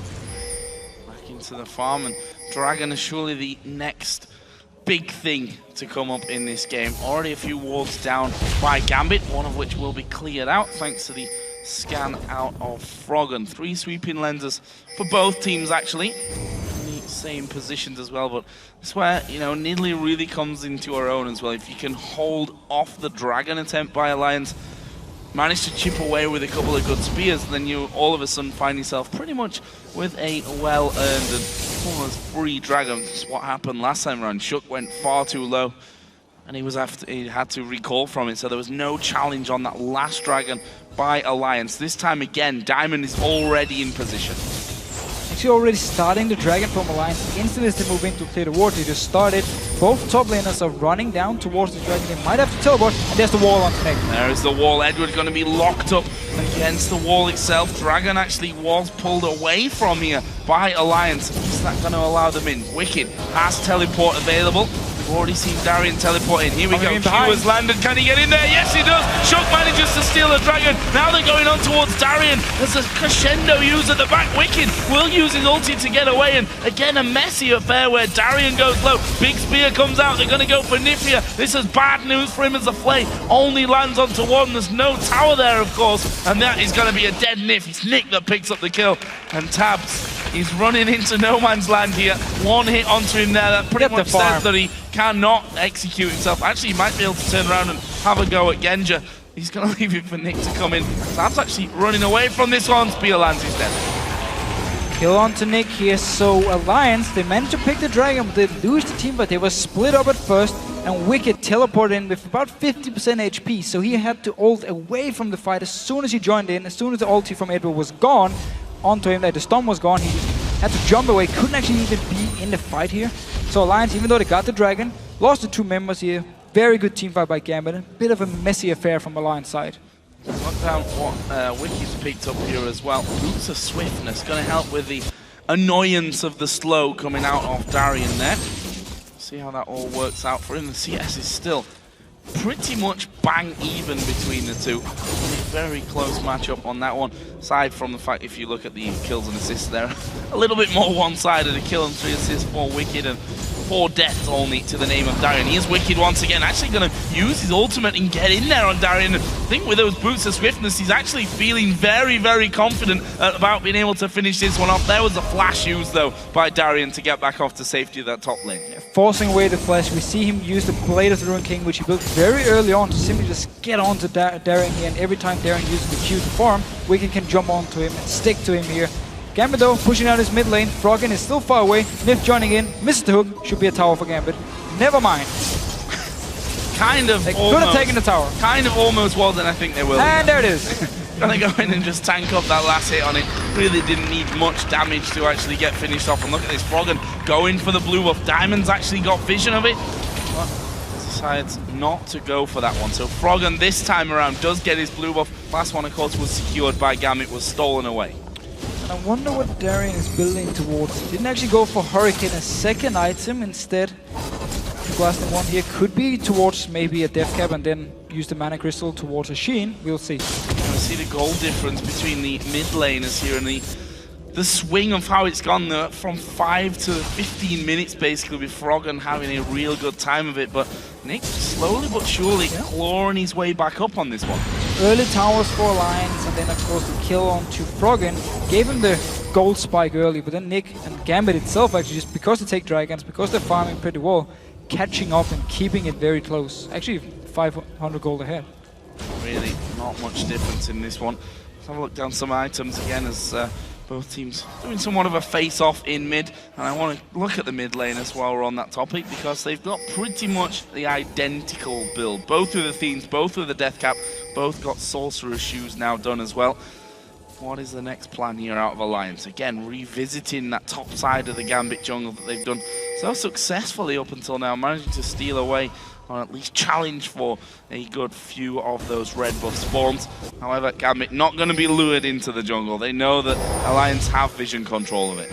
So far in this game, Gambit has actually been team fighting very, very smart, because they always split up, come from multiple sides, so it's very hard for Froggen with his wall or just with his ulti to actually kite and protect the likes of Tapsy, because Gambit just comes from from different sides and allows them chase. If someone goes top lane, someone goes down towards the bottom lane, trying to get a kill here, and Gambit just, in the end, get a lot of poke onto them, and then once they get too low, Gambit can then turn around, go in for the kills here. And Nick, on his Nidalee so far, has really been doing work. At a 2-0-1, getting to that point where he really hurts. However, Tabs is also at that point. Trinity Force and the Blade of the Ruin King for Tabs. Not someone that you really wanted to be getting into a 1-versus-1 scenario against here, as Froggen trying to catch out Genja. Gets a bit of damage off, but he's got a Bloodthirster. He'll heal that all back up as Diamond going in here. This could be bad for him, actually. Tab's doing a lot of damage. Intervention is available. Will be used last second, but Shook's already there. There comes the heal. The double heals as well. Triple heals even because of Sona in there. Something that we forgot to mention in this one. That's a lot of heal from this team. Yeah, a lot of heals here. Definitely managed to get away, but still, he's actually staying around. Want to join in. There's no ulti on Diamond, of course, which used before, and Wall once again for Froggen. Wall in the back and managing to get a good combo off. They've got the poke out of Tabs as well. Massive range that one's got.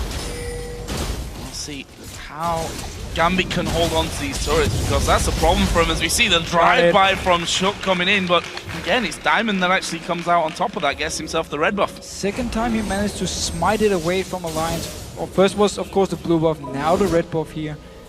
Making sure he keeps the buffs on his side. Now he's going aggressive once again.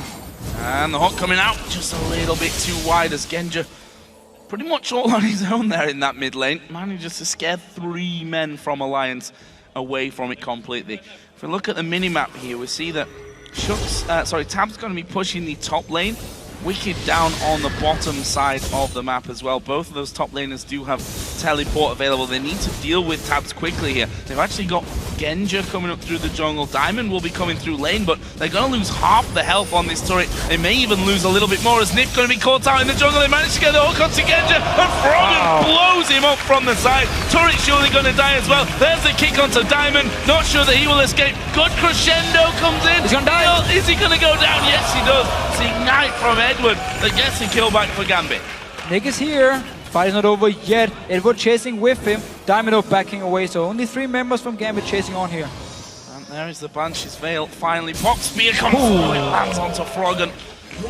Ward goes down to say, okay, we need vision of Nick to see where those spears are actually going to be thrown from. In the end, it goes with that 2-for-1, and very, very interesting fight there. And if we look down Gambit again, their items becoming stronger and stronger this entire time. Darien actually got himself the Sheen and a blasting one now. And they just managed to turn every situation, for now at least, in their favor. I mean, Genja hooked first by Nif and then instantly just went down to Froggen, but still up in the top lane here. Good crescendo from Edward. Killed Shook as well. And then continued to chase on there. Killed Nip. And while they lost the tower, still picked up 2 kills here. Now they're going for the Dragon. Going in for the Dragon. He's already down to half HP. Last one was stolen away by Shook, but I'm not sure he's quick enough this time. He's got a lot of ground to make up, and there is the steal. A little bit of a dodgy smite from that, but they managed to hook in Edward. There's a last-second intervention. Froggen actually throwing the damage through, but wasn't enough to get him the kill. There's Tab flashing in as well. Darian instantly flashing out of danger. It's a good pickup for Gambit. And once again, they get the Dragon, get out safely here. Make sure they don't give any kills over to Alliance. And there's only been 10 kills in the game so far, but still so much action back and forth. Dragon fights every time, or small fights, trying to set up fights, but none of the teams are real hard engaged. You haven't been able to just start a fight straight up and destroy the other team. Himself a little bit more farm. That static shiv was collected after his bloodthirst as Tab's here. I was going to say in no man's land, but with that lantern, all of a sudden you're almost half the map away again. Froggen will get another blue buff, so things been a little bit more reset of this one. We've got Wicked down the bottom. Tabs will be collecting his red buff. Added a pickaxe longsword, so Last Whistler going to be coming up here shortly for Tabs as well. And on the side of Gambit, Darian actually went for second item Lichbane, which is perfectly fine here on Kale. Doesn't want to go for the Hurricanes build, it seems. Death Cap or Avoid Staff should be the next item for him, and he's going to start to do a lot of burst damage now. Talk about the difference when there's a lot of CC on the side of the other team. It's a bit risky to run the attack speed build, and now this time around, because of the Nivea Stomp, because of course the hook from Nif here, doesn't want to risk not getting any damage off in the fight, so he's going to build more burst focused. That's the danger for them as well, when Darian really starts to build things up. That's a lot of damage they've got coming through. Of course, Shyvana going to be getting tankier. Banshee's Veil was picked up earlier on by Wicked here.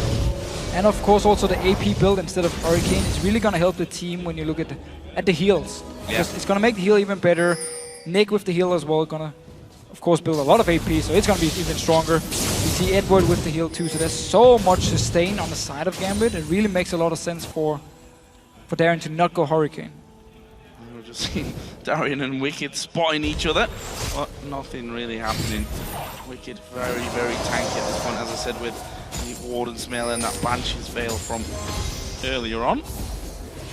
Now Alliance moving up towards the Baron area, getting a few wards down, clearing out what was left of Gambit's ward placement from a little bit earlier on, and you can see that Genja on the top side, wondering whether Alliance are actually going to go for that, as Wicked is doing a good job here of keeping Darian pegged back. Always trying to get some damage onto him, maybe force an ulti, force a flash or something to keep Darian down in case a fight should break out. Alliance though, with Anivia, can actually set up Baron, can set up Dragon here, use the wall to block out Gambit when they move in and try and stop it. So they have definitely potential to bait out certain objectives and therefore force team fights. But I'm not sure if they feel strong enough to do that at this point because Gambit has been team fighting so well. A little bit scared maybe of overextending. Edward's going to get caught out, actually dodging the stun there, and I think going to be able to get away from that one. The ultimate of Tabs was pushing through onto them, but he manages to survive. Diamond actually off to the side here as well. I think he was spotted from the wards coming around there earlier, but Gambit look to be pushing back, and it's going to be hard to hold on to these turrets if Nick holds or lands a spear or two. Yeah, and Froggen just looking for the pick of the wall here. We just saw it onto Edward. Stun just missed. Had it hit, he would have died, and he could have pushed up again or even gone down towards the Baron side. So just looking for this wall pick here, and the rest of the team didn't collapse onto it. Meanwhile, everyone actually joined around this mid lane side, even the two top laners who were split pushing before. Good culling as well coming out on towards Froggen, dropping him down to just above half HP. And spears are going to be a problem in these tight areas. What comes through, but that didn't quite land onto them. And Gambit here have got positional advantage. They push down this mid lane. Question is, do they keep pushing, or do they try and engage on Alliance in a dangerous position? Fighting inside that jungle is going to be a problem, as Wicked going to die right in. That's a 4-man crescendo, but have they got the follow-up? They've taken the turret. Nif off to the side will manage to land the hook onto one, and I don't think Alliance really want to fight this one. Gambit got the turret, and they've now got even better positioning to go for the Indian tower. Only 1 minion, however, so Genja is actually tanking the tower here. No hold on to it, but of course no hold on to Diamond. Therefore they can take down a back away here. Very smart play. Froggen staying around. They want something. Oh, War will actually split a couple of them up, puts his ultimate down. Tab's doing a lot of damage as well. One more hit. Oh, wow.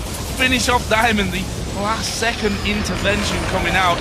Just saved so many people already during this game, and Alliance are able to bash them away. However, Inhibitor is now open to taking. And that was such a smart move by Gambit. They know, of course, Froggen can bait them into this Baron here, put up the wall. We just talked about it before, so they're like, we're not even going to move in towards it. We're just going to push down the mid lane, fight a little bit more in the open, and then also we knew, or of course Gambit knew, once Alliance would move down towards the tower, there'd just be this small entrance into the mid lane, and when you have Crescendo, we saw it would just wait with it. Multiple members from Alliance try to move in the mid lane, stun all of them, take tower, and pretty much take the next tower as well, and just back away because Alliance couldn't get to them. 35 minutes into this, it's a very high farm game. If you look down some of the totals here, over 300 CS for both mid laners, for both AD carries as well, and the difference between them on most fronts is pretty negligible.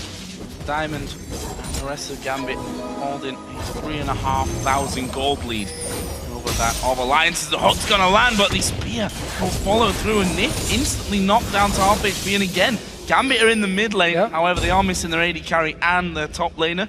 Both of them do have teleport though, Wicked and Darian, so they could be called into action any second. But now it's Gambit taking control of the Baron, getting in here, clearing away all the Alliance wards, putting in their own here now. Maybe want to try and put a bit of pressure around, force Alliance to face shake onto them, onto Edward, who just stunned multiple of them, onto a spear, of course, from Nick, who's really been landing them left and right. Can keep doing that as well. As going to chase him for this one. Darian getting right up at the front here, doing a good amount of damage, but they need to start things off. A hook from Nif from the side. Not enough, but they spotted that Nif was there with that hook coming out from the brush. Not able to get onto him though. He speeds away with those mobility boots. However, Dragon is up now. Gambit have controlled it thoroughly throughout the game, despite that one steal that Alliance managed to do. They won't do it this time. It's another one going over towards Gambit. Puts them nicely in the lead. 5,000 gold is the total. Only lost one Dragon where Sugar actually managed to smite it away, but then Gambit just turned around and won the team fight instead. So for them, full control of the Dragon has really been paying off. Far ahead now, 6 or 4, about 5,000 gold ahead in gold, and also with all the pressure now towards this mid lane. Colin coming through wasn't exactly massive. Did manage to get Froggen a little bit low, but shouldn't be too much of a worry for him. Gambit push Alliance back once again, and despite that great start from Alliance, you have to give credit here to Gambit. Thorough control over the Dragon, kept him in the game at the stage where it looked like Alliance could start running away with it, but that Dragon gold really helping them out, and now they're the team with that 5,000 gold lead. And then they've just been team fighting really well against this comp from Alliance, always splitting up, coming from multiple sides. We already talked about how well they actually played him, and they never let Froggen get in a position where he can wall multiple members. Always just push down the lanes instead. Don't want to move into the jungle and try and fight against Froggen. Move up again towards the Baron from Gambit. Weren't able to get any further push on that mid lane, and there is Wicked actually catching out Darian with his Blade of the Ruined King. Will he push through? No. Top turret actually went down there to minions from Gambit's side, so it's a bit of extra gold in their pocket, up 5-4 on the turret count at this point, and that adds another 1,000 gold to their lead. 6k now. Strong lead for Gambit, but it could all change very quickly. The wall comes down, the hook and the stun not able to follow up though. Wicked in the top lane. Teleport is ready for him so he can join in with the team, and he's basically just going to go up, try and pick a bit of farm here. Even though Darren was so far behind early on, he's really been doing a very good job of getting the farm he needs, get towards the items he wants. Defcap should be able to, or should be very close at least. Yeah, he has 1,300 gold, so he can actually go back to base, pick up the Defcap if he wants to. Masses of burst could become a problem. Or maybe even just the heals and the intervention are going to be a problem enough for Alliance to deal with in this game. We've already seen him saving a couple of lives with those last second interventions. Nick there gonna recall, almost being cancelled out. That if Wicked have got in range there with that burnout running, that could have actually been the death of Nick, and now he needs to run straight down that mid lane. They're gonna need to get Darian involved as well. However, he's clearing out that bottom lane, does have teleport available. There was no wards just behind the lines though for him to teleport onto. Therefore Diamond also backs away from here. Was actually in a good position to flank around. Didn't decide to go for it. And Nif recalling this push here. No vision, of course. Nope. No, not quite. Not quite able to stop him going through as Genja gonna be all alone. Actually gonna throw down a really strong culling again onto Froggen to bring him at half HP, but I don't think Gambit really have much to push with at this point. Yes, they could move on to the steps, but already Alliance has started to get into positions where they could encircle them, and in the end, Gambit push it down, but will back away for fear of being caught. So it's been the issue for both teams, the lack of hard engage to actually start whatever fight they want to start. Gambit, again, they need the flash ulti from Edward, or they need someone like Diamond to flank around the lines, slow multiple members, and then follow up with it. They have been able to do it, therefore Alliance for now just holding off. And at the same time, Alliance are just waiting for a wall, Q combo from Froggen or a hook or a Shook to go in and kick someone back, and it's not been working for them. So both teams basically just been focusing more on objectives and farm instead of team fighting with each other, except for Wicked now. Wicked actually caught all on his own as the hook goes through, doesn't actually connect onto anyone. Shook was trying to get in there for the kick, in fact use it, but he's going to be blasted away. Genja with the culling will pick up that kill. Nick gone a little bit too far here, all on his own, and that's a lot of damage. The hook will land, but Nif gets exploded, and now there are only 2 men left alive. Diamond going to chase you on towards Taz. He uses the Blade of the Ruin King. Can they actually lock him up from this one? Go for the base. Doesn't really matter, they can go straight into the base. The inhibitor is open. They've got minions streaming in there with them as well. Ulti's going to be ready for Darren very soon in case they want to just straight up tank the towers here. They do. Only 2 members from Alliance to try and finish, to try and defend. They can't do it. They want to hold on to this one as they're going to win it. Going to run out from that one. The first Nexus turret already going down. Tanking up the damage from it is Diamond at this point, but both Nexus turrets going to go down. They get the kill on Tabs as well. Wicked gets off to the fountain, but it's not going to be enough to save the game from them. Gambit push things home, and they wreck Alliance's record. We said it before. Gambit, the record wreckers of this year. If there's one team in Europe which you can never predict, it is Gambit here. Such a strong performance all around. We talk about, oh my god, Nivea is left open once again. Can they deal with it? Show perfect team fights around it. And in the very end here, when Alliance actually tried to engage, Gambit were just so far ahead and so much stronger. Won the fight, won the game. Absolutely brilliant performance from Gambit, but I hate to be the bearer of bad news, the spoil sport, whatever you want to call it from this one, but we said it before, we never know which Gambit's going to turn up. Yeah. This was possibly the best looking Gambit that we've seen so far this split. Look, very, very calming game, some good decisions, always focus on Dragon, like we know from Gambit, of course. Picked up multiple Dragons, got the gold lead as well. This even after such a bad start where your top laner just dies again and again and again. It doesn't matter because the rest of the team, they take it easy, they farm up, they do well, and then once you again get to team fight, you get to Dragons. Gambit were just the better team. Absolutely brilliant performance by them. We said it earlier of Millennium though, we have to pose that question again. Can they actually keep it solid? Can they keep, can they win 2 games in a week?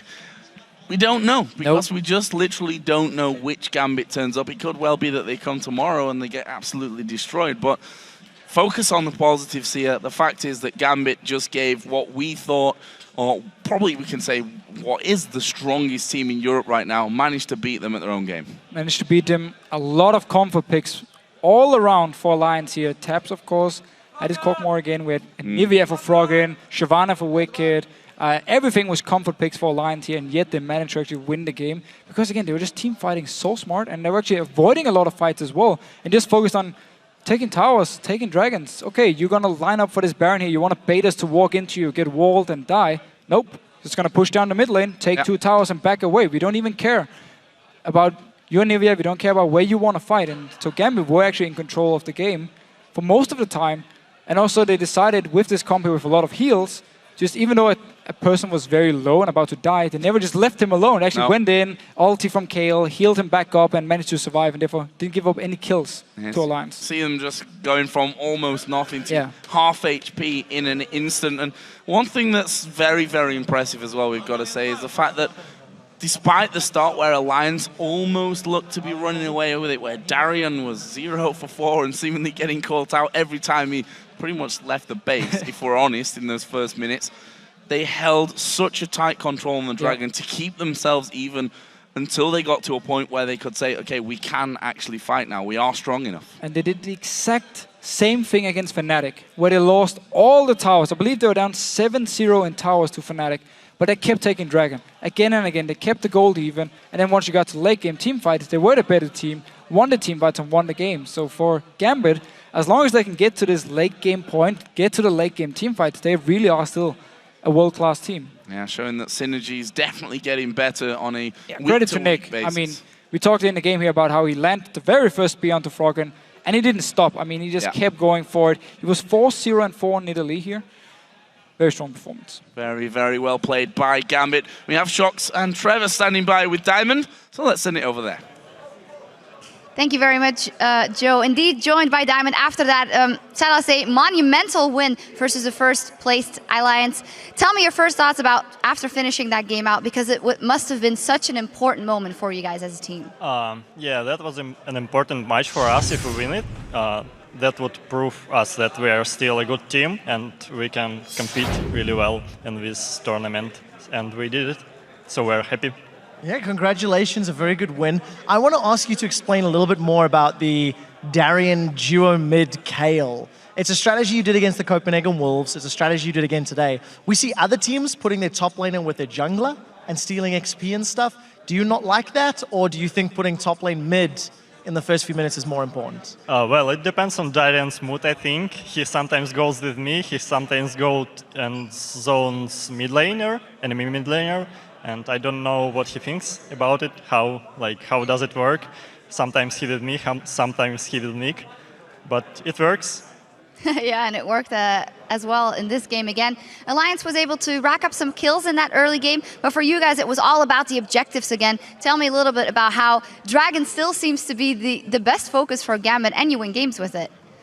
Yeah, Dragon is pretty much the most important object on the map, which you can get really easily. So we're trying to get as much of them as we can, while losing as less towers as we can at that same time. And Darian was doing a great job feeding top lane while we were doing dragons. It's standard Darian feed to win strategy. Yeah. So in Gambit's priority, is getting control of Dragon much more important than taking towers?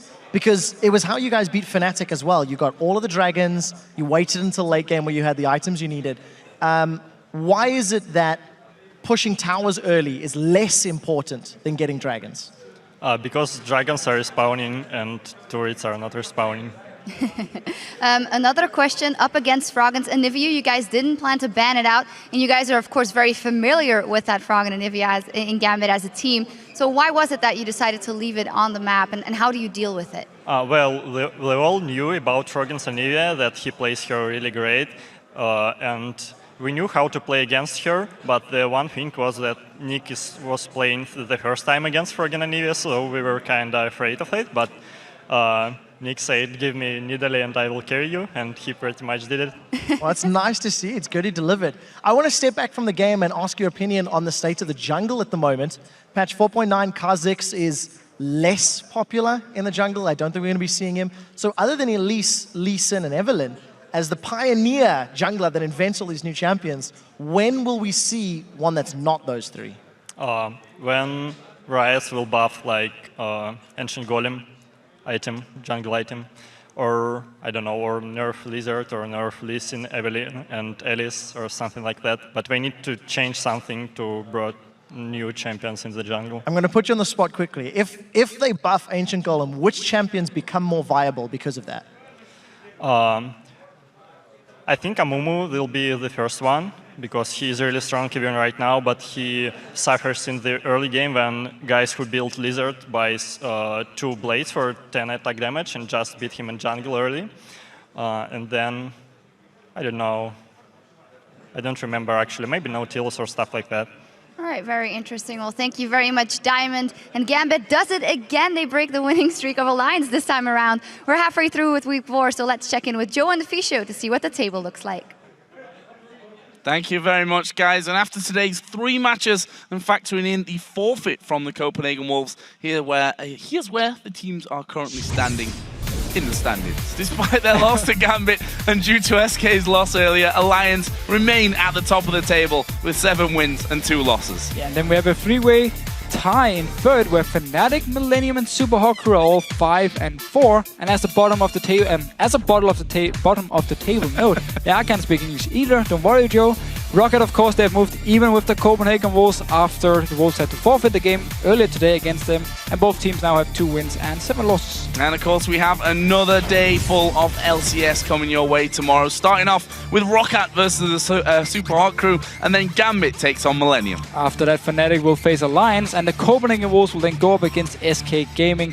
And once the LCS games conclude, the European Challenger Series semifinals resume with H2K Gaming in a best-of-3 versus Loveland Shore. And those matches will begin on Friday at 6 p.m. Central European Summer Time, which is 9 a.m. Pacific. But right now, it's time for the Challenger Series semi-finals as Alexic's Ninjas in Pajamas take on Ocelot's Gamers 2. So we'll hand things over to Freak and Zyrene.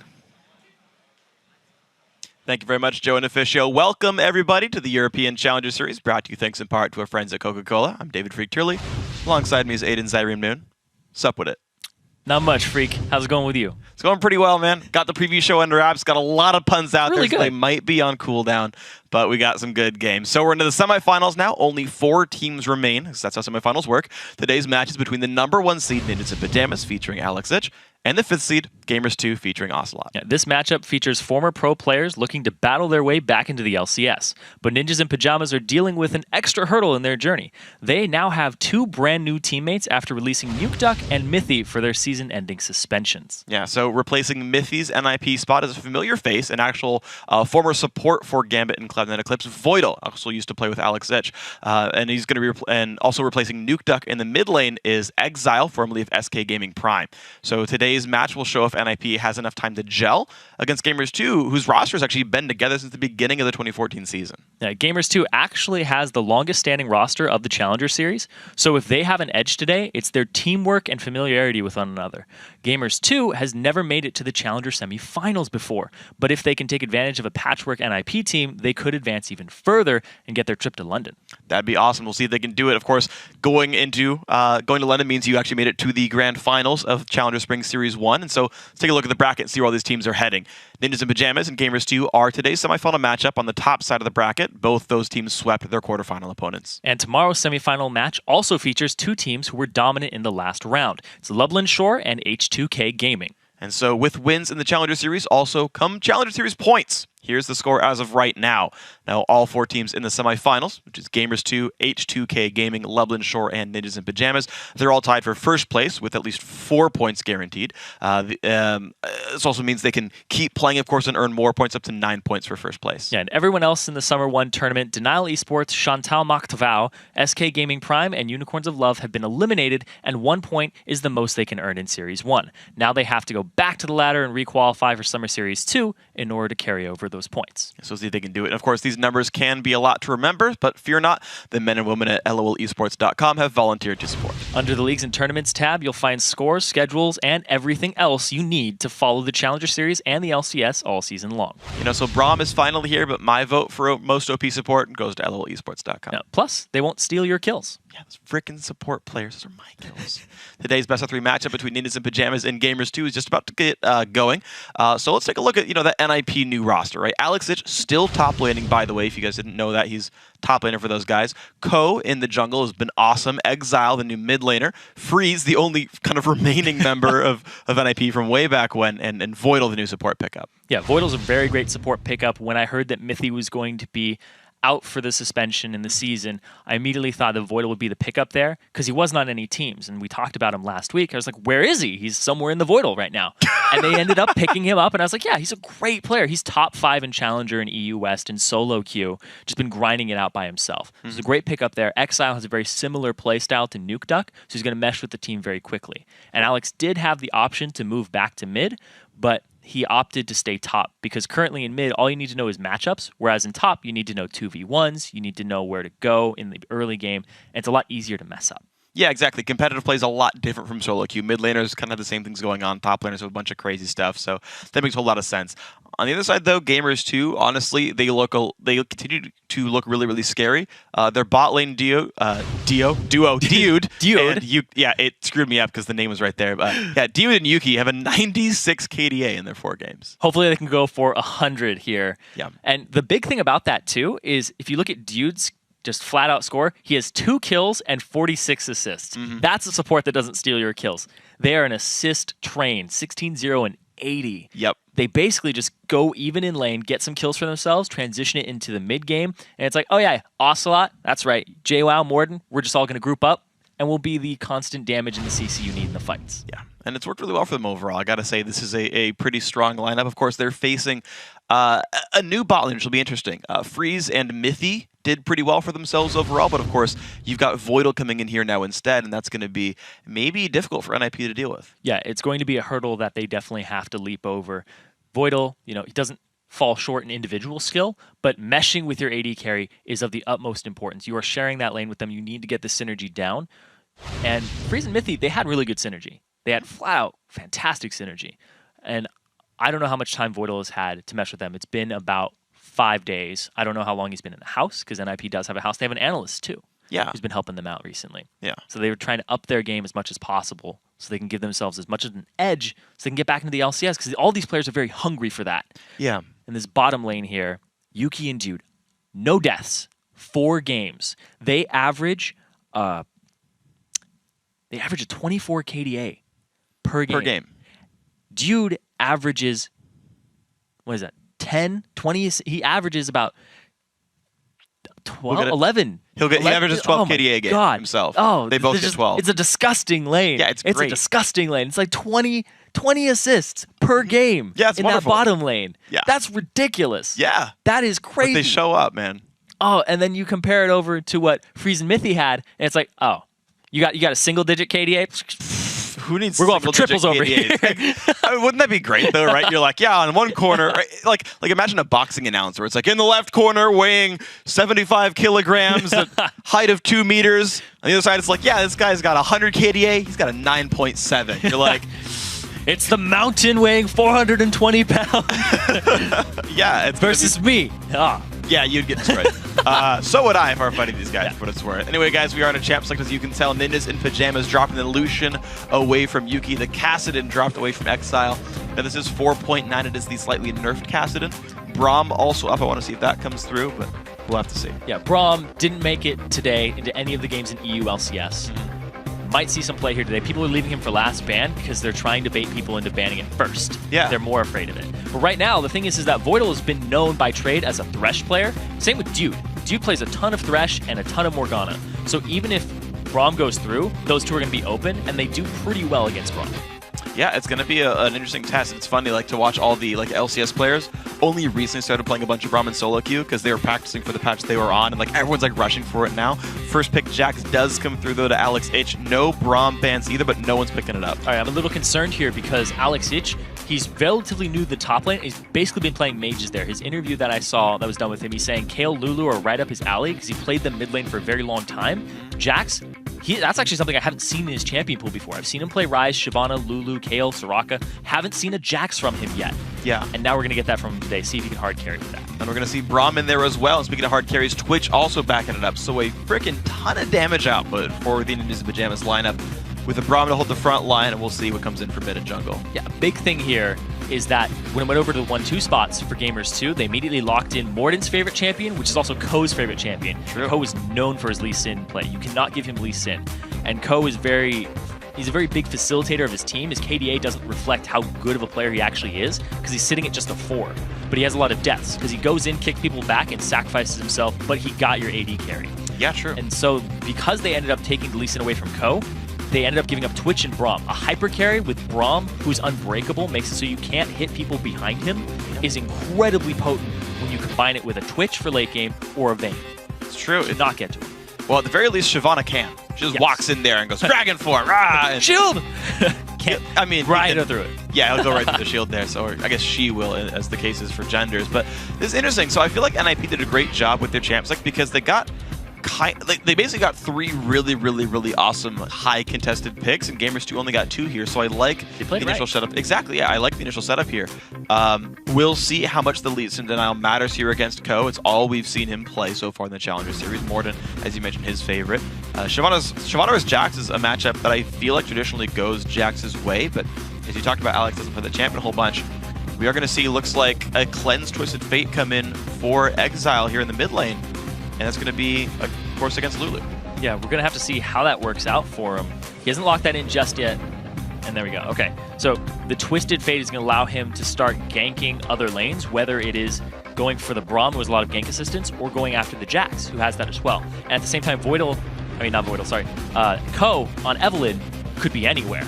It's Schrodinger's Evelynn. Yes. If you don't see her, she could be anywhere. She could be right next to you, and they're going to coordinate their ganks if this team has had enough time to synergize with Exile so that he can TF ulti into where Ko is ganking.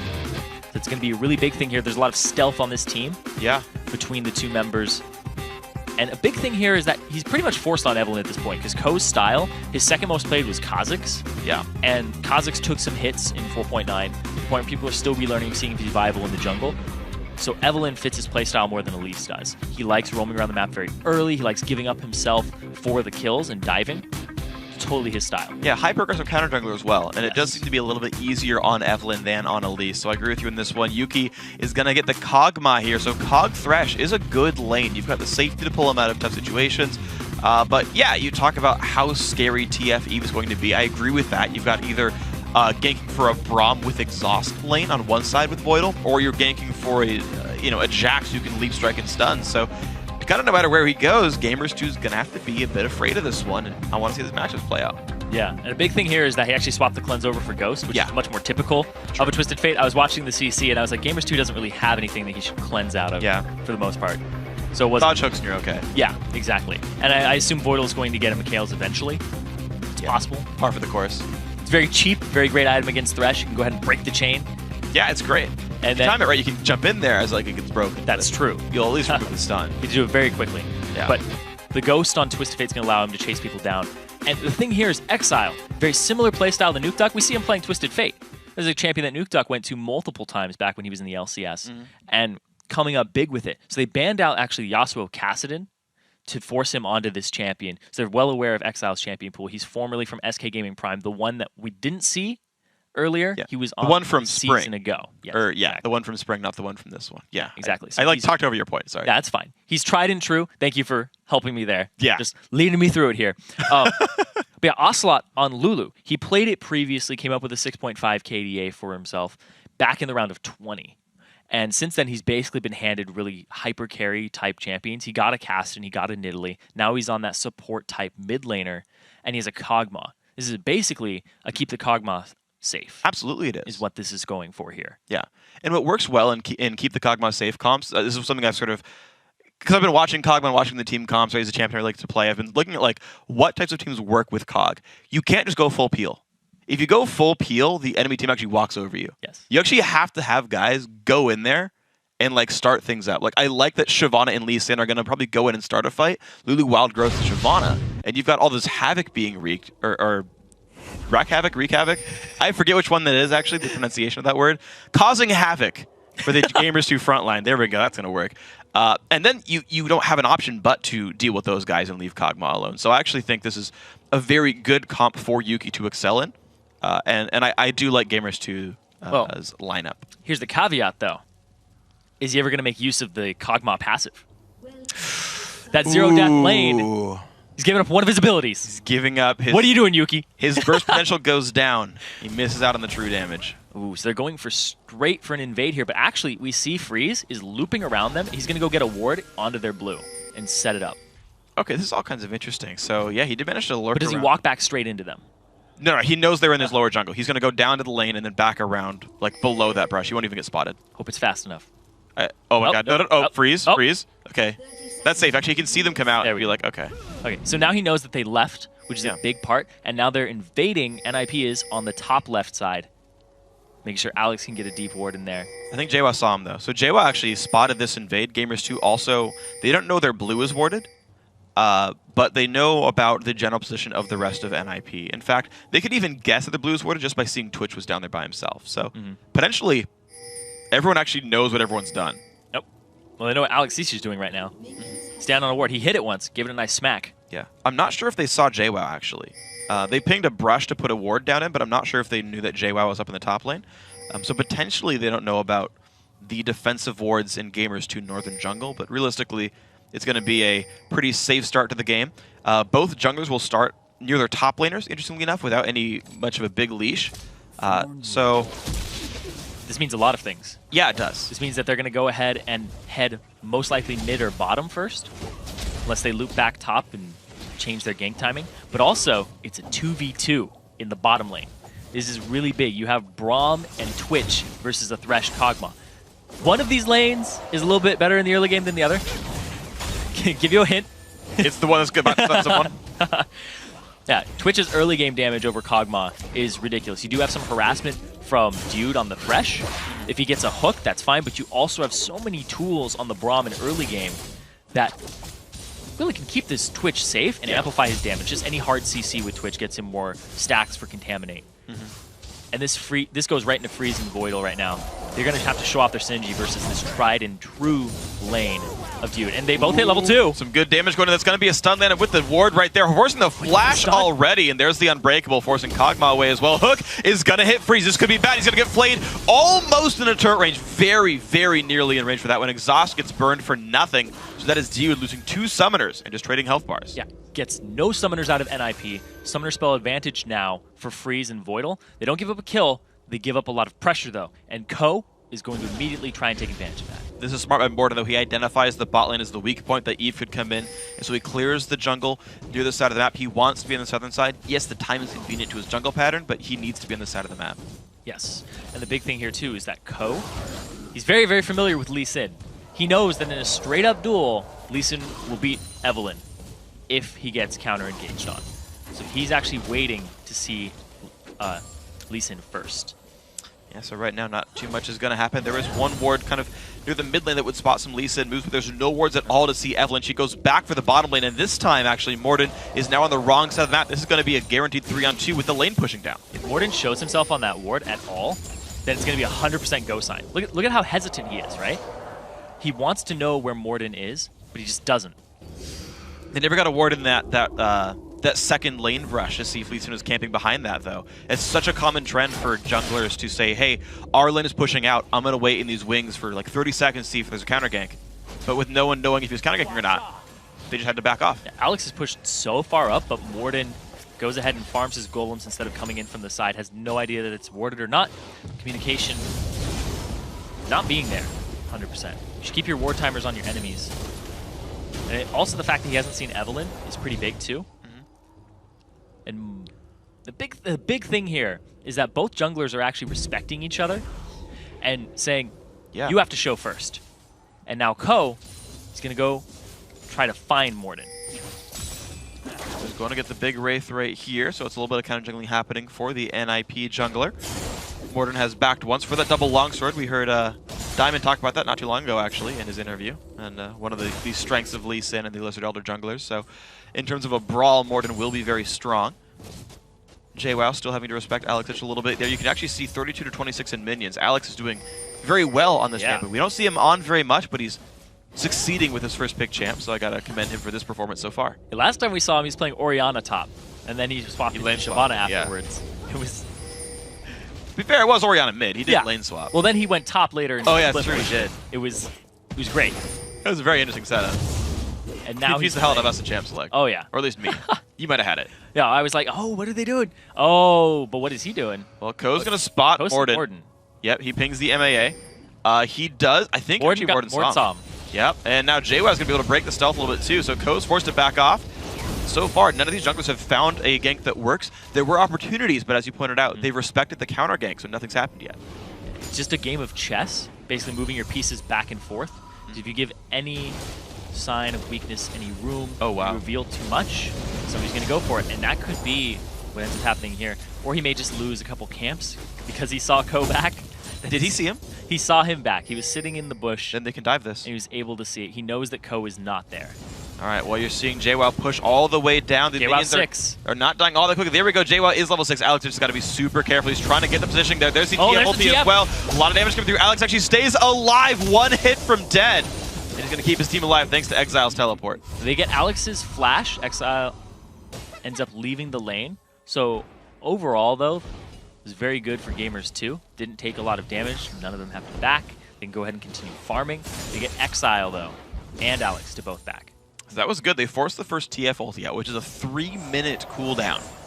And they got nothing for it. Not up for Dragon, not up for, I mean, next time that, the Jax's flash back up, or, those are going to be down for a while, I should say. So this actually gives a lot of room for Gamers 2 to do stuff now, and there's much less chance they get turned around on. There's a lot of focus here that nobody's really showing all of their cards, because the junglers have been around every lane. They've tried to make a move pretty much around every lane except for mid. And bottom was the lane that blew 2 summoner spells on Dude, and yet there was no pressure there after a couple seconds afterwards. They just kind of let it go. Yeah, so right now, speaking of let it go, this lane's going to be frozen for a little bit. Gamers 2 going to start up on their red buff there on the top side. Level 6 for Mort is going to make him happy. Yeah, there's the smile and nod. You got it. Oh, no, I got it. I didn't want to bring attention to it. So Ko, he's going to hand off his blue buff to Exile. And he's going to be happy to get this one. Of course, the cooldown reduction will kick in time for his ult to come back up. 87 seconds left on Exile's Destiny. So we'll see if that comes up around 9 minutes into this game. Top laner is still holding fairly equal with Alex pulling a small lead. Ocelot doing actually very well in this lane. I gotta say though, Exile's doing really well for himself too. Considering that Lulu's such a big lane bully, Twisted Fate will usually be out of mana trying to CS from a distance and not taking Glitter Lance harass. He's down 10 CS against Ocelot. Former LCS player here, Exile, trying to make his way into the LCS. Well, so far, honestly, not too bad for these guys. Yeah. 300 gold difference between NIP and Gamers 2. Of course, a large portion of that is the TF passive. Here's the first attempt now for Freeze.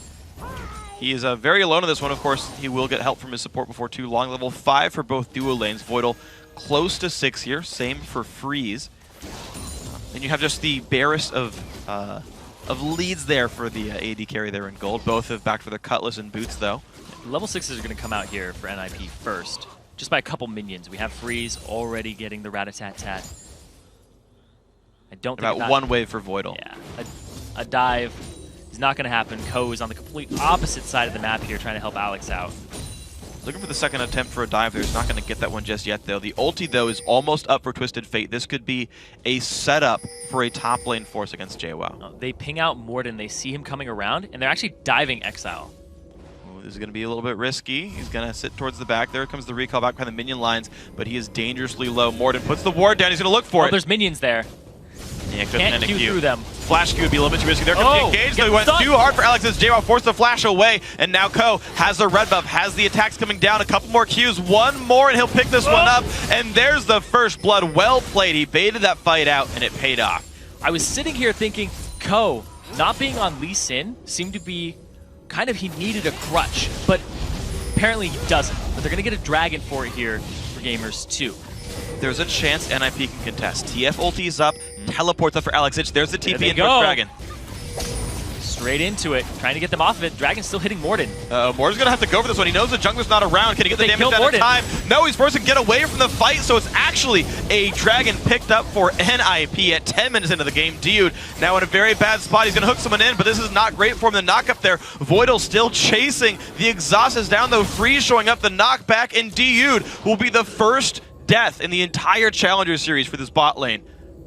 And that is not something that G2 wanted. So Ninjas in Pajamas, 2 kills and a dragon. That was an amazing collapse there using the global pressure that they had. They get Morden out by throwing a yellow card at him as the TP comes in. No smite available. They pick it up with Twisted Fate right on top of it. JWoww comes in second later, and they're diving Ocelot, and there's Ko. And he's got nowhere to go. Another kill picked up there, 1-0-1. The actual Twitch poison grabs it, so Freeze is looking nice at 2-0-0. And Ninjas in Pajamas have taken control of this early game of 2 fights. As the person they want the gold on, too. And although the Gamers 2 bottom lane did die once, doesn't ruin their KDA yet. So far, still 96. Still 96. Very, very close to 100. Very close to triple digits, but that is their first death, just showing how good of a team NIP is. And despite the fact that they have 2 new members that they've only played about a week with at tops, they're still coming up huge. The global pressure that they just exerted is something that you don't see from a team that lacks communication. They were all on the same page. They all knew what they wanted to do, and there was a clear call. Yeah, to be honest, I don't see any really hesitation in this Voidal freeze lane. They're doing perfectly fine right here. Again, building a lead in the lane, getting those couple of kills early on now once they got into team fights. NIP has gelled together quite well. LCS is still going to be this scary beast in the top lane. You know, same teleport cooldown as JWoww anyway, and he's just continuing to scale up his Jax with 2 assists under his belt. Yeah, and Exile, although he hasn't gotten a kill for himself, he still showed up to the Dragon at the right place, applied the pressure that allowed Morden, or forced Morden out, and he got the Dragon. Coming up big for his team. Now they're at about a 3.7k gold lead, already 12 minutes into the game. Just kind of blew out of the gate. Okay, so Ninjas and Pajamas so far have played their map pressure incredibly well. They've made really good snap decisions. Morden's here, though. Morden shows up, though, to turn around the fight in the top lane. LCS does have flash. Dragon form is used. Alex low on the health bar, but he's still chasing down on JWoww. Nice kick to knock him around as well. 500 health now. Still going for it. He's still trying, but Morden just deals all the damage. Alex doesn't even leave that fight, so well done there. Gamers 2 turn one back. Yeah, decides not to leap strike and then flash out, but instead decides to just give his life up because there's a lot of pressure being caused mid. You gotta be careful, though. It is going to be a lot of pressure. They're 4 versus 3. The knockup there onto Aslan. The hook back. Ko is around, but a bit of damage comes in from Yuki. Mid lane turret very low. Morden shows up. Can he find the engage? Gets the Q onto Voidal. Looks like he's not going to chase just yet, but Dude could find a flay or a hook or something. The knockback T, if he pops the ghost, he's going to get out. Meanwhile, Ko just farming up the jungle. Yep. Tried to flank around the side, didn't work out for him. Now, he's going to try to flank around the back end. Gamers 2 going to look for this mid lane turret. Of course, the respawns are back, and Alec is about There's to the ultimate from Ko available. Oh, this could be big. Gigantic slow comes in. A huge shield for twice the health bar, and down goes the top laner. Morden also going to fall. Dude, he's going to drop, having the KDA their duo lane. Now Yuki's going to fall very quickly as well. Triple kill so far for Freeze. Another massive fight for NIP. They now have a 32 KDA in that bottom lane. Aww. It just got crushed. Ninjas and Pajamas doing an awesome job now for themselves. Mid lane turret going to fall, and they're going to keep on going, to be honest. The respawn's just now coming back. Tier 2 is also going to drop. This was a fantastic... Look at that shield that Ko gets off of that. Half of his HP, and the slow that allows Freeze to rat-a-tat-tat all across the team. They grouped up against this composition that has so much AoE pressure. They were very lucky that Voidal had used his ultimate previously under the turret, because that could have been even more devastating. Oh man, it really could have been. Not respecting the Evelyn, though, was a huge mistake, and Ko made them pay for it. He's going to be able to recall back from that one just safely. JWoww not able to stop him. And this game is all about Ninjas and Pajamas playing well as a unit. I mean, obviously they're very good individually, but the laning phase itself wasn't going one way or the other on its own. It was purely the fact that NIP made a lot of good moves. The fact that they could gank top lane, but TP back down, right? The fact that it was still going to be a 4-on-4. Like, so often you see, oh yeah, the top lane gank means a dragon to the side. Not in this case. Yeah, that was a huge bait. And the fact that, like, coming into this NIP, it was in question. They had lost Mithy and they lost Nuke Duck. 2 core pieces, but then they had already created a new core with Alex, Ko, and Freeze. Now they're just building off of that. They added Exile back in, very similar play style, and Voidal, who's just coming up big this game and assisting Freeze. He knows where he needs to be. He knows what he needs to do. And NIP, despite being a little bit of a patchwork team right now, they look very strong. I don't even see a hiccup. Yeah, they're absolutely wonderful as a group of people right here. So we're going to have more items coming in. Voidal nearly getting faced the mountain. Blue buff there on Exile. Okay, so he's doing great. 0-0-4. 129 minions. Freeze still getting the gold here. Yeah, this bottom is going gives crazy. Gives him proc. It's going absolutely crazy. 5-0-1 on a Twitch. Yep. 0-1 on a Kog'Maw. At this point, Freeze can just show up next to Yuki and destroy him. Yeah, and he's actually going for a build that enables that. He's going for the Youmuu's build on Twitch, which is interesting. So if you count the active, the actual stats it gives, not even counting AD, are really similar to Static Shiv. You get the same attack speed and 5 less crit for about the same cost, but you also get like 30 AD and some armor pen and some CDR. So it's like, and because Twitch kind of has this either a 4-second window with his Q or a 6 or 7-second window with the rat-a-tat-tat, like that lines up with the 4 seconds of the Youmuu's Ghostblade really accurately as well. So basically you just kind of all in on this 5 seconds of power. You kind of buy into that window and you just destroy people. Yeah, and that's exactly what they're going for now. But now they're going for the Dragon, which is respawning right now. And I don't see a way that Gamers 2 could faithfully contest this. The damage going to come out should be a fairly easy one for Ninjas and Pajamas, and they're now up Over 8,000 gold now, 60 minutes into the game. They've looked exactly awesome. Now, the new question is, old NIP from the beginning of the spring split took 60 minutes to close out games. They were a slow team. They took their time with these games. The roster has since changed 80% of their players. They're destroying right now. How good is NIP at closing out games? That's the question they're going to have to answer themselves, because right now they have about a 9,000 gold lead. They look like they're closing it out, and previously they closed out their last game very quickly. True. Off the back of Ko. And because of that addition and the early aggression that they brought to the team, I think that Nuke Duck was a lot of the reason that they played such slow games. He had a very reserved style, even on Assassins. And now, they only have Freeze, this person who the only veteran. He's going for that ham build, right, with the Brutalizer. You know he wants some kills here. Code is going to stay alive on this one. Morton does not land the Q. Freeze. Oh, hey-oh. Okay, maybe a little more than you could chew on that one. It's okay. Sniffed it out. Saw it was a trap. He didn't spring it. When Lee Sin talks about smelly enemies, it's definitely Twitch. Yes, that's true. Tell he was around. Now they're going to go ahead. All 5-man this top lane. It's the right strategy here. They had the Dragon already in their pockets. And now they get to push because they're just a lot stronger at this point. All right, well, Ninjas Pajamas right now not going to push. They're actually going to recall back. I think they've got a number of items to buy. Looks like Exile's going for the Lichbane build, which will make him a much better Sieger. Less a teamfight initiator, but that's fine. You just need to knock down turrets at this point in the game. Items come through. There's the Ether Wisp. There's some extra health and armor for Ko, so these guys are going to bulk up for these pushes in. This will be... I would not be surprised to see dives come in NIP just to force the issue. Gamers 2, though, they take the time of the recalls to push down mid, even though they have very, very little coverage of possible flanks. They just know they've got a couple seconds to go for that one. Nice lane, they're going to keep themselves safe. Ko flashed for that one, but it didn't matter. Ultied, but they kept the turret alive. Wow, you're right. Wow, they did, yeah. Just barely. May force him to take the lantern a little sooner. Granted, Ko will not have his flash or his ultimate for a good while, and now he's roaming around the jungle. Well, let's see now. Ko, gonna still stay happy with this one. Ocelot forced to walk around the back lines, but he's actually already on top of Wards right there. He's gonna land the stun, he's gonna land the slow as well. Big damage comes out into Ocelot. They don't commit for it too hard because they were alone, and Alex stays splitting the top lane. Freeze now has his Blade of the Rune King and Youmuu's completed. He's looking for a pick somewhere in that side of the jungle, wherever he can get it. And now, actually, they're going to rotate towards blue and towards bottom now. Oh, they want to clear the bottom. They want to go after this turret, but they don't have a minion wave.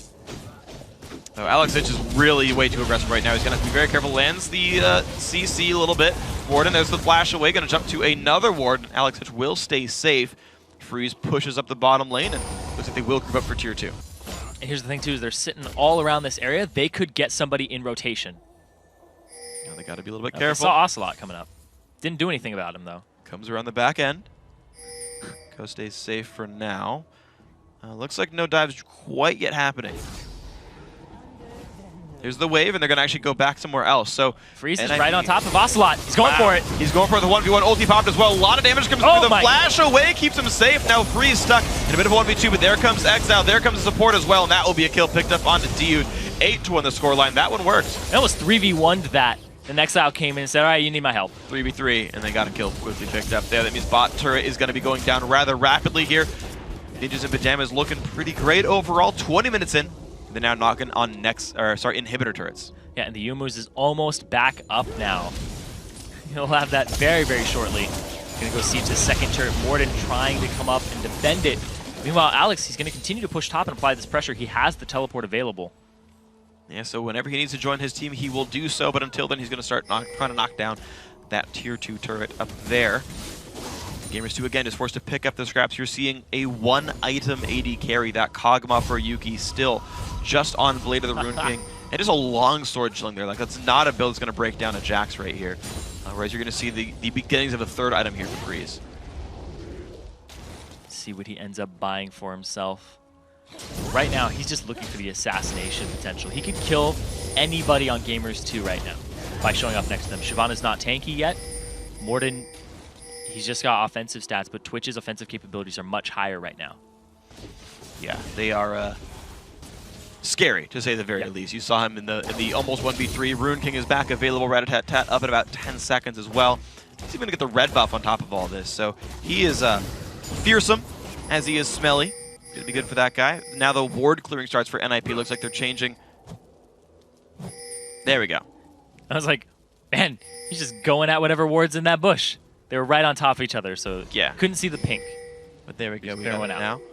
So yeah, NIP going for the attempt right there. Co pops the ulti, dude. Ooh, knockup's gonna land, but it's gonna be pretty safe for this Kog'Maw there. Exile, can he get in on any of these fights? Looks like not so far. There's Alex, and Morden's gonna be going down rapidly. 1-for-0 so far, and NIP has control over Baron. Freeze uses ambush, but right on top of a ward. They saw him go stealth, and he wants this. Looks for Dude. Big damage. Hook's going to come out, but it doesn't really matter too much. That's going to be maybe not the kill picked up. They disengage now. Yuki's got to be a bit careful. Wow, a lot of heals come in. The jump over for JWoww. Exhaust keeping Freeze safe. So just Summoners traded, but yeah, Baron started. Baron has been started. It's down to half HP, even without the AD carry there.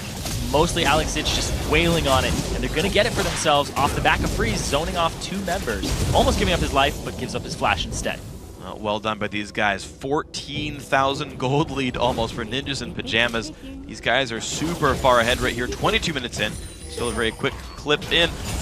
And with Baron buff, are they going to buy first, or are they going to start pushing? Oh, it looks like they're going to go straight for the Dragon. Dragon, all right. Came up at 22. None of the above. 11.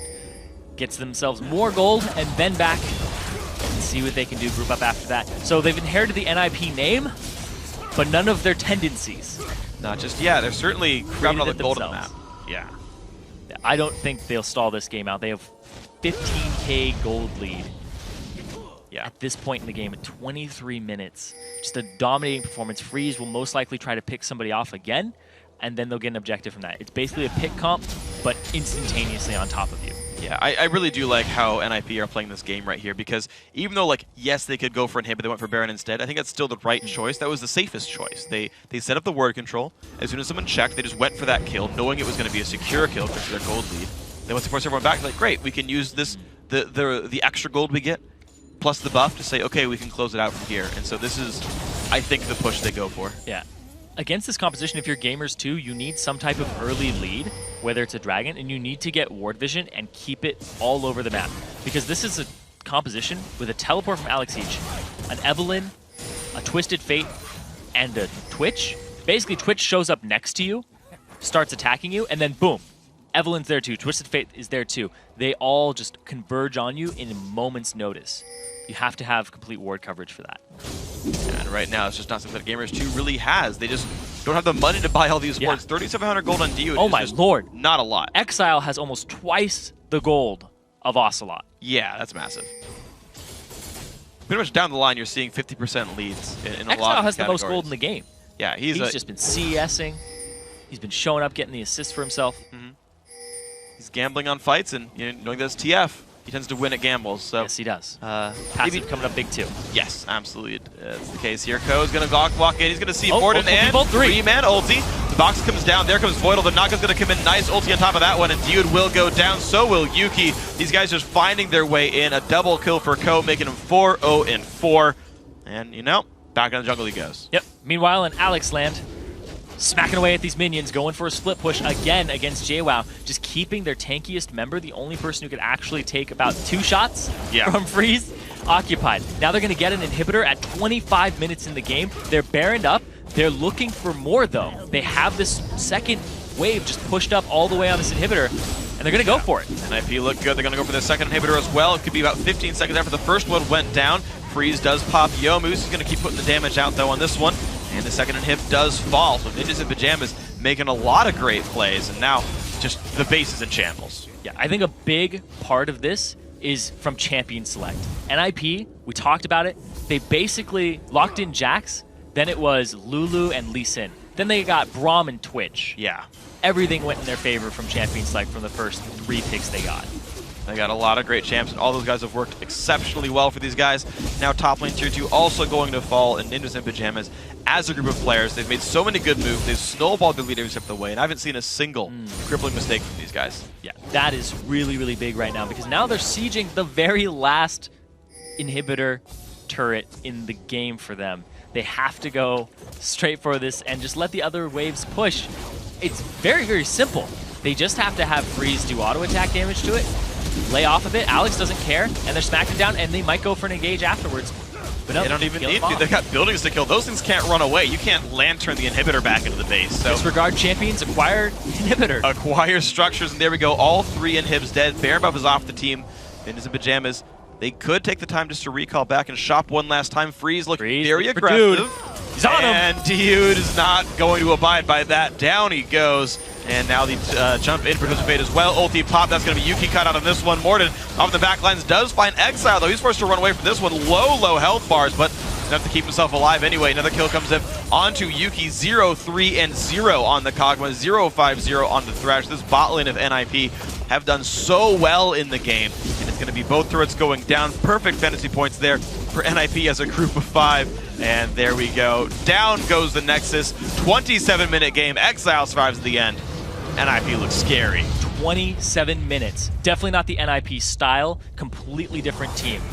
Freeze is the only person remaining from that original roster we saw back in spring, and now they've brought out Exile and Voidal, and they've come up big this game. They shut down Yuki and Dude, the deathless bottom lane, and they made Yuki use that Kog'Maw passive a couple times. Yep, he got 3 of them out, I believe, in that one, and got some true damage out there, but I gotta say, incredibly impressive by NIP. It's kind of all I can say about this game. Gamers 2 just looked outmatched. Individually, player-wise, they were fine. There was, from the laning phase, a tiny gold lead to NIP, and that was the TF passive, basically. But otherwise, it was dead even. It was the fact that these guys found ganks, the gank in the top lane, followed by the teleport down to the dragon. Like, it was the teamwork that was very obviously better for Ninjas in Pajamas. Yeah, despite them being a patchwork and a new team up against Gamers 2, that basically their selling point coming into this match was their teamwork and the fact that they've been with each other for a long time since the beginning of the Challenger series here.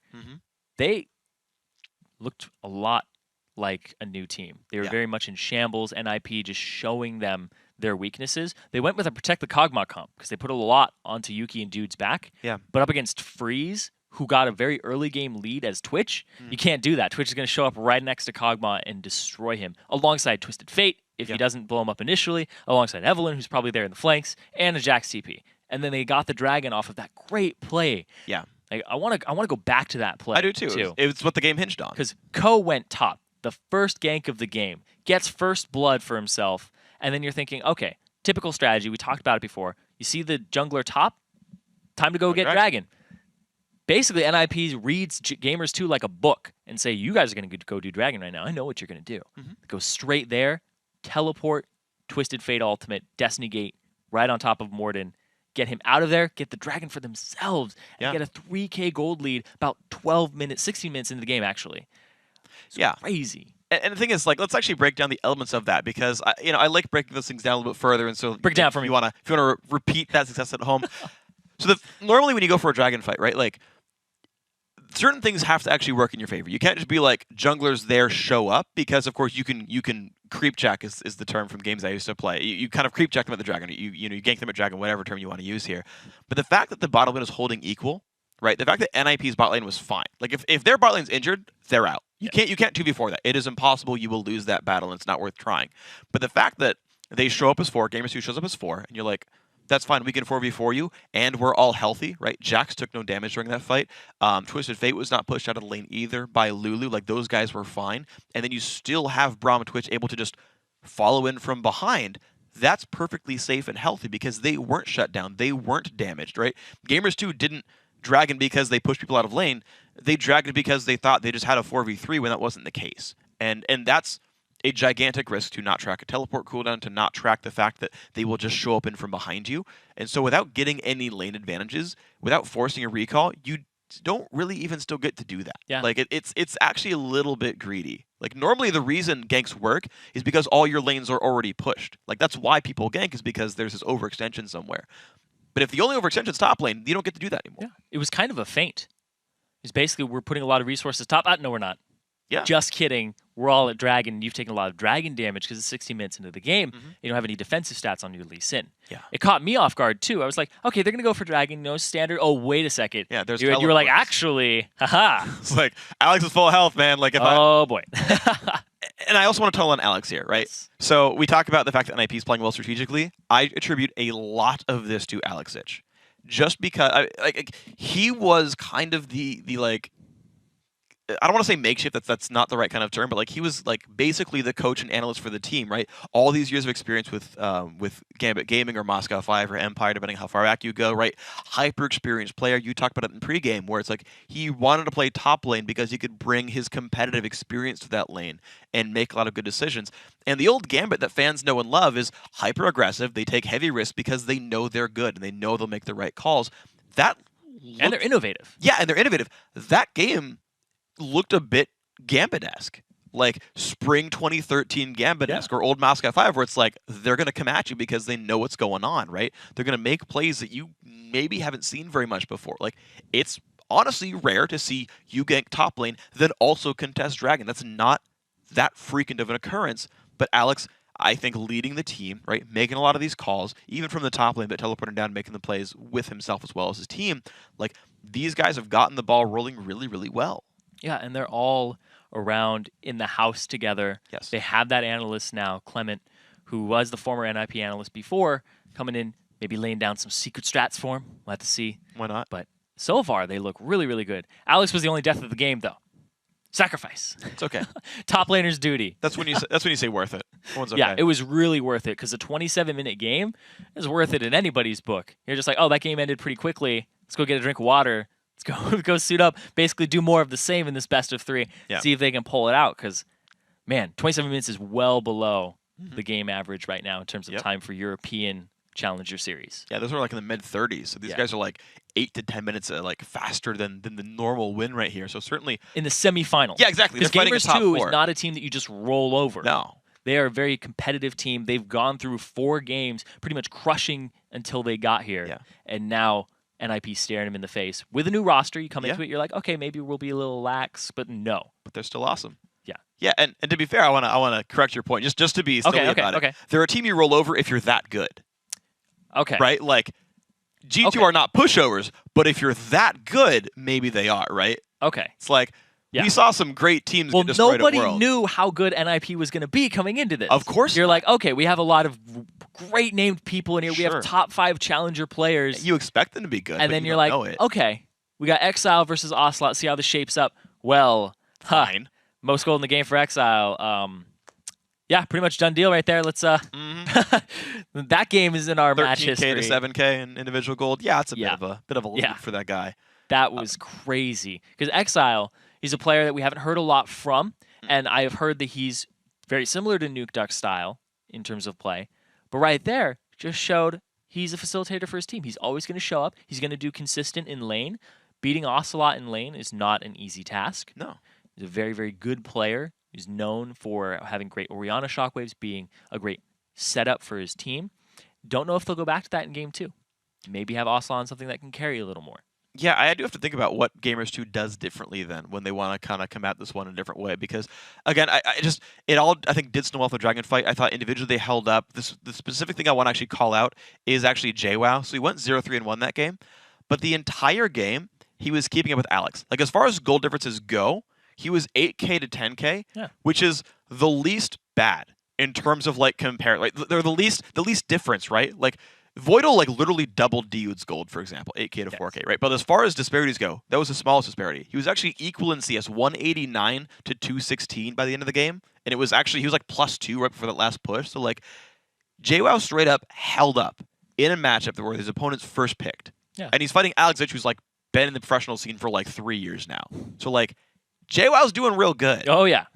You can key off that player. As long as you don't get caught out. The fact that Ko ganked him and took him away from the Dragon fight was big. The fact that he couldn't show up for the battle. The fact that the gold lead snowballed everywhere else. But like, if you can capitalize on JWoww, or you can capitalize on the fact that Ocelot was holding equal, right? But you get away from those missed calls and you capitalize on the guys who are doing well. I think there's a way in. Yeah, definitely. Like, you have to find those weaknesses. You have to exploit them. And JWoww was even in levels too, which is a big thing because there was huge level disparity all throughout the lanes. We saw that Freeze was level 15, Yuki level 11. He just got his level 2 ultimate when the game ended. Yes. It's That's right. Crazy fast from NIP. Yeah. I mean, you got some level 15 on the other side there, so you got to imagine that's going to be a rough one. So that's going to do it for us on this one. Of course, Game 2 is going to come up, so we're going to see if NIP can advance to the finals or if Gamers 2 can even the score. We'll find out after this quick break. Stick around.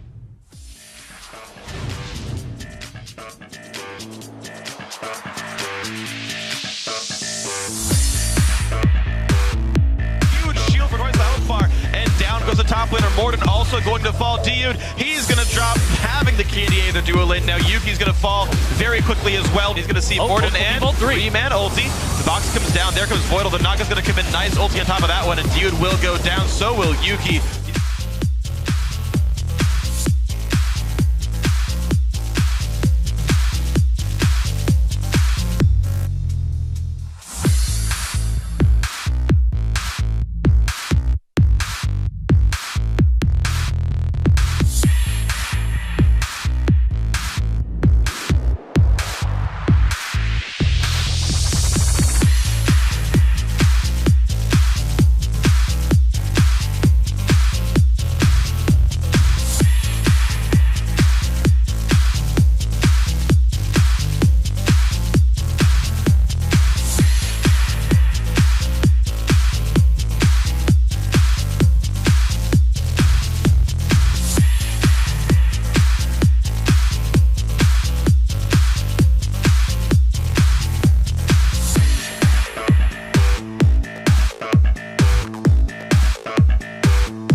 Hey everyone, welcome back to the European Challenger Series. It's time for the second game in the semifinal match between Ninjas in Pajamas and Gamers 2.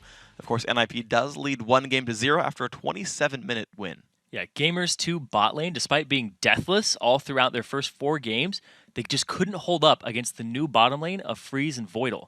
Now, Voidal went 0-0-5 as Braum. They left it open for him. That's the first Braum we've seen all day today, and actually in the competitive scene at all from Riot in 4.9. Yeah.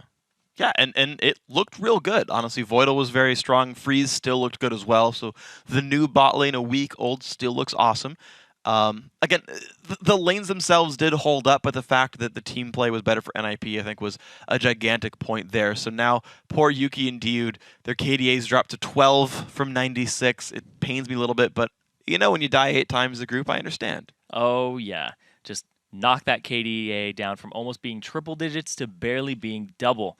And Freeze and Voidal, previously, they were sitting at about around a 7 and now they're at a 9.4 KDA after that performance for themselves. They're trying to basically just say, get down to our level in KDA and we'll Get pass back you. to the double digits. They might be able to pass them in this game depending on the performance, but Yuki and Dude might be able to knock them down a notch. We'll have to see how that goes, because I think Champ Select and what you get in Champ Select is very big between these two teams, because NIP just got way too many good things for them. They did. They got a lot of great champs. Way too many good things. They banned out the Kayle, and then they picked the Lulu for themselves on the side of Gamers 2. I'm not 100% sure about that, because they ended up getting their mid laner very early on. Yeah, Alex had already picked Jax, and just a lot of things here that could have gone better. I agree with you really a lot here, where it's like, you know, you think about like first picks and counter picks. Like, I still think there's ways to counter pick solo lanes and whatnot, and I think first of all, I think mid lane has no S tier picks where it's like pick this and you win the game. Like old Soraka is gone. Right, like there's good Yasuo players out there. There's good Kayle players out there. They ban a lot of those things. So like Kayle, Yasuo, LeBlanc, Caston, you just ban those away. I mean, and they're good champs, but like I don't think there's like, in my opinion, there's no like auto lock mid laner compared to, I think the other roles actually have like more obvious tier lists. Like if I see first pick Lulu, I'm like, okay, sure, whatever, right? I see first pick Jax, I'm like, got to deal with this guy. Yes. And then on the other side of that one, when you're like, okay, they picked a Jax, like they first pick with no other top lane bans, and then you're going to be like, great, we'll counter pick and go even against a Jax. Like, that's not a good. You don't go even either. versus Jax. You better not, or you're going to lose the game. So I think those are two things that I hope to see fixed on Gamers 2's side, is those solo lanes I think need to pull more weight when they get the opportunity to when they get like prime placement in Champ Select. Like, what could have happened if they ended up going Braum with Lee Sin in their first one, or Braum with Twitch? Yeah. Like, now they leave a lot open, and Yuki is hovering over the Lucian right now. Twitch is not banned out, so that'll be picked up by Freeze if that is left open, and they can wait a long time to show that. And they put such a high priority on that Lulu is what it's looking like. Ocelot really wants a champion, but really they haven't banned out Exile, so... LeBlanc's still up right True. now, because they ended up going with the ban onto Aurelia instead. Yeah. I'm surprised at first pick AD carry right now. So I know they banned Lucian away from Freeze, and to be fair, like, they still went equal in lane, right? So like, you know, they managed to keep Freeze and Voidal from dominating lane. Like, maybe that's the expectation that you know, Gamers 2's strat is like, look, Ocelot and JL win us the game. Just go even against Freeze and Voidal. Yes. And to be fair, they did that. That's your goal, though. It's really scary in general to me. But now Lulu does go over to NIP, so a high priority pick all the same. Braum still goes to Voidal here, and the rest of his picks are still available. You have, in that situation, you have to pick Braum, because you can't let Braum be paired with Lucian because of the Lightslinger passive. Yeah. So they basically baited him into the Braum here. Don't know what Gamers 2 had in mind, because otherwise they would have picked the Braum first and said, okay, you can get Lucian or Twitch. That's fine with us. We'll get the other one. Yeah. I am surprised to see the first pick AD carry, though, with those two both available. I'm confused at Gamers 2 pick rate right here, but we'll see what else pays out for them. Right now, 24 seconds to go until the next champions come up. Of course, Lee Sin joins the ban list instead of being picked up by Gamers 2. Right. So, Poor to lose his favorite jungler, but at least they still keep away from Ko. Now, if Eve gets picked up, no. So, it's again, Gamers 2 have these early picks of champs that NIP wasn't going to play in the first place. And I'm very intrigued by their pick and ban process. It's a little concerning at this point. You don't need to pick the Shyvana up. That's most likely... This one I do at least like. It's most likely a top lane Lulu for Alex H. He loves Lulu in the top lane to bully people. The only thing in top lane that can deal with Lulu currently is Kayle. And that's banned out. It's the only thing out of the meta top lane champions that works. Ryze, not so much. Aurelia's out of there. It's big. And yeah, I think they're going to go with the LeBlanc here for Exile. He loves that type of champion. He's basically got the same champion pool as Nuke Duck minus the Fizz. Right. So it's going to be there. Also, the... Jungle Jarvan going to come through for Ninjas and Pajamas. They saved their AD carry for the last pick. Interesting to see Jarvan here with Evelynn still available, but that's the play here. Yeah, that's what he's going to go for. Elise, Lee Sin off the table. Doesn't want to pick Evelynn into Elise, because Elise's level 3 power is so good, and she will just counter jungle you all day long. And she doesn't take any damage from it. And Elise gets tanky, but she naturally, and you can't deal with her later as Evelynn. So when you pick J4, the fact that Elise gets tanky early on but doesn't build a lot of resistances at first, you can chunk her down with your passive Martial Cadence.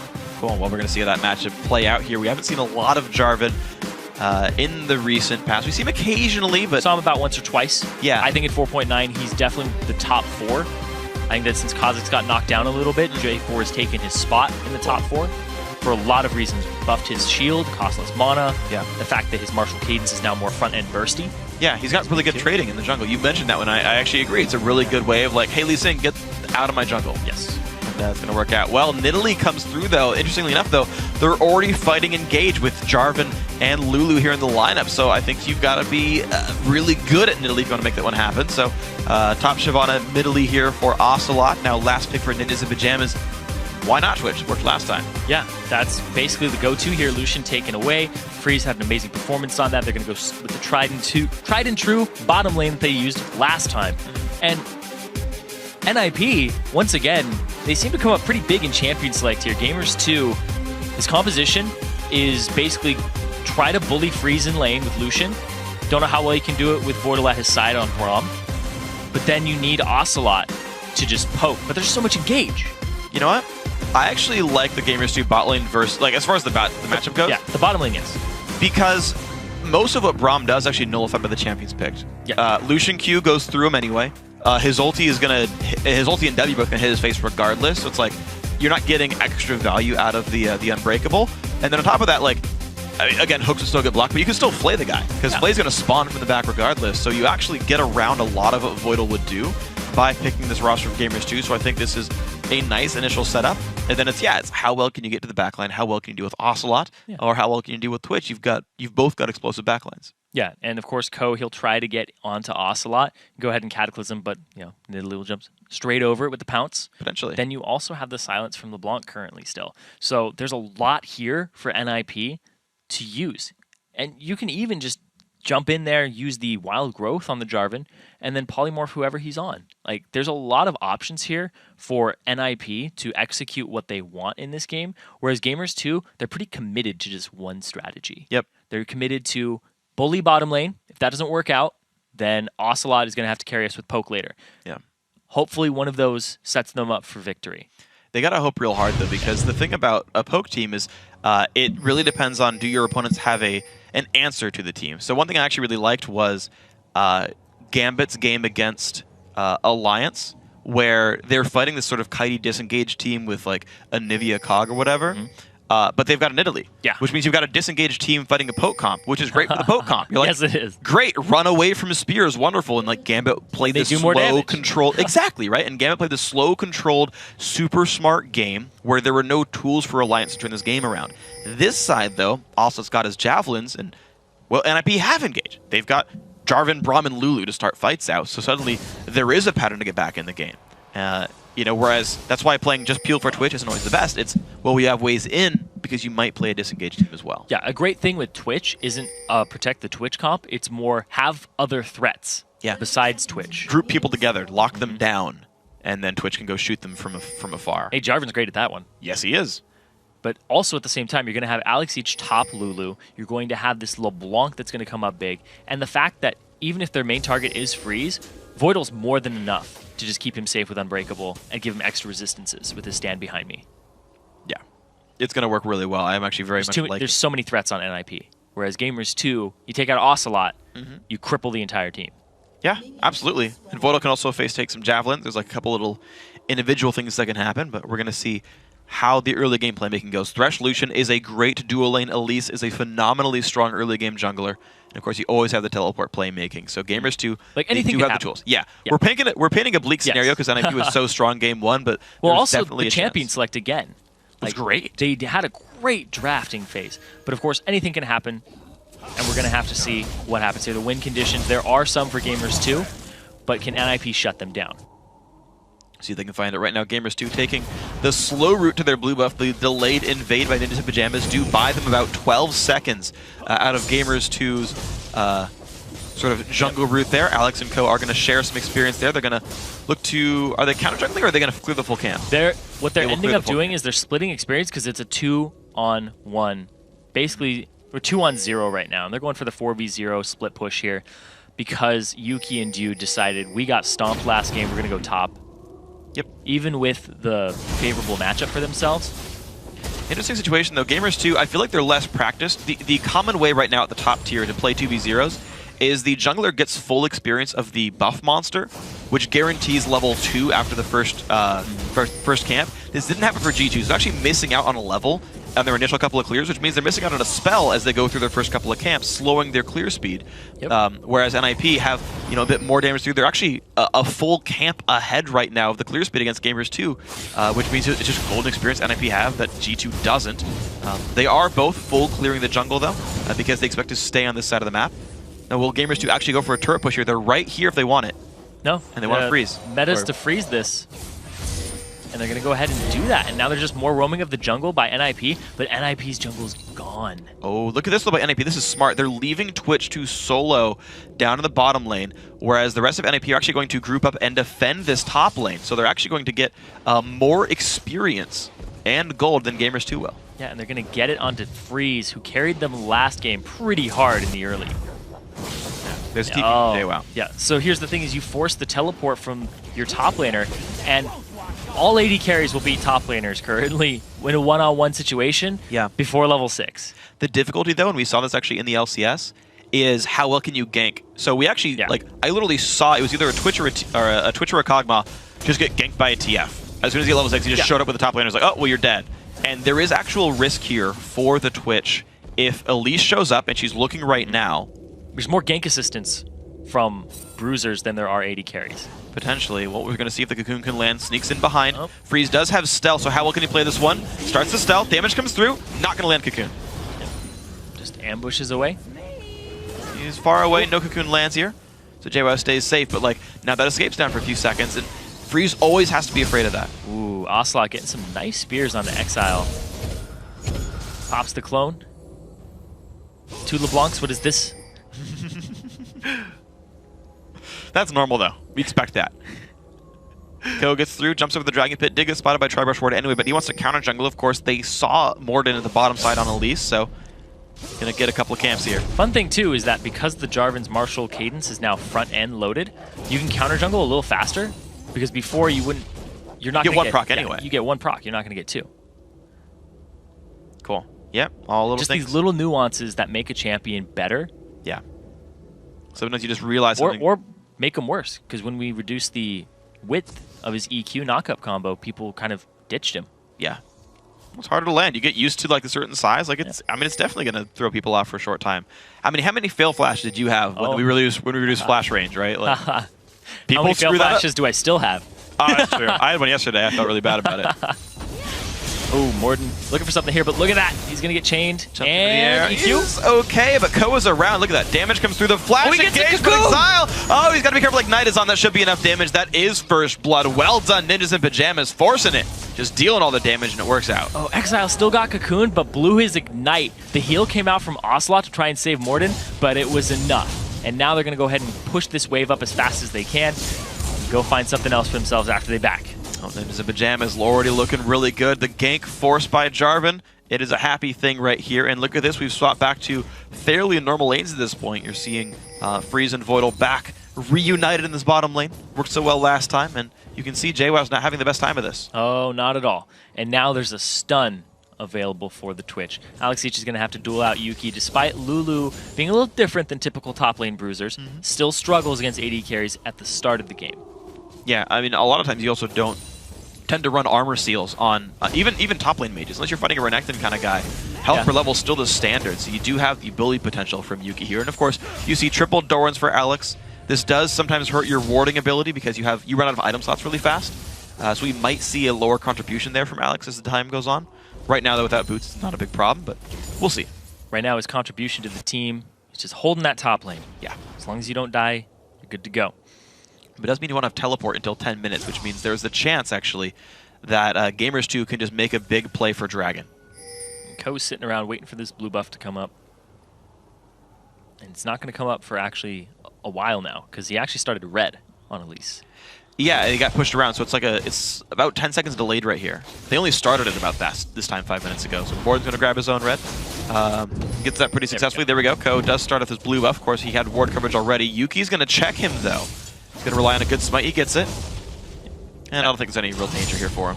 That's right, because they delayed it by about 12 seconds, you're right. Because they started at their red. Yep. Ended up getting it. NIP to Gamers 2 red. I'm really surprised that they counter jungled that because... Morden's seen. Yeah. Walked straight by a pink ward. Oh. So did Dude. Okay, well, they know about the numbers here. We do have Ko waiting around on the wings, but he'll walk on a ward as well as he waits for this. But here comes Voidal from the side, too. They might try to flank them. Because as soon as Voidal gets there, they have potential for catch. And Ocelot shows that he saw him, so they're going to force that away. But Voidal's going to go in. How about the Oh! rest? Here comes a 3-on-3. The repel into the air. Can they make this all happen? Looks like the disengage right here. But Ko goes in for the ground slam and everything. And now can they find Diud? Now good damage comes through. Forced to flash the wall. Chains come out from Exile. Doesn't stay for this one, though, and looks like a disengage on all sides. Trade back and forth there. The chain actually worked against Dude there because he pulled Voidal through the Cataclysm into it. Yeah, that so was... he was able to get the passive stacks on. Oh, wow, that's pretty unfortunate for this one. Yuki, they'll put some good damage down on towards Alex. You're seeing, again, difficult matchup. Force him to run away. Yeah. Culling still available. Wild Growth still available. Oh, my God. Ooh. He could flash in for it? There's Wild Growth still. And yeah. that's going to land really quickly. So, I mean, if there's bad reflexes, Alex is going to lose that fight. But he should survive. But it's still, I mean, you see how bad that is. They want to get this blue, but Ocelot's off on the side, has the ward coverage to throw in and poke down Ko, poke down Exile, and possibly steal it. Oh, they sweep it out. He's going to have to face tank the Javelin. Ko's got to walk on the other side of this. If he face tanks it, though, it's too big. All right, well, they got the blue buff, though. Oh, he gets caught. He's got to be a bit careful here. Maybe Elise comes in for this one as well. Big burst comes out, and Ko goes down. Nicely done, Gamers, too. Identifying that one. Alex Itch, though, still trying to survive Yuki, but a lot of damage comes through. It's 100 damage per auto attack. Culling comes in. He's landing all the bolts. Oh, that was one shot away from killing Alex Itch. He doesn't have teleport. He's going to have to walk back to this lane. Meanwhile, Gamers 2, they're going to get themselves a dragon here, and they've been using Ocelot to contest objectives, and the lane swap that they've been doing has been coming up big for them right now. Yuki comes back, completely bullies Alex out of the lane, and so they knew the teleport wasn't up as well. So they end up getting themselves a dragon and a gold lead by about 500. So that's very impressive stuff right there, and Yuki's not even that far behind, being in this sort of strange 2-on-2 where he's fighting, two good harassers as a melee champion, so that's pretty impressive. Ko, again, he's already level 6, he's just gonna clear his jungle, no big problems, but we do have Gamers 2 holding a 400 gold lead. They look so much better than this first game. They've made great choices there. Their counter jungling has been very effective, actually, right? Yes. They know who's around, they know what teleports are up, and they've played a much more calculated game.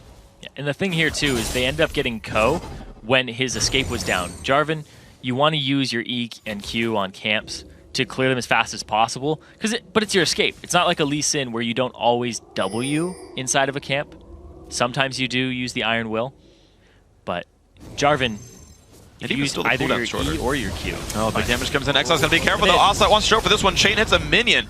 He's got to be careful. Passive popped as well. Pushed out of the lane. Oh! Ooh, that was close. But the turret's going to take a whole bunch of damage for this one, though. So Gamers 2, they're still being in the right place at the right time. Voidal shows to defend this one, but the turret's still going to keep taking damage, and it's outnumbered. It's a 4 versus 3. Yeah, it's a 1-3-1 here from NIP, but it's a 4-1 from Gamers 2. They have a numbers advantage here. Alex Ichi has the teleport. He's coming in onto it. They're going to engage it. Going for the play, 4v4. The CC going in towards JWoww, but he just simply ults backwards to keep himself safe. Voidal takes some shots as they escape for that one. Shield keeps him in a decent spot as well, so that gets stopped, and Twitch is still getting free farm in the bot lane. Yep, at 103 CS at 11 minutes. Yuki just a little bit further behind. They're going to get this turret for themselves, and they're going to even up, actually take a gold lead here, despite the dragon going in favor of Gamers 2. So Freeze, uncontested in the bot lane, gets the turret to go down. Unfortunately, really, we haven't seen that same kind of situation for Yuki. Even despite the teleport out from Alex Itch, he's just not gotten a lot of pressure on that just yet. But maybe we'll see them move back towards it. Of course, the really big thing is the fact that you're seeing a minion lead, kind of across the board now for Ninjas in Pajamas. Because of how much easier it is for Alex Itch to hold in the lane. Despite getting bullied out, he still can CS. And so there's a gold lead just across these, quote-unquote top laners. Yeah, despite the CS, the 23 in favor of the Lulu. Lulu Kale do pretty well when they're in one-on-ones. Like I was saying, they aren't the typical bruiser. They can still CS. But the big thing here is a lot of the team of Gamers 2 is going to invest in Magic Resist for this reason. A lot of damage on Ocelot. He's going to go down. Nice pickup right there. Ulti in for Voidal as well. Now Diud going to get stunned up. Big damage coming through, and that's going to be him going down. Excellently played. Ninjas in Pajamas find the pick. I was going to say, they're investing in magic resistance, but they kind of need some armor. Yep. Because Freeze, he hasn't been in it all game, and he shows up and you're like, oh, you almost have Blade of the Ruined King completed, and rat-tat-tat. Here goes your team. Look at this. Ko's off on the side. This is his style. Oh, he's going to look for it. Knockup does land on a JWoww, and comes the follow-up as well. Exil's got to be careful, though. He's going to take a turret shot and have to get away from that one, but the damage finally comes through. JWoww falls down to the Contaminate there of Twitch, and they can keep sieging Ninjas in Pajamas. When they choose to fight, it works so well. Yeah, how many times have we seen Ko just dive behind turrets and just doesn't care? Voidal cares. Voidal should care. Don't know how much he does, though. Well, he's going to make his way out, but uh-oh, Ko. Will he get burned for this one? He's got to be very careful. Flashes, EQ, almost gets the Flay. Dude, he actually flayed the wrong direction, though. It was the end of Flay instead of the beginning of Flay that caught Jarvan. Gets over the wall anyway and gets himself out. Now a 2k gold advantage to NIP, and they took that red, starving them of buffs as much as they possibly can. Despite Gamers 2 looking in better form this game, still, there's too many threats on NIP. Freeze have to back off this one. The fact that Gamers 2 comes back in to get some good damage down, but Freeze fearless there, goes to half HP, but turret's alive for now. Yeah, that's the thing that I was talking about in Champion Select too, is that NIP, they can hinge on multiple members. If LeBlanc, if their Twitch does well, if Lulu does well, heck, if J4 does well, he actually can do really well in this meta. For Gamers 2, it's pretty much, okay, did Yuki shut down Freeze? Well, gotta see, look at that. Dude's taking a bunch of pain, though. The Wild Growth is so on, close. doesn't quite land the slow, so nothing else picks up there. And Gamers 2 do a great job of disengaging. Here comes the teleport in. JWoww is going to find two members. Javelin does not quite land, but Ko has to be careful. Voidal helps defend the team as well, blocking some of the damage here on this one. Freeze also trying to do what he can, but they don't get any kills, so Gamers 2 again are able to push people around, start the sieges, and knock a cut out. Complete disengage there, trying to use the poke comp and just back up, and they'll get this turret for themselves as reward. But yeah, basically their only strategy was, can Yuki bully Freeze? Well, they lane swap it so that he can go ahead and CS by himself, because he was shut down last time and didn't get to full potential. And can Ocelot poke? That's really what this comes down to. And Ocelot isn't coming up too big this game so far. He's really not. So unfortunately, he's doing all right. He's hitting javelins. Yes, right. He's hitting javelins. Right. He got ganked, and he's part of the siege. So we'll see how much more that can pay off. Yuki is getting his farm in. He's 0-0-0, but he's the highest CS in the game. So maybe he can take over the game as well. I mean, he's part of that siege power, right? His Bloodthirster should be done. By the time he backs, it'll be done. Anytime he backs, he'll have it. 100%. He's got enough money for that item. So maybe he'll power up soon. Hook's gonna land into Alex, so this could be a good bit of damage. But dude's got to be careful.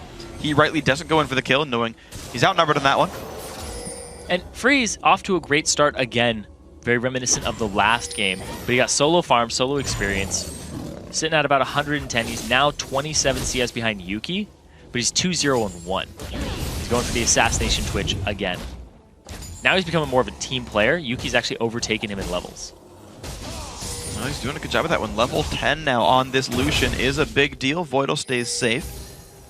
And I want to see what the move is. Gamer 2, they are a siege composition. They are going to take some very obvious moves there and try to keep pushing their pressure. You're seeing good damage come through. Dude's got to be in the wrong spot. The root's going to land. Exhaust there onto Freeze. Some good damage. Hook's going to land onto Exile. Gets into the box there. JWoww knocked up into the air. Still does not use Dragon Form. There he goes. Goes to disengage. Exile takes a lot of damage, but he stays safe. Ooh, the ulti hits from Voidal, and Morden's got to be careful.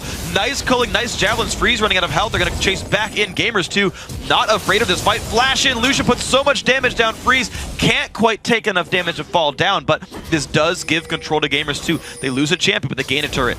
So there's actually a big thing here with Braum, where if you're trying to disengage in Italy, he just holds the front as you retreat. And then he can get himself out too with Stand Behind Me. And now Ko, he's trying to look and contest this dragon. They have a lot of options here for NIP. But now, if Gamers 2 get this, because they got that extra turret, they're going to be able to have a gold lead. What can Ko say about it? Well, they're on a short timer. Ko wants this one. EQ's he tried it. That was a nice attempt. I like that, though, but just couldn't quite get the damage down. But now Ko goes in for the fight anyway. He wants his battle because he got flanked, and unfortunately, that's not going to mean much for him. So a kill and a dragon go to Gamers 2, putting the game back to 800 for them. Cheeky little attempt there to go over that side of the wall. You can do that with Zac, you can do that with J4 and get a smite. Exile, he's going after Dude right now. Here's Freeze. He has Rat-Tat-Tat. The flash in, the glitter lance, the damage comes through. Freeze picks up the kill. He is 4-0-1. NIP's game rests on him. This is the only person that's actually doing super well right now on the NIP lineup. Otherwise, the global gold is making their life so difficult. Yeah, Exile is actually doing pretty well for himself, too, in the kill department. And but they have multiple threats still is the big thing. Like, wow, actually in gold, it's all Yuki right now for Gamers 2. So they've actually done a great job there. And Ocelot, because he's Nidalee, he just scales naturally off of whatever items he gets. It's just a huge power spike. Every time Nidalee backs, it's like, all right, got more AP, multiplicative off my spear range. Yeah, that's so impressive as well to see that gamers too, you know, NIP are good at picking fights, right? They Yes. picked Engage, they got the Jarvan, they got the Braum, they got the Lulu. They're getting kills, but gamers too are actually playing the objective game better. And this is such a good turnaround by them, that they looked so lost and so outplayed in game 1, but they're making such good choices here. And yeah, it's like, oh, it's a 4-0 Twitch, he must be massive. But no, there's so much global gold. Yeah. Ryuki's been part of all those turret kills. He's gotten a bunch of money from those and from CSing. These AD carries are still both massive. The mid laners, despite 203 versus 011, both mid laners are really big. Gamers 2 have the gold right there on the right people. Which is everyone. Pretty much. And Yuki. Everyone in Yuki. And now, hook on a Voidal, he got hit by a spear. That is not good for him, but he gets Lulu ult. He's going to back out with Stand behind me as well. Puts a slow down. He stays safe, but does not think they wanted. He's looking for an assassination. Still has Rat-Tat-Tat. Daewon's got an ulti away. He's going to do that. He stays safe, but that's still the spell burned. And the culling, dealing massive damage. Freeze. Every time he goes for something, someone hits him back. Yeah, and Yuki is now dealing with Freeze at this point in the game, being that extra level up. That was a rank 2 culling. Yeah. Big part of the damage that came out. Now they're sieging the top lane, trying to get that last outer turret for themselves for NIP and put the pressure on again. But Yuki with the double buffs and all that gold in his inventory has something to say about this. Well, let's see what they're going to get with this one then. Let's see. At this point in the game last time, it was 8 minutes before NIP clutched victory, and they had a huge lead with Alex's split push. Yeah. Alex is becoming more of a team fighter right now, showing up and being with the team at the start instead of pushing against Shyvana. At this And point, now yeah. they're looking for a pick. Uh-oh, gamers 2. All right, well, ooh, he didn't see it. He didn't see Jarvan in that brush right there. It's still just Alex Ich. But Yuki's not really taking the bait. The lane's still pushing up, though, so it could very quickly be a good kind of fight there. Braum still coming across. Morden, I don't believe he saw anyone. That one does not quite get the knockup. Yuki stays safe. Hook's also going to be dodged away. Everyone's playing that fight very well. That was really cute. Yeah, Ko was trying to get him while he was in transit on the Thresh Express. Look how well Gamers 2 are playing as well. You've got a 4-0 Twitch, constantly looking for these stealth ganks, and the last 2 or 3 times I've seen it stymied very successfully, where, you know, Ocelot backs away, hits a javelin to his face, runs away for that one. Yeah, he had JWell burns an ulti, no big deal. Exactly. They're getting the ward coverage with the pinks that they need in the spots that they need them, as well as the greens in the places that they know NIP are going to be coming in from. Because he was seen by that pink ward that's off in that bush that was not cleared by NIP at all, even after Freeze saw that. So another question is, what's next for these guys, right? Because I gotta, you know, I'm kind of thinking about the way these comps work, and it's like, Ninjas in Pajamas, they are a 2-threat team. They have 2 major damage sources. LeBlanc is all burst and no sustain. Lulu is just gonna be a tank helper.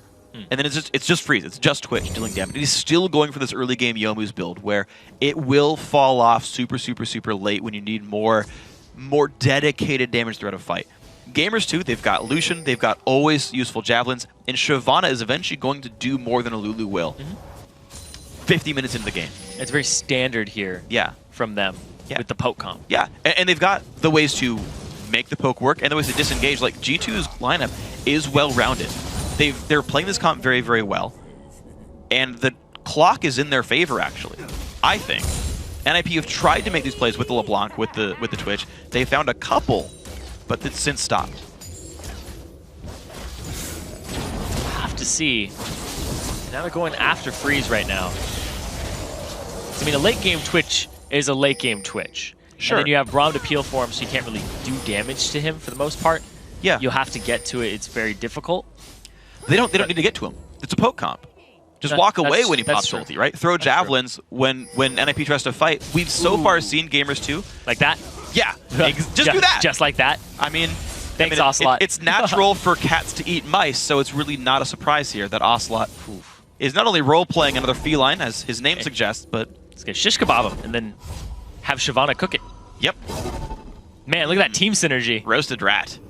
That's yummy. Do spiders eat rats if they're big enough? I would... oh, don't make me think about big spiders. Come on, freak. What are you doing to me? And Pastry Time would know. Australia's got some... Oh, they have some huge spiders man. there. Oh, look at this one. That's why Pastry Time's not around. Huge spiders have it. The huge spiders blocked his visa. Shelob, what are you doing? Oh, man. All right. But yeah, so this rat, He's going for the Youmu's, but he's actually going for Look at that. some defensive power now. He buys He knows. Megatron Cloak because he's taking so much poke from Nidalee. But you know what that does, though? Now look at the AD carry itemization. More damage from Yuki, but this top lane, you got to be careful. JWoww takes a bunch of pain. Turret does go down. Well done by NAP to grab that one. They managed to finally get the waves out of their favor. Their entire team on this side of the map. And they're back to an 800 gold lead here. Dragon is back alive. Baron, here comes Freeze from the side. Here comes the attempt. He's going to go in, but he gets stunned up. He gets ruptured as well. A whole bunch happening. And one kill's already gone onto JWoww, who took a bunch of damage. Voidal just tanks the culling, doesn't really care, but the 1-for-0 happened on the hard engage. And they got the top laner. He has teleport, so no matter what they do, if they go for Baron right now, it's very, very risky because there could be a TP straight into it when he revives. NIP sweep things out. There's actually a ward that spots them. Will go around on this side. Going to kill this one more ward here, keeping them in a decent spot, but still, they got to be careful. The health bars are low. They can't Baron. There's like no way. They can get some damage. Trying to 2-chain there. Dragon looks like it'll be the next objective for them, but if they go to it right now, they do have lower HP bars than Gamers 2.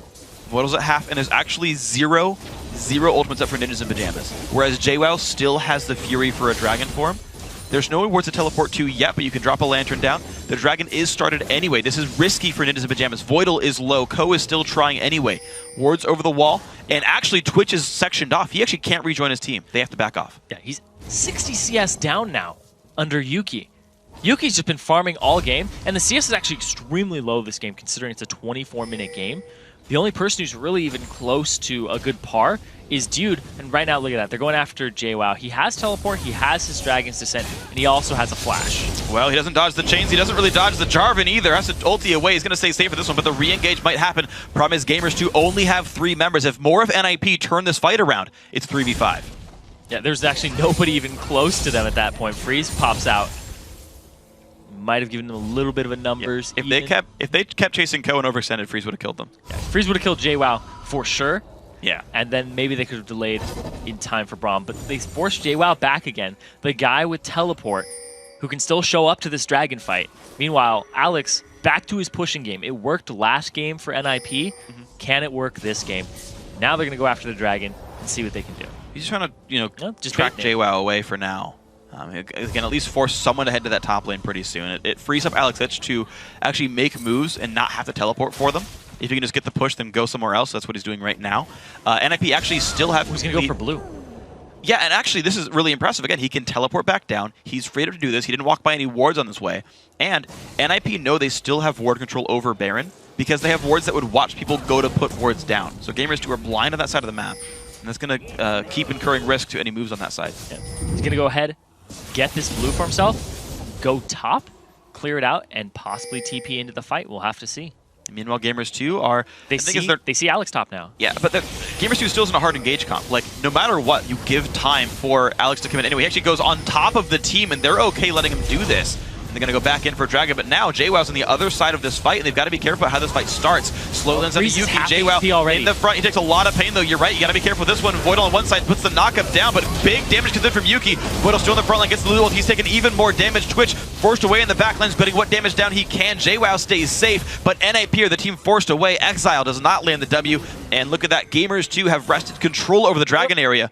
Javelins again forcing NIP away. It's all that poke and consistent damage the Gamers 2 has brought to the table versus this burst, and also the fact that Yuki got a lot more farm than Freeze. And I talked about it earlier, where that's one of their win conditions is can Lucian just stay ahead of the Twitch?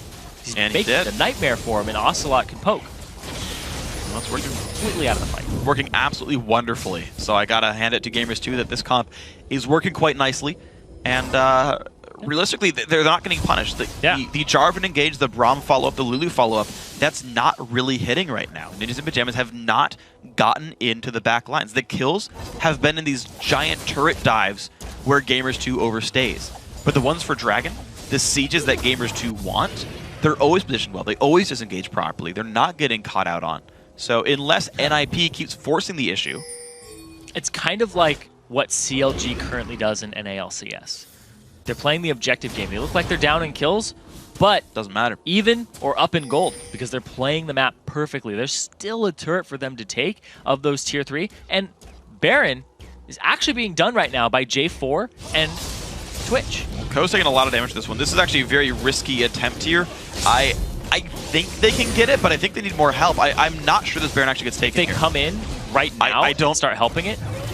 Yeah, they need help. Yeah, they 100% need help. They're going to go ahead, zone them, and go to it. This is where it looks like you just started it.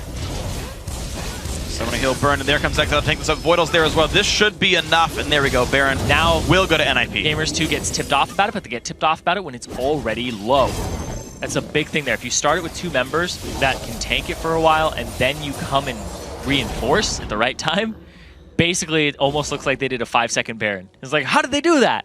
Yeah. Oh, they were doing it the entire time. Yeah, so very well earned by Ninjas in Pajamas. That buys them a huge respite here where they can regen against the Javelins. They've got the combat stats to go for an all-in here, and it's a really big deal. The one thing this doesn't give them, though, is actual tank stats, which is something that it seems they're lacking. Yuki's so big, he destroys Ko every fight. That is the only armor tank on the team, and Yuki's ahead of the curve here. Yeah, absolutely. At 250 CS with the kill. Looking for more. He's going to go for, looks like it's going to be possibly Last Whisper next item. Try and just go through all that armor that he's built for himself. And like you said, ahead of the curve. So Ko, he's struggling right now. And Freeze, he went for that mid-game bursty build with the Youmuu's, but nobody's getting caught out. They've seen it once. Hopefully they don't see it again. They're playing completely grouped up and against that. And look how much Freeze is relying on his teammates for damage. He got an Alacrity enchantment as well to his boots. I think to dodge Javelins a little bit better. It also lets him cover more distance during stealth for picks. So it's very utility focused. Again, the Negatron Cloak also.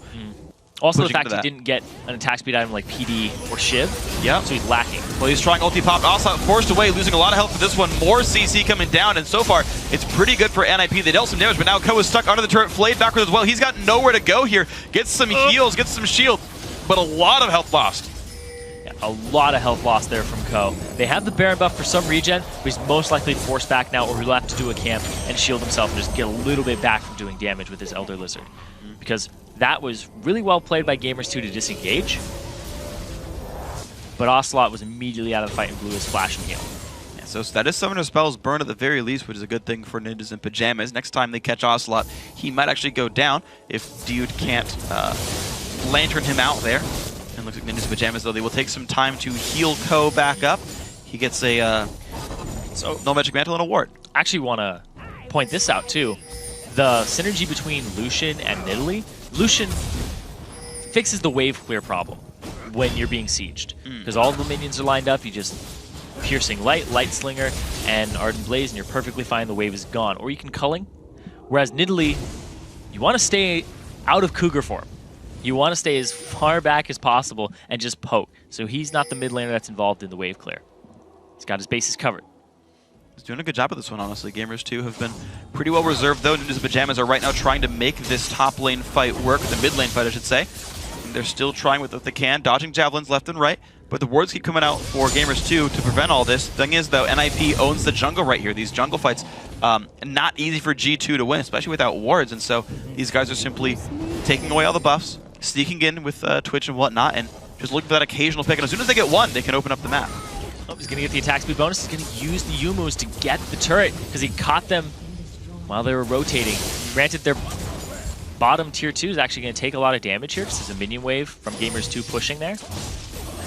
We're going to have to see because now Gamers 2, they have to defend this top lane, and we saw how sneaky Freeze could be. They're going for Ko. Big damage on the Ko. They're going to keep him in this fight. He's got a flash rate from that one, and the Braum ulti comes by as well. Now the fight has begun, but Voidal just tanks all the damage, the entire culling without barely losing any health. Exiles, I think it's his clone. Yeah, waiting. 25 gold. 25 gold for Yuki. Not the, not as much as a normal kill would be, but they stay safe on that one. And you can see, right, Gamers 2 forced to play reactive to NIP, which was always how the fights were working for the red team, was when they chose to make the battles, they could get something out of it. Yeah, and now they just have all these siege options for both teams. But it's mostly pick and rotation from NIP. They can push up mid and then rotate to a tier 2, but they have to push the waves out, and it's very telegraphed, because Alex Each has a lot of gold right now. He actually has a ton of gold. He's trying to become that threat, but it's Lulu, just more of a supportive role. And Freeze, he's going for Ocelot here. Can he do it? He has the blade. Good bit of damage. That could be enough for the Cocoon. The heal won't come in time. Nicely picked up there. Exile with the Q from long range takes him down. Level 14. And Ninjas Pajamas, the stealth, the Twitch engages is actually what's turning this game. Ninjas in the jammies are coming up right now. Look at that Freeze getting the assassination that he's wanted all game long since buying the Blade of the Ruined King and the Yumus. He's like, now I can get more items. Whoa, he's on the other side of the hook. Doesn't quite land. That was really close, though. He had to get behind him, and that would have been probably death for the guy. Hashtag LeBlanc mechanics. Hit behind the Thresh. Good choice. All right, he's going to stay safe then for now. And let's see. Dragon's up. They might make a move for that here from NIP, or they might bait them into that area. Exactly what you want. The fact that they have a Nidalee, though, but Nidalee's just respawned, it's right to do it immediately instead of bait. Yeah. Because you don't want to stick around. At this stage, you don't really bait dragons anyway. You pretty much just go for them hardcore because they die so fast. So, smart move NIP. 33 minutes that one goes down, and they're building a bigger and bigger lead. 4,500 gold for these guys. They've certainly played around the poke team quite well. The ability to never get caught out, and to be fair, there's not a lot of pick from gamers too. It's like Elise and Thresh can land those CCs and turn things around, but NIP have done a very great job of holding wards up the entire time. They haven't face checked almost anything, at least nothing fatal, and they're managing to find these openings to just barely squeak in enough damage. Yeah, and I was talking earlier about how they've been prioritizing magic resistance to the point that Morden goes straight for the entire locket. You know, it's the standard build on Elise for CDR, so you get the cocoon cooldown, but at the same time, no armor to deal with Freeze. The only person is JWoww. So he's just going to have the time of his life if he gets on any of these other targets. Except for Yuki. Yuki can probably duel him right now. It'd actually be very close. Yeah, something very unpredictable, for sure, but... Those 80 carry showdowns we see so much of. Yeah. Ooh, Alex, he steals the big golem. Jacked Nicely played. Well done. He had the time of his life for that one. Gets that kill picked up, and now Ko. He got creep jacked. He did. He did. It got stolen right from under his nose. Poor Shyvana. And now Ko is going to see, you know what? Maybe someone's going to come gank top lane. Waits around in the brush. You never know. He's playing a low percentage gank, but not much chance of failure, so it's okay. And right now they're giving this gold to Freeze. He's not bought anything in a long time. He didn't want to sell his Doran, so he's just waiting for enough money to finally now buy Last Whisper. That will be a nice power spike. He's already got the flat pen from the Yomus. He's got more gold than Yuki now.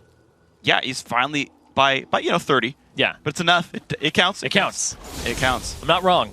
You are not wrong. No. A lot of it's put into the Negatron cloak, though. It's true. In terms of offensive combat stats, gold. Yeah. Until he spends that $1,000 right there in inventory. Freeze. We'll see how it goes out. But yep, there comes the recalls. Last Whisper is done. So Freeze will be very, very, very good at shredding squishy targets. His contaminate damage is going to be ludicrously high. And again, you talked about Morden not buying any armor. Actually, the Elise will lose a lot of health too, because you got Ruin King against someone who's getting more health than armor. So pretty much anyone that he hits is going to be under a lot of stress here. Yeah, he was basically covering his options, because it's just a matter of time before they build armor that he wants to be ahead of the curve, so that the armor that you buy is less effective against him. That's really the only person you would buy armor to be against right now. It's just such a high magic damage comp. We're seeing it right there. We're seeing it go off. Wood on the half HP, but there comes the engage. Ko wants Aslan, who's forced to get away. Gets the Lantern, though. Keeps himself safe. Nice ulti from Yuki as well. Morden very, very low as well, though. In NIP, they were just able to force their way into these fights, and it always forces gamers 2 out. Yeah, we still see that Ko has his Cataclysm. He almost has his Flash, too. And this blue buff, it might be the first blue buff to go to Gamers 2 for a while. They haven't gotten the last 2 or 3. But finally, Ocelot gets control of his own jungle, at least a little bit, and the blue buff goes over to the Nidalee. And this could actually really hurt NIP's plans, where you finally got the infinite javelin spam. That could be just what these guys need. Exile goes for a bit of damage, does find someone to dude, but blue buff Nid, of course, can heal. He's maxed it out by this point. Traps can come down easily as well. And you're seeing the vision game now around Baron. Yeah, they're just trying to play this out. Alex ends up backing. He's 2 levels up over JWoww right now. Completes the Lich Bane for himself, going for even more damage. Blind Hook doesn't hit Ko. Ko knows that dude was around, but I mean, it's pretty much to be expected. Of course, that team's going to wait around there. But look at this. NIP going to start pushing up the mid lane. Someone will have to react to that. It's going to be JWoww for now. Thresh has just been the bane of NIP so far. They would have had a lot more catches if it wasn't for that Thresh. So it's a great pick there by Dude, and he plays that really well, not using the Lantern unless he has to. Imagine if you got an assist for using the Lantern just by saving someone. It's like a negative kill assist, and it like counts for gold somehow. He would have like 70 assists this game. The 100 KD would be back. Alex, he's looking for steal. He's creep jack. Nope. Does not quite land that in time. You actually should have QE'd, made them hit at the same time instead of trying to EQ that one. But still well done. And actually, the thing is, Yuki would know he was there because the other lizard was shooting at him. Like the little mini lizard on the side. But, you know, either way, it goes over to the Lucian, so the jungle did go to Gamers 2 here. Dragon not yet up, fairly soon, I believe, and Ninjas in Pajamas still trying to control Baron one more time. They got the first one earlier on in the game. And they're taking a very slow and controlled approach, knowing that one mistake, and if they give Gamers 2 a foothold, it's a never-ending siege. Just got himself that turret. He's going to be able to push up even more right now. We're going to have to see these dueling JWoww. He's actually chunking JWoww down quite a bit. Yeah. E auto attack with Lichbane is a whole bunch of pain that JWoww can't really react to here. Alex is playing this fight exceptionally well. Yeah, JWoww kills turrets. JWoww just backs up because he needs to be able to be healthy for this fight. Gets himself a little more HP with the Giant's Belt. Bilgewater Cutlass also in the works. Now they're just going to shove top. Both teams pushing. NIP goes top lane, while actually Gamers 2 is forced to react to that. And instead of pushing mid, they've got to defend this one on the left-hand side of the map. Javelins come out, but here comes the damage. They could put this one down very, very quickly, but Ko's got to be careful. He pulled aggro, and Freeze actually has to back out. He doesn't get the damage down. Hook nearly lands. Exile shows up against Cocoon. This could be bad. Voidal shows up. Good damage comes through. There's the engage. Yuki. Yuki's on the wrong side of this fight. He's trying to put what damage down he can. Javelins hit minions there, but there goes the engage. Voidal in the front lines taking what he can. JWoww forced to flash away, and the battle is still going on. Hook's going to catch up, and Voidal goes down. That is one kill picked up. Exile on the back line's also extremely low, and Morden stays safe. Ko takes a Javelin, and Gamers 2 win that fight, and they got big health bars left. So 1 for 0, but Freeze, he hasn't had enough just yet. Oh, skidding around. Without ulti, he can't. Yeah, he was way too close. He had Flash still available, but there's always the chance of a Cocoon. Yeah, you can't do that one in that case, not with your support gone. And actually, Voidal hasn't gone for Mikhail's either, so there's actually no cleanse on the team at all for that kind of effect. Gamers 2 now setting up around Baron, and of course, NIP missing all their ultimates. I mean, it's risky, but I could see Gamers 2 trying this. They're going to go for it. There's enough range here. Ko doesn't have his Flash available. He has the Smite. Alex is off on the side, though. He's going to try to get vision of this. Ko does have Smite. It will be a potential Smite war there. Javelin, the E comes out. He knows about this. He's going to disengage long enough. Uh-oh, big damage off onto Alex, and now the standard has dropped down, but the re-engage do take some damage, but they get the kill onto Freeze. He goes down, and they re-engage for the fight. Exile forced back. Hook is going to pull in Jarvan a little bit, but not too terribly much. Gamers 2 only get 1 kill for their troubles, though. Looks like that's all they're going to get for this one, just backing out. This is probably the best NIP could have hoped for. Yeah, they stop the Baron. They lose Freeze, though. Freeze still had Flash, still had heal available, and now they're going to go straight back to the Baron right now. And there really isn't much that NIP can do. They can attempt again, but that'll actually... JWoww. Oh, wow. He was in the wrong spot there. Ocelot also does not have blue buff. That's going to force them off immediately. They can't do it without their main tank. Nope. It's a big wave bot as well that someone's got to recall and grab right here, which gives so much time for NIP to push every single lane out, wrest complete control over the Baron wards one more time, and set up for sort of round 2 on this one. And now they can go for the Dragon, they can go for the Baron, get themselves these safe wards that they need. So many sweepers all across the map now. Yeah, look how deep Voidal's able to ward. He has no help at all. There's no one around him, and he walks all the way past the Wraith camp, knowing that G2 all recalled back to base. They're all on the wrong side of the map to stop him. So with 1 ward, he makes Baron safe, leaving the rest of his Sightstone charges, and the rest of his team's effort can be spent towards the top side of the map, the western side of the map, to set up Baron. They get themselves another Dragon right now. Just even more gold over to NIP. Got that 6k gold lead now. Another Lantern from Dude, saving his team. Another Thresh assist. Another Thresh assist. It's unofficial. Doesn't count for anything, but we know. Yeah. Your teammates know as well. Dude, you're getting props for throwing lanterns.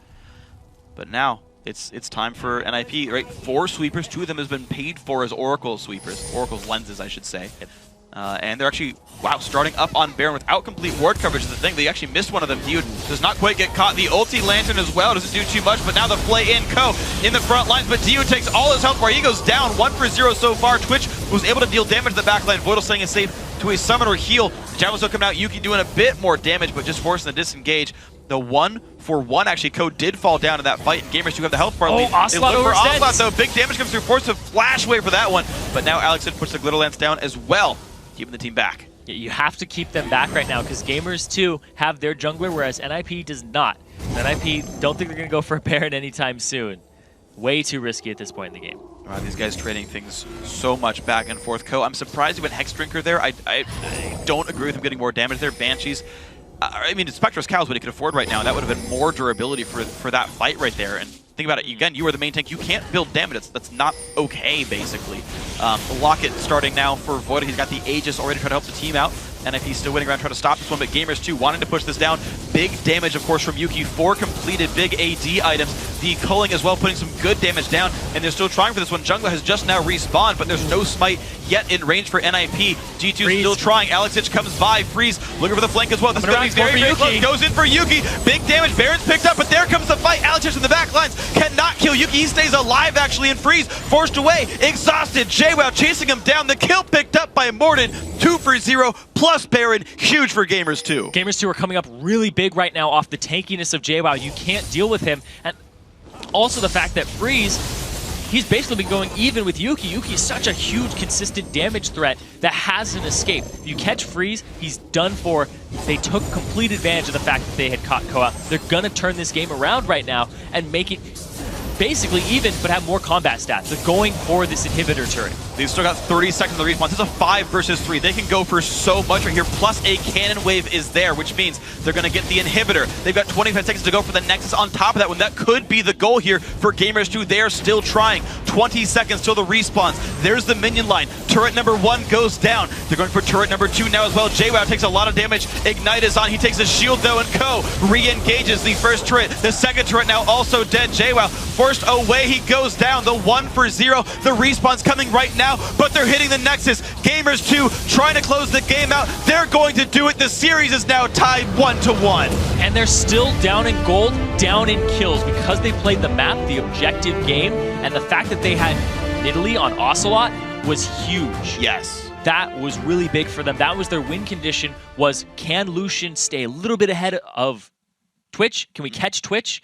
Then we're good. Just siege, poke down, and those spears, Ocelot constantly landing them. And I was talking in the previous game about how he's playing a support type role. You need to go back to a carry champion like Nidalee, because he did really well on that previously when he had 12 KDA in the quarterfinal. Yeah, and one thing I thought was really smart as well was you talk about people carrying an Ocelot, but also I thought the item build was the correct item build here for Yuki. You see a couple different builds for Lucian, one of which is the standard BT, Triforce, Last Whisper, and that's fine, but it's an early game power spike sort of thing where it's like you cap at like 25 minutes and it goes downhill from there because there's so few combat stats on Triforce. It's a power spike, but then it dips. He went for Bloodthirster into Shiv, into Last Whisper, into Infinity Edge. He's got better crit chance here, better combat stats, his persistent damage much higher.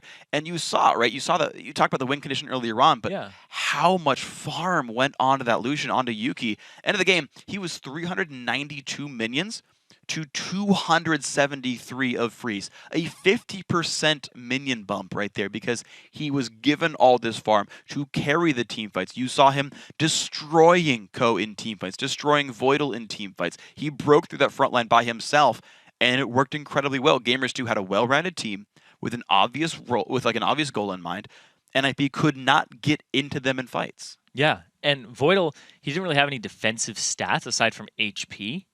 So as soon as Yuki just targeted him, I saw him get chunked down there. I saw a ton of HP just get knocked off of him with one Light Slinger passive. And I was like, okay, if your tankiest member is going to get chunked down like that, then you can't even contest this Baron. And Gamers 2 knew that. They took complete advantage of that. JWoww got caught off earlier, so they had to back up.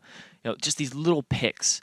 But they played the objective game because they had Nidalee and they had that advantage that Yuki had made for the team. So he came up really big this game, and they knew their win conditions, and they just pushed them. Exactly. It's a lot critical that you do that. Exactly. A lot of really smart things came together for Gamers 2 there. So, you know, as a contrast point for the item build, right? Talking about how Lucian's going to scale, right? You talk about Twitch getting the early Negatron cloak, and it was just a Negatron cloak. He never upgraded a cow, never upgraded a QSS. Just sat there with 700 gold wasted there to take javelins. Yeah, but you know, his second item is Yomi's Ghostblade. Also, not a good team fighting item, but a good assassination item. He had no meaningful crit all game. Infinity Edge never came out there, right? No static shift for PD. Like, the persistent damage of Twitch was garbage that game, especially compared to Lucian there. Like, he just did no damage in fights, and you saw him fall off. They tried so hard to make catches. They nearly worked so many times, but there were only just one kill, maybe one turret follows, and they had to back right up again. Gamers 2 played so well around this power spike Twitch, around this power spike LeBlanc, never getting totally caught out, It was really impressive by Gamers 2 to play the gold leads, to play this, the item build leads, to play the map the right way. It was a very impressive game. Yeah, and although NIP lost, they were up in gold, up in kills, and Exile went 6-0-5 on LeBlanc, but he didn't really blow anybody up later on because they built so much magic resistance because of the double AP threat of Lulu and LeBlanc, and the fact that they'd shut down Freeze pretty early from snowballing, and the fact that Freeze's item build didn't seem optimal in the late game. Like we said, all he had was a crit cloak to his name in terms of critical strike chance, whereas Yuki had a Shiv and an IE, and the fact that he has Lightslinger passive, he can get 2 crits, just incredible amounts of damage coming out from Lucian, comparatively to the Twitch, which wasn't doing a whole lot. Like, he was getting caught too, and he would try to flank from the side, thinking he was a little more powerful than he was, got cocooned. So Gamers 2, they did play it right from the start, though. They knew their win conditions. The thing here is that NIP had more possible win conditions. It didn't look like they focused on one. Yeah. Yeah, it was weird. Like, you can just go AD Jarvan and go for picks. Like, you could rush Hexdrinker if you wanted to. That'd be okay. Third item Hexdrinker, I completely disagree with. I don't actually ever see the reason to go third item Hexdrinker. I don't think there's a place for you to buy the item that late. When your goal is to go a certain way. Again, second item, you go for hardcore dives, that's fine. Ninjas and Pajamas, they tried, and things like when they got that Baron picked up. Like, the first Baron, that I was like, good.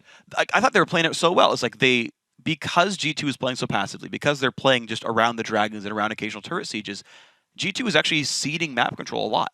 They're saying, they're backing up, saying he'll play defensively. They're waiting for the end game, basically, right? Again, identifying item builds, identifying the champions, how they scale up, which we saw play out as well.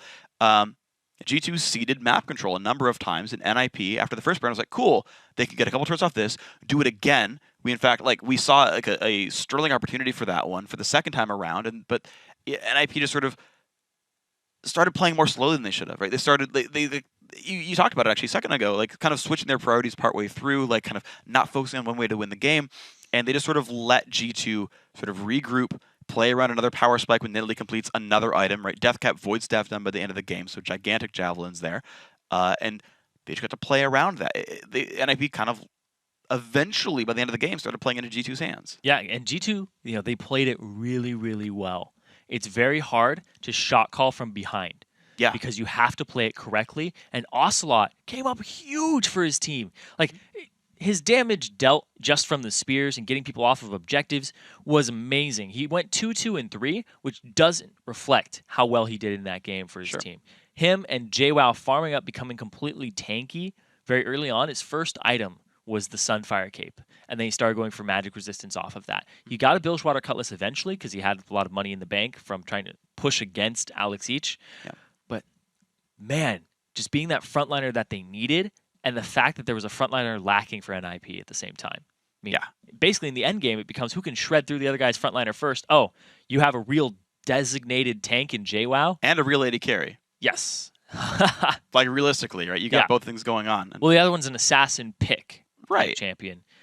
Or the way he was playing it and building it. Yeah. So. And the assassinations just, they unfortunately weren't found by NIP, and it's, again, a credit to G2 for not getting picked off so much. So, kind of looking at other things here, and actually just an extra sort of support point on the JWoww. There's one point, his item build, he had just like Giant's Belt, Chain Vest, Negatron Cloak. He was like, let me just add combat stats. Like, I don't care what it combines to do. I just need to just be the guy that doesn't die. Yeah. And generally speaking, that's going to work out. Like, you build the things that give you durability, and you don't have to upgrade to Sunfire right away. You don't have to upgrade past Cutlass, and I like that he stopped at Cutlass, by the way, identifying his role there in the team. So that worked exceptionally well. So thinking back, both games now, right? Thinking about the series, and we're going into Game 3. The climactic Game 3 is going to decide who advances to the finals here. Goes to London. Third place match. Exactly, who goes to London. Scores more points to try to make it to the playoffs as well. You're like, okay, so both games have been won by strategically outplaying one another. Game 1, all snowballed off of Ko, making a smart gank top lane, Alex Edge TPing to the dragon fight, destroying that dragon fight, and what ends up being a 3-for-0 plus dragon, 3,000 gold lead, and they just clean up from there. It's like completely NIP's game, nothing happens anymore. Gamers 2 in this one, pick a comp that outscales. They play against the assassins well and play passively enough to get away from them. 44 minutes comes around, stronger champions. Yep. And they play slow enough till that happens, so they identify it very properly. So now you come into Game 3 and you're like, if NIP's only winning because they're getting gigantic early game leads, Do you all in on that and go super hard, go back to Evelyn, go back to the aggressive lane ganks, go back to turning things around, forcing dragon fights, making things happen, and just go crush? Or do you say, okay, shoot, let's not get out late gamed, right? Do you over respect the late game potential, or do you under respect their early game shot calling? And like, to me, it's like you have to make a choice, right? You have to go for a certain type of comp and play that comp out. And to me, it's like NIP are like the favorites, and they feel like they're the favorites, and the fans feel like they're the favorites. So you can't play to not lose. You can't play hyper pass and be like, well, the game will win because we're better. You have to go for something, but no matter what you go for, it's risky. Yeah, it's definitely risky. And coming into this game, you have to think, what's our strategy? What do we ban? The Relia was banned this time, and you might think, okay, we might have to substitute that one out for a Nidalee ban against Ocelot. Yeah, just maybe. Maybe so we don't have to deal with that. I really think you have to. Because NIP, they looked coordinated in the first game, but they don't look coordinated against a Nidalee. That's a really big thing because it's a completely different story at that point. You have to watch out for the traps when you go for objectives. Yeah. Then you have to watch out for the spears flying in. And Ocelot played that really well. He was off on the side when his whole team's over here, and he's like, oh, there's a spear right into your AD carry freeze. Get out of here, Twitch. Yeah, I think you're right. I think it might be that simple of just saying, you know what? If we remove the Nidalee, then life is okay. And you that leave the might Aurelia be open, but it wasn't banned in the first game. So yeah, I mean, we'll see, right? Like, he's gone for Shyvana both times. So yeah, it's a thought, definitely. Yeah. Maybe it is that easy, right? Like, maybe it was all resting on Ocelot carrying the team together, right? Stopping the sieges, landing the javelins. The fact that Nidalee's so good at getting away from these types of ganks. You still have to respect the individual skill. Again, throughout these games, the laning phase has gone fairly equal. If you give them their carry champions that they can succeed in lane and then carry individually. So far JWoww's been held down by good matchups and smart play and good ganks.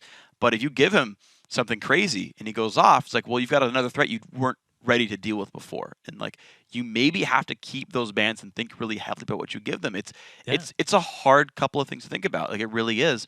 I mean, we see NIP was already respecting Ocelot by the fact that they grabbed the Lulu really early on, tried to steal it away. They've realized the number of early Lulu picks on both sides now. It's like Ocelot's clearly garnering some attention.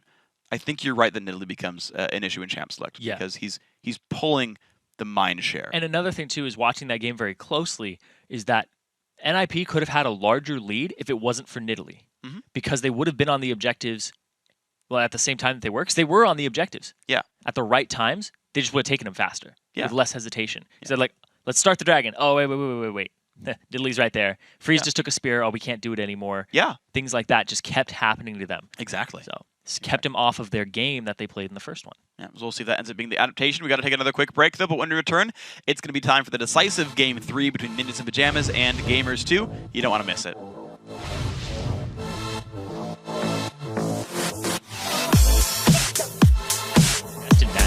For this reason.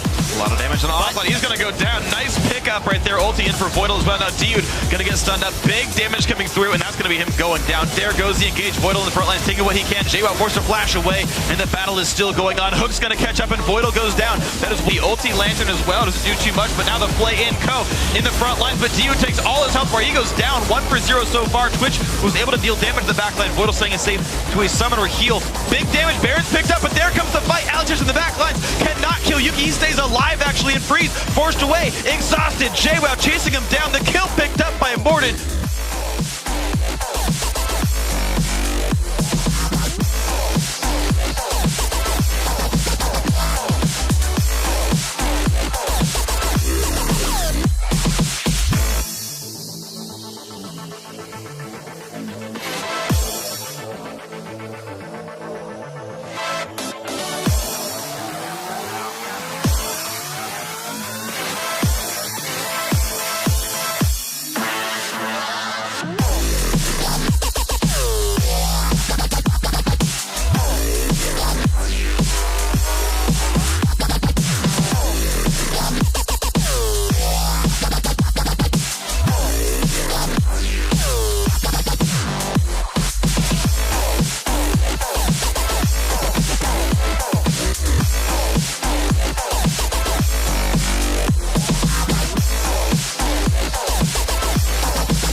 Hey everyone, welcome back to the 2014 Summer European Challenger Series. It's time for the third and final game between Ninjas in Pajamas and Gamers 2. So, crushing win for NIP in Game 1. G2, though, playing a very smart Game 2 to pull it back. I like how that's nice and tight That's why their name is Gamers 2. They're always going to win Game 2.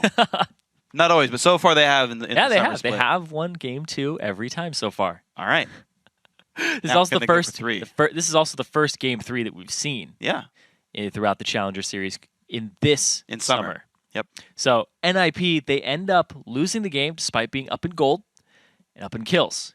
So it was a very swift and decisive move from a Baron fight, 2 kills, just going straight up the middle, getting multiple turrets for themselves and taking out the Nexus for Gamers 2. Great calls there, great team synergy, and great cohesion between their picks because they only had about 1 or 2 win conditions and they executed them perfectly. Yeah. I cannot emphasize that enough because at the start I was like, okay, this is what they have to do to win, and they kind of just did that.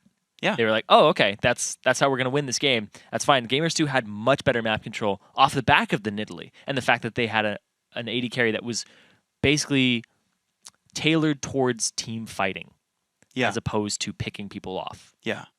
I'm like actually blanking on the mid lane pick right now from NIP because I didn't remember it being effective. It was LeBlanc. Right, yeah. It was 5. He went 5-0 and 6. Yeah, and that was 6-0 and 5. Yeah, yeah. Just he got high picks. kill participation too. Yeah, kind of, because all the kills were like these little one-off kills that didn't end up meaning much, and that's actually the thing. As I'm thinking back about the team comp, is like, yeah, they had Jarvan and Lulu. They had ways to start fights. They didn't have ways to finish fights, and that's why I was so confused, like why it wasn't working. Well, it's supposed to be freeze. Well, yeah, it's a weird thing, right? It's like it's supposed to be freeze, like. I mean, LeBlanc doesn't really fall up against frontline, but like Lulu doesn't do much damage. And yeah, you're right, Freeze can't be there to make that happen either. And so, yeah, that's what it was. It was the wrong AD carry build. They didn't have any way to follow up on the fights, and that second condition of winning. He consciously invested in the early game, and he only got 1 real pickoff onto Ocelot with the Blade of the Ruined King and Yomu's. And then after that, it was kind of like, okay, this build is just falling off completely. Completely off. Completely just made moot at that point. And think about as well, like the fact that he cashed in, not farming to go make these roam plays, whereas Yuki was just farming. So going to Champ Select looks a lot like Game 1 there, except that Nidalee got added to the ban list there for Ninjas Pajamas. But once again, they first pick the Jax. Lee Sin once again goes over to Morden, but now Twitch does get picked up here for Yuki. So they banned the Lucian out because it was first picked by Gamers 2 last time. Very conscious ban there, but that's going to force Freeze onto a different champion. So far, he's only played Lucian in Twitch. To mine, everything we've seen from him is just Lucian Twitch. Yeah. Actually, just Twitch. We've only seen him play Twitch. And this series, yeah. And it's very, very, you have to kind of drop yourself down and be like, okay, Gamers 2 just took our top 2 picks. We banned out Lucian. They took Twitch and Lee Sin. What are we going to play in the jungle? What are we going to play AD carry? Because they're going to have to go on a little less, a bottom tier for them. We'll see what they go for right now. Looks like NIP going to take their time with their important AD carry and mid lane picks to tailor their team comp around what Gamers 2 has picked up right now. Actually, they switch. Oh, I thought they actually locked some things in. No, they're still waiting around. AD carry and support do get picked up. So actually, jungle and mid lane are left for last to tailor their comp. They're going to say, hey, we have supreme late game power with Cog and Jax. That's already been shown. Gamers 2 knows NIP's game plan. Kog'Maw Braum. Pretty strong. You want to pair Braum with a hyper carry if you can. But at this point, Kog'Maw very vulnerable to Twitch. You're gonna have to see, because it's not gonna be protect the Kog'Maw. It's gonna be every man for himself, knowing NIP's style. You know what's awesome about Braum? He blocks spray and pray. He is really freaking good against Twitch. So right away, like some of the teamfight power is gonna be dropped off for G2. You can go straight at them, just drop up the shield, and like life gets really painful if you're a Yuki here. So. That'll be one to watch for. Braum, better than normal when you're fighting a Twitch. Better than normal. He's already really good. I'm not going to say better than you expect, because everyone expects him to be good, but he's already better than normal in this matchup. Maybe Lee Sin kicking him back into the team. That'll be how they get it happen.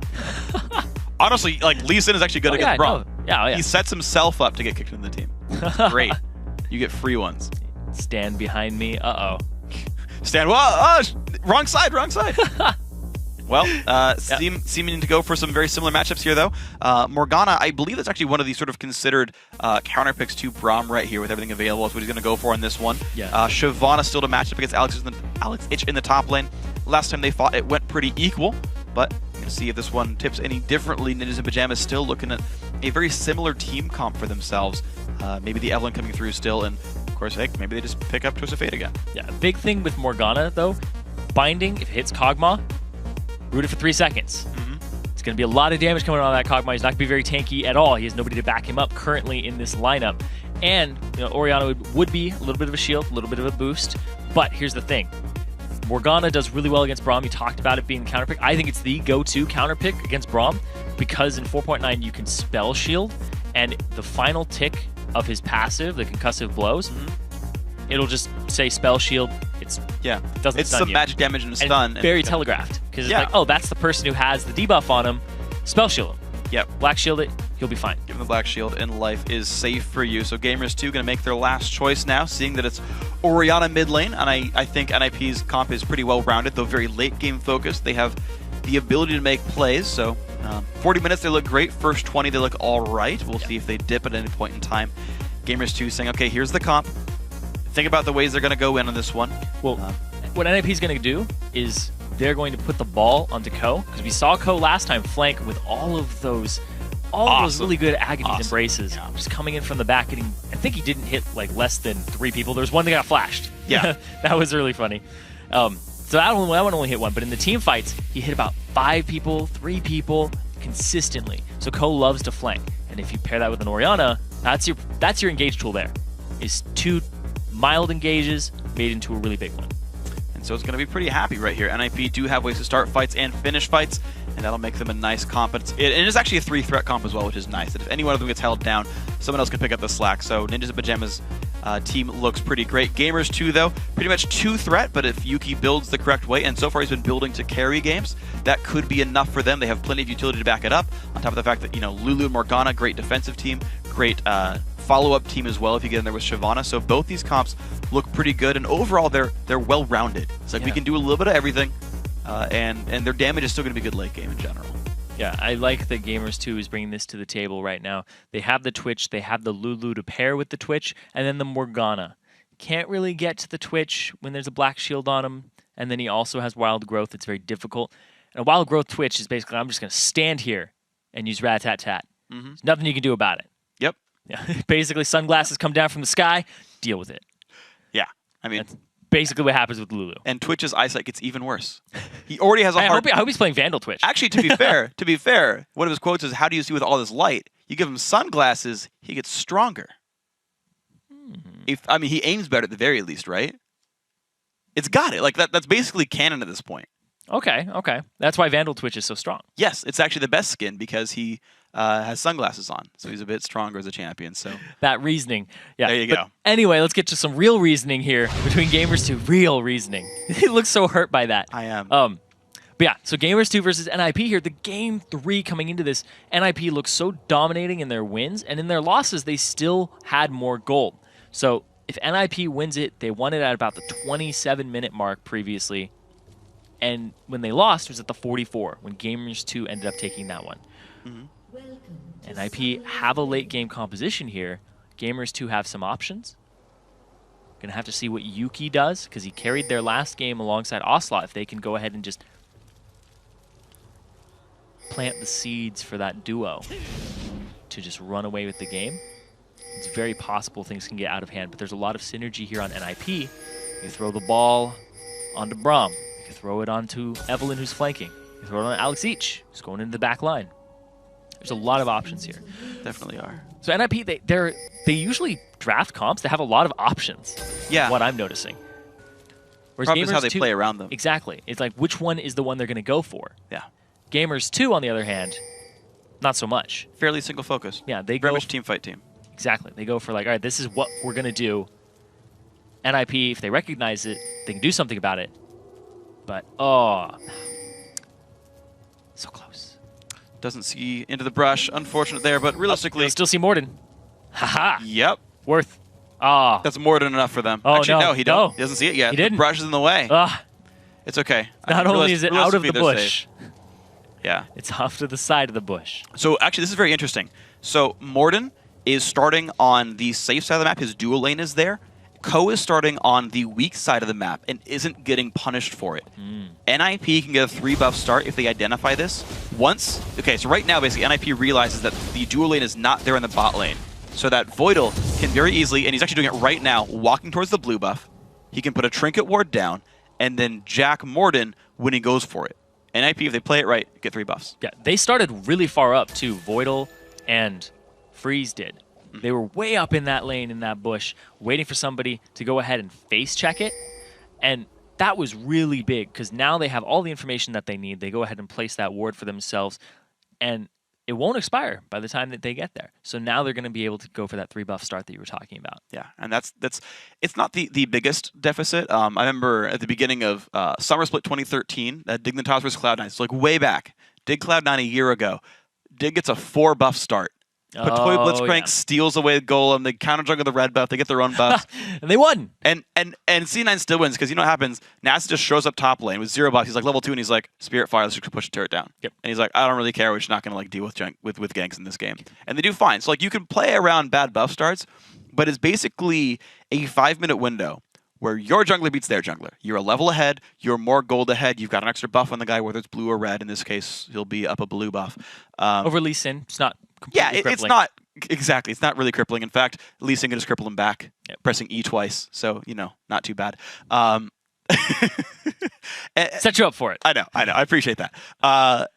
So it's not the end of the world, but it is a nice little buff that's going to help NIP out in the early game. And realistically, when they're waiting to scale to late game with the Jackson and Kog'Maw, if you hamper Lee Sin a little bit, getting 1 extra, foot in the door. Oh, yeah, exactly. And Ko showed that his Evelyn likes to gank early, likes to get his foot in the door, and then wedge it out. Kick it open. Be like, oh, look at another that. one.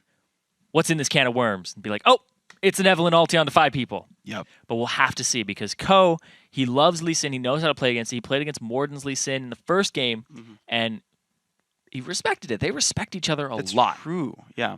Ko, this is the most hesitant I've seen him in a matchup, actually. Yeah. 'Cause he's usually like, die behind your turret, disrespect you, kick you into my team.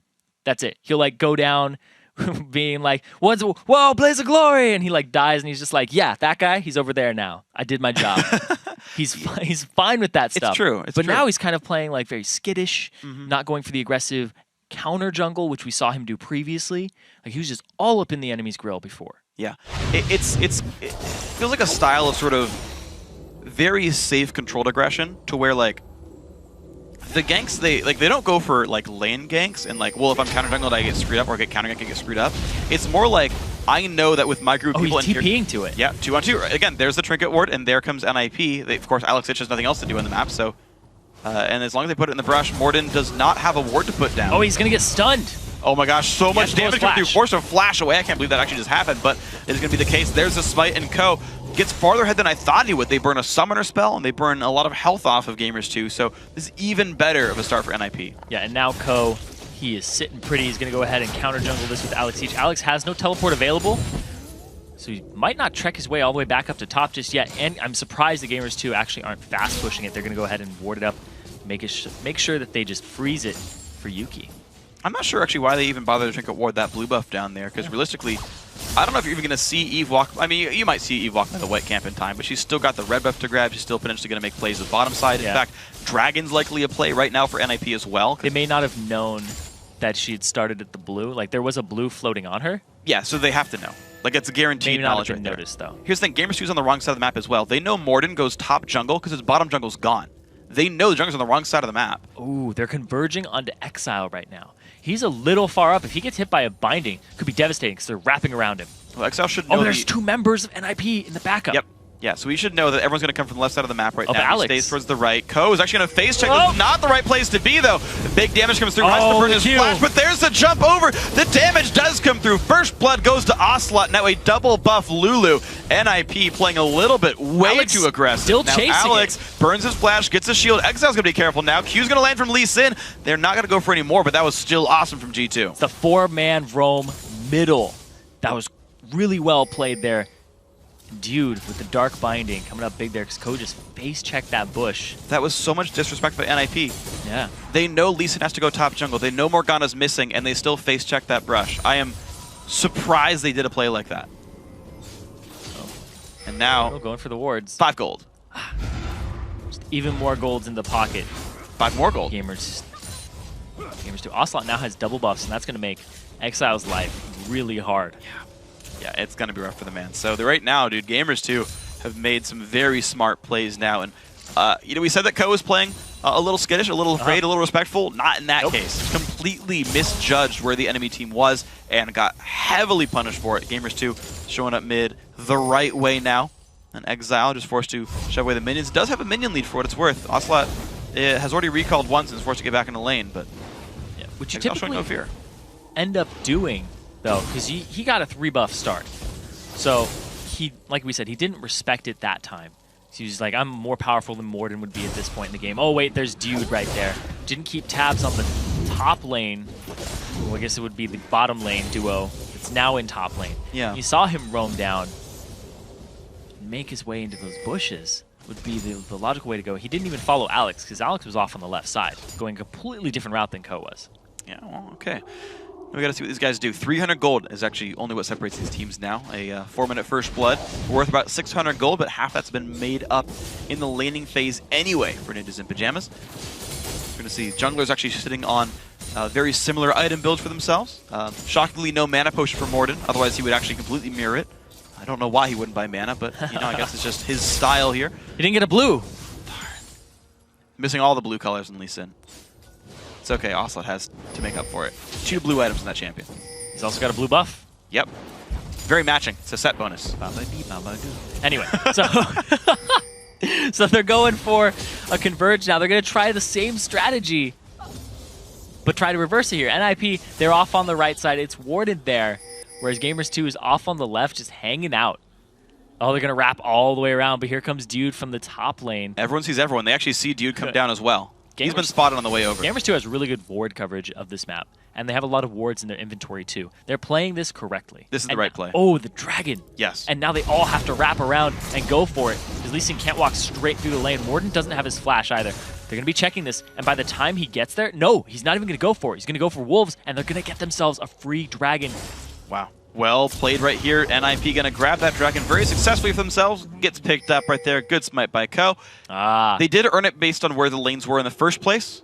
G2's going to check it and be like, yeah, it's gone, right? He's like, yeah, okay. What ended up happening is that ward that's in that side bush can only see there. What ended up happening is NIP went up and to the right in that bush that Morden walked up to and put a ward in, right? He's like, oh, they're not here. Because it doesn't show them exiting that bush, because they went straight from that bush to dragon. Yeah. Well, good play then by NIP overall. Playing around the ward coverage, playing around everything. And it's good stuff. Now Morden going to start at this blue buff again. This side of the map is actually Gamers 2. The northwest edge is it really belongs to these guys. And they're actually doubling back for their own blue buff as soon as possible. You're seeing the immediate recall. It's going to be Morgana grabbing some items and trying to show back up. And the second blue buff is actually going to be, I think, an area of contest here for Gamers 2. It must be great to be an AD carry right now. Just sitting around, throwing your stomach acid at people. Yep. So wrong about blue buff. They actually just go back for their own red. Looks like actually, well, they recalled their AD carry back already, but it's not going to be in time. NIP timed this buff. They go right for it as soon as possible. Exile. Ooh, actually, blue buff goes to Alex Ich there. He didn't get the W down. JWoww, level 4, being converged on. It's a level 7. He is on the wrong spot right there. Does not have flash, but the Lulu Wild growth does keep him alive. And actually, these guys want the fight. Ko gets bonded. This could be a great fight for G2. And in they go. Voidal in the front lines. He's doing what he can. Ko already falls. JWoww with a shield. He's going to trade back the 1-for-1. Dude forced away. He's 2 hits from a stun. That's a Q of the slow. Alex Ich, a leap and an auto attack will do it. And there's a stun on Dude. Half HP. More burst coming through the slow as well. And they're still chasing down the slow from Twitch, putting a bit down. Dude, 1 hit from dead. Now the leap and Alex Ich picks one up. 2-1 the fight for NIP. And they end up getting the dragon earlier, so they now have an 800 gold lead. And that gives them some boosts in experience too. They had a couple members running around at about level 3 for Voidal. Gets himself level 4 off of that. And ooh, so close. Very close there. Keeps him away though. So 9 minutes in, about an 800 to 900 gold lead as well. So NIP have made things happen despite giving away first blood on a mistaken gank in the mid lane, but now they're looking good. Yuki, he is on Twitch. He's trying to make the play. Look for Exile. He has a Bilgewater. Bilgewater Cutlass used. The W slow coming down as well. Good damage comes out, but Exile's got that shield. He's pretty safe. Ocelot only finds some damage through. That's all they go for. Nice assassination attempt there by Yuki. Gonna have to keep tabs on his build, see what he ends up going with, and how he's gonna try to use that Twitch versus the Trinity Force that freezes building for himself. Ko actually was seen by the pink ward off on the right side. Okay, so he's still got to be careful.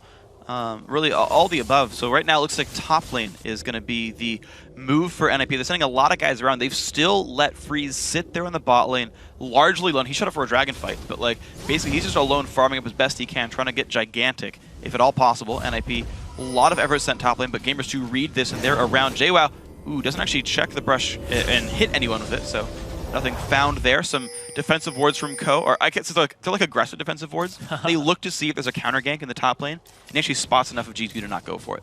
Yep. And now down bottom, we just see Freeze once again. Freeze in the lane.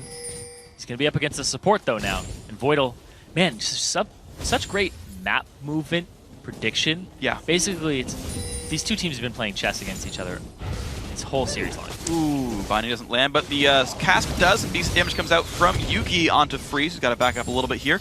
You're going to see this lane is pushed into the turret, does not allow the freeze anymore. That is exactly what NIP wanted. Plus, they're matching now and heads up a 2-on-2 lane for the first time this game. We'll see how well they can pay off with this one. So they actually miss all the CS under the turret, all the casters under the turret, I should say. Small mistake there, but still 90 to 82 in minions. Ruin King close to done there for Yuki as well, about 1,000 gold away. They're pinging onto Exile because he's less than half HP, converging on him with 3 members, but Ko is still around. Something to be afraid of for sure. It's not yet been spotted. Now Alex has teleport, still sitting in the top lane by himself, as Jax has that timer. He's still freezing, but Ko takes a bunch of damage. They don't go all in for it, because Alex did show up afterwards, and of course Ko had ulti for the shield. But you're seeing NIP, they're trying to play a slow game. They're trying to play, okay, scale up. We'll take Dragon when it's available. We'll counter jungle when it's available because we're smart players. They're not making dumb choices. But they're ultimately trying to freeze lanes. They're not pushing too fast. They're trying to wait for Jax and Cog to really come online. Take their time for that one. We'll see if Gamers 2 lets them. We'll have to see the Kog'Maw in the late game with the Braum and the Jax, the Orianna. NIP have a lot of threats here, and we covered it earlier in Gamers 2. Can they get Yuki going? Looks like they might be able to off of this. Voidal puts a ward down, but some damage comes through. He's going to back up to his teammate, and he stays safe. Binding does not land next to a minion.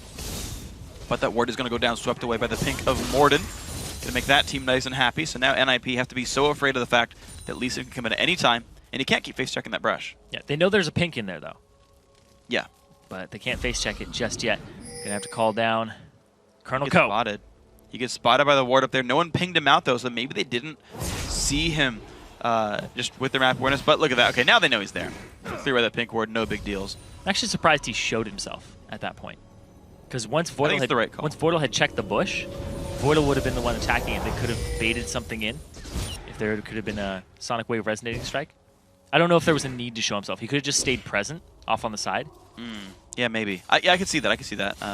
He does sweep away the pink ward on the other side, though, so 2 pinks just die here. They did finally realize about that one anyway. And NIP are looking pretty decent. They're getting the ward control that allows them to make these plays. Dragon has respawned now 13 minutes in. Ninjas in Pajamas still playing a slow game. Last time they did take the Dragon. See if they keep playing for it. Yeah, Ko stalking Morden right now. Trinket ward goes down to spot that one. He saw nothing. He didn't see Ko. Morden, he's trying to make the play. Pink ward goes down. He's right next to him. It's just so close.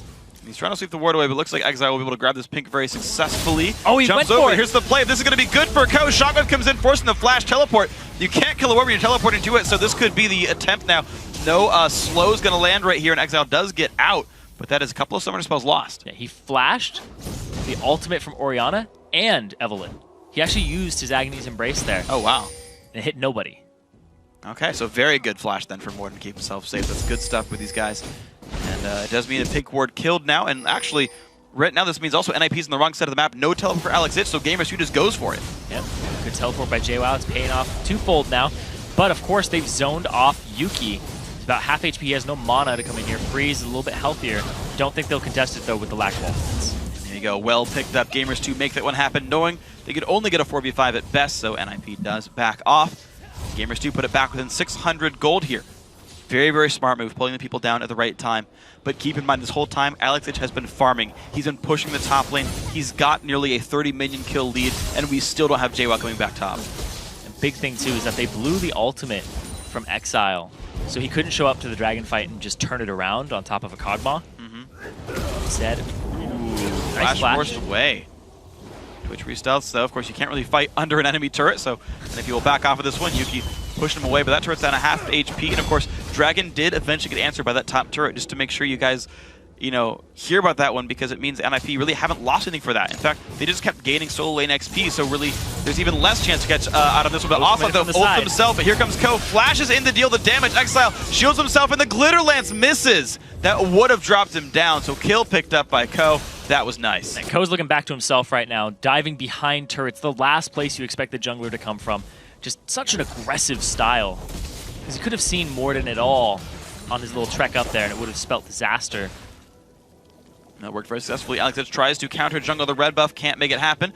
Trigger ward down for Morden, but goes around, gets the smite. Good job by Morden, makes it happen. That was a well-played move.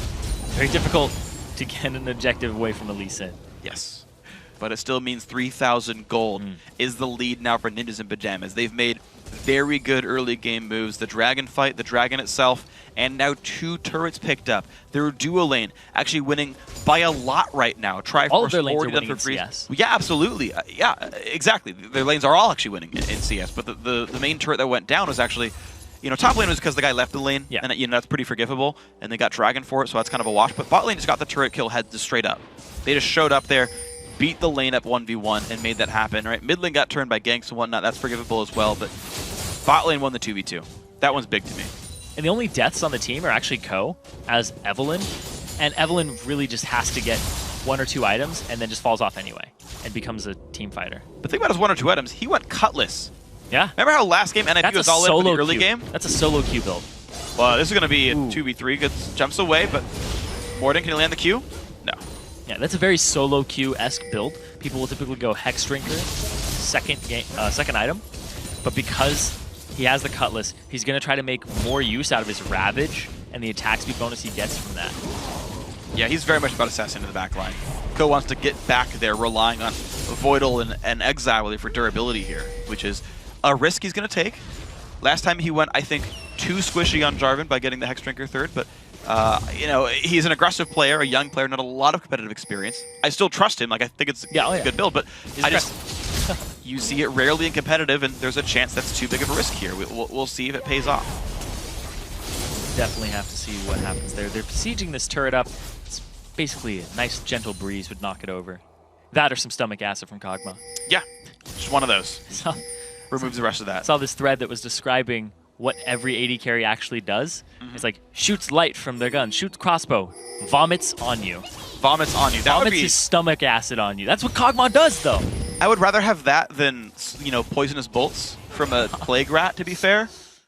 I don't know. I mean, like, you know a venomous crossbow bolt would probably just straight kill you. Stomach acid... From something from the void. I mean, maybe, right? I don't know what the void is, you know? Like, maybe just like a rat pukes on me and I'm like, well, I mean, it's kind of gross. Like, I've had a dog that threw up before and, like, I had to shovel it up and put it in the garbage and, you know, I didn't die from it. Crossbow's a little more lethal, in my opinion. Yes, crossbow is probably much more lethal in terms of, like, the percentage of chance that it would kill you. Yes. Even if it's not a venomous crossbow, it's still gonna hurt you a lot. Probably resulting in death. Yes. That's why I'm very afraid of Twitch in real life. So, okay. This game's been pretty interesting. So far, I gotta say, NIP look a lot more like they did in Game 1. They made very smart early game moves. To be fair, they made some good early moves in Game 2 as well. But I think they've got more of a leg to stand on. The fact they're going Jax, Cog, Ori, and have an early game lead spells a lot of good things for NIP. Yeah, and I like the fact that they banned out the Nidalee, adjusted their strategy, because they weren't going to pick it, considering the champion pool that Exile has. It's really far down there. Don't know how practiced he is on that. Yeah. Whereas Ocelot, that's his go-to baby after Lulu, it's open. And he went back and forth. He's like, I wanted the Nidalee in Game 2. Game 3, drew a ban because NIP realized that's what was keeping them down. Now they're just dealing with a Twitch, and that's really the biggest threat on the team. Yeah. And the fact that they're going Blade of the Ruined King on Evelyn means he's just going to go straight after that Twitch in the backline, see what he can do about him. Yeah, and so there's two things here then to point out about those things. So one is NIP are not making the same mistake as last time. So Game 2, Gamers 2 did a really good job of just funneling farm on a Yuki, hard carried the game on Lucian, did a great job of that one, and just destroy people in team fights. And honestly, NIP kind of let them do that. They spent a lot of their time elsewhere. This game around, you've got Kog'Maw with a lot more farm, right? Right now, Freeze is doing better than Yuki in the heads up. And as long as your AD carry is ahead of their AD carry, you're generally going to do pretty well in fights. On top of that one, as you mentioned, the Evelynn build is very, very assassin focused. Yeah. Now that can get punished in team fights. If there's enough peel, Evelynn just dies.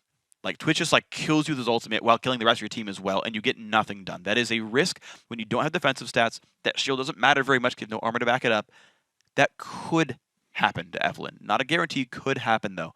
Or if NIP gets these assassination plays and Ko just destroys Yuki on his own, then great, it pays off. Oh, that would definitely pay off. Absolutely, but you've got to see which one of those happens. Yeah, and also they're kind of leaving Freeze to his own devices here because they have so many threats. It's kind of like, all right, we're all going to go, and hopefully they don't focus you or you're out of position. Because if Freeze mispositions one time, it's going to be very deadly for him because you don't have a frontliner at all who's going to be soaking damage from the Twitch on you. Yeah. So we're going to have to watch out for that too. Watch Freeze positioning throughout this. And it's really big here. I want to break this down just for a second. It's game 3 right now. Yeah. Winner goes to London. Loser stays home. Yeah. And plays from home in the third, fourth place match. Yeah. But going to London is a huge opportunity. You get to play for that first place prize, and you get a lot more points for yourself, basically securing your spot. Yeah. And the winner of this secures their spot in the second series. That's a big emphasis too. That is really big because I mean, think about the overall structure of the Challenger Series, right? And I know you know it, so I'll probably talk to the camera for this one instead. You guys at home, think about some of the teams. If you guys have been following Challenger scene very heavily, if you fall to that third, fourth place match and you lose that third, fourth place match, as you mentioned, right, you're not auto qualified for the summer split 2, the second half of that whole thing, right? Your second chance at points. And realistically, you've got to get top 6 in points to qualify for the playoffs. So top 6, right? Pretty much automatically the top 3 from the second Challenger Series are going to be in there. And usually the top 3 from this one as well, from Summer 1. And you've got a couple of guys in there who like maybe got 4th place both times. If you get 4th place the first time, you pretty much have to re-qualify through ranked 5s, through the round of 20, round of 10 play-ins, then probably also make it to the semifinals again. What happened with Tick, Trick, and Duck? Exactly. That was the team he was going to talk about. Tick, Trick, and Duck got 4th place in the first time, didn't re-qualify, missed playoffs by like 2 points. Right, whereas you had a team like now Lublin Shore got 3rd place the first time around, re-qualified, got enough points, made it to the playoffs, and at least got that. Okay, they didn't get to the promo tournament, but like 3rd place and 4th place, very, very big difference, right? And when you're against teams this good, right, you got Lublin Shore, H2K winning the other side of this one, of course, NIP and Gamers 2 also going 1-1. None of those teams are pushovers. Yes, they are all difficult to beat. If you get fallen to 4th place and then you get unlucky or you get a bad quarterfinal opponent second time around, like you're not going to playoffs, you're not going to the LCS promotion tournament. Yeah. That's a huge factor here. Winner goes to London, auto-qualify. Loser has to play another match to see if they re-qualify for the second Summer Series or if they go back to the ladder. So Gamers 2, both teams are 1 game away from that. This is the game that's going to decide that here between these 2 teams. Now we're back into it. I see Alex in the bottom lane just continuing to push. He's going to bring some attention from JWoww, who doesn't have TP, where Alex does. Yep. An important distinction. It's soon though, so Gamers 2 can play around that pretty successfully. They'll both be up in time for Dragon, which is about around the 20-minute mark here. Yeah. Now Ko.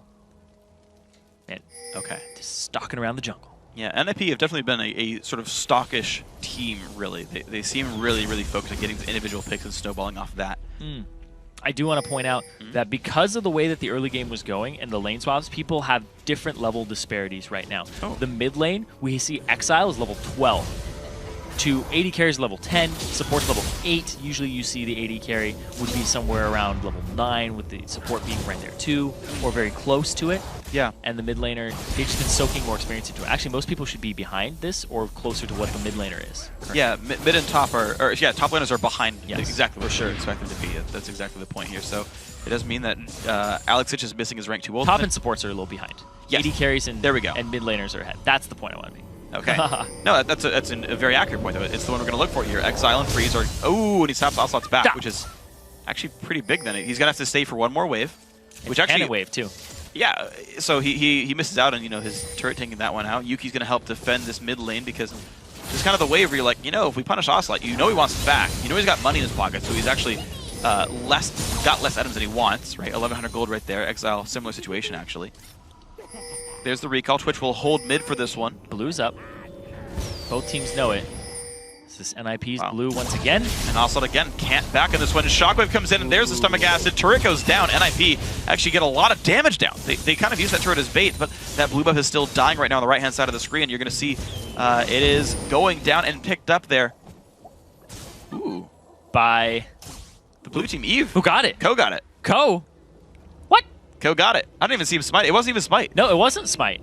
He just walked up and smacked it. Well done there. Morden and Ocelot could not grab that for themselves, so a blue buff steal. Dragon soon. NIP look good. Now they have not gotten to recall Exile back. He's about 200 gold short of a...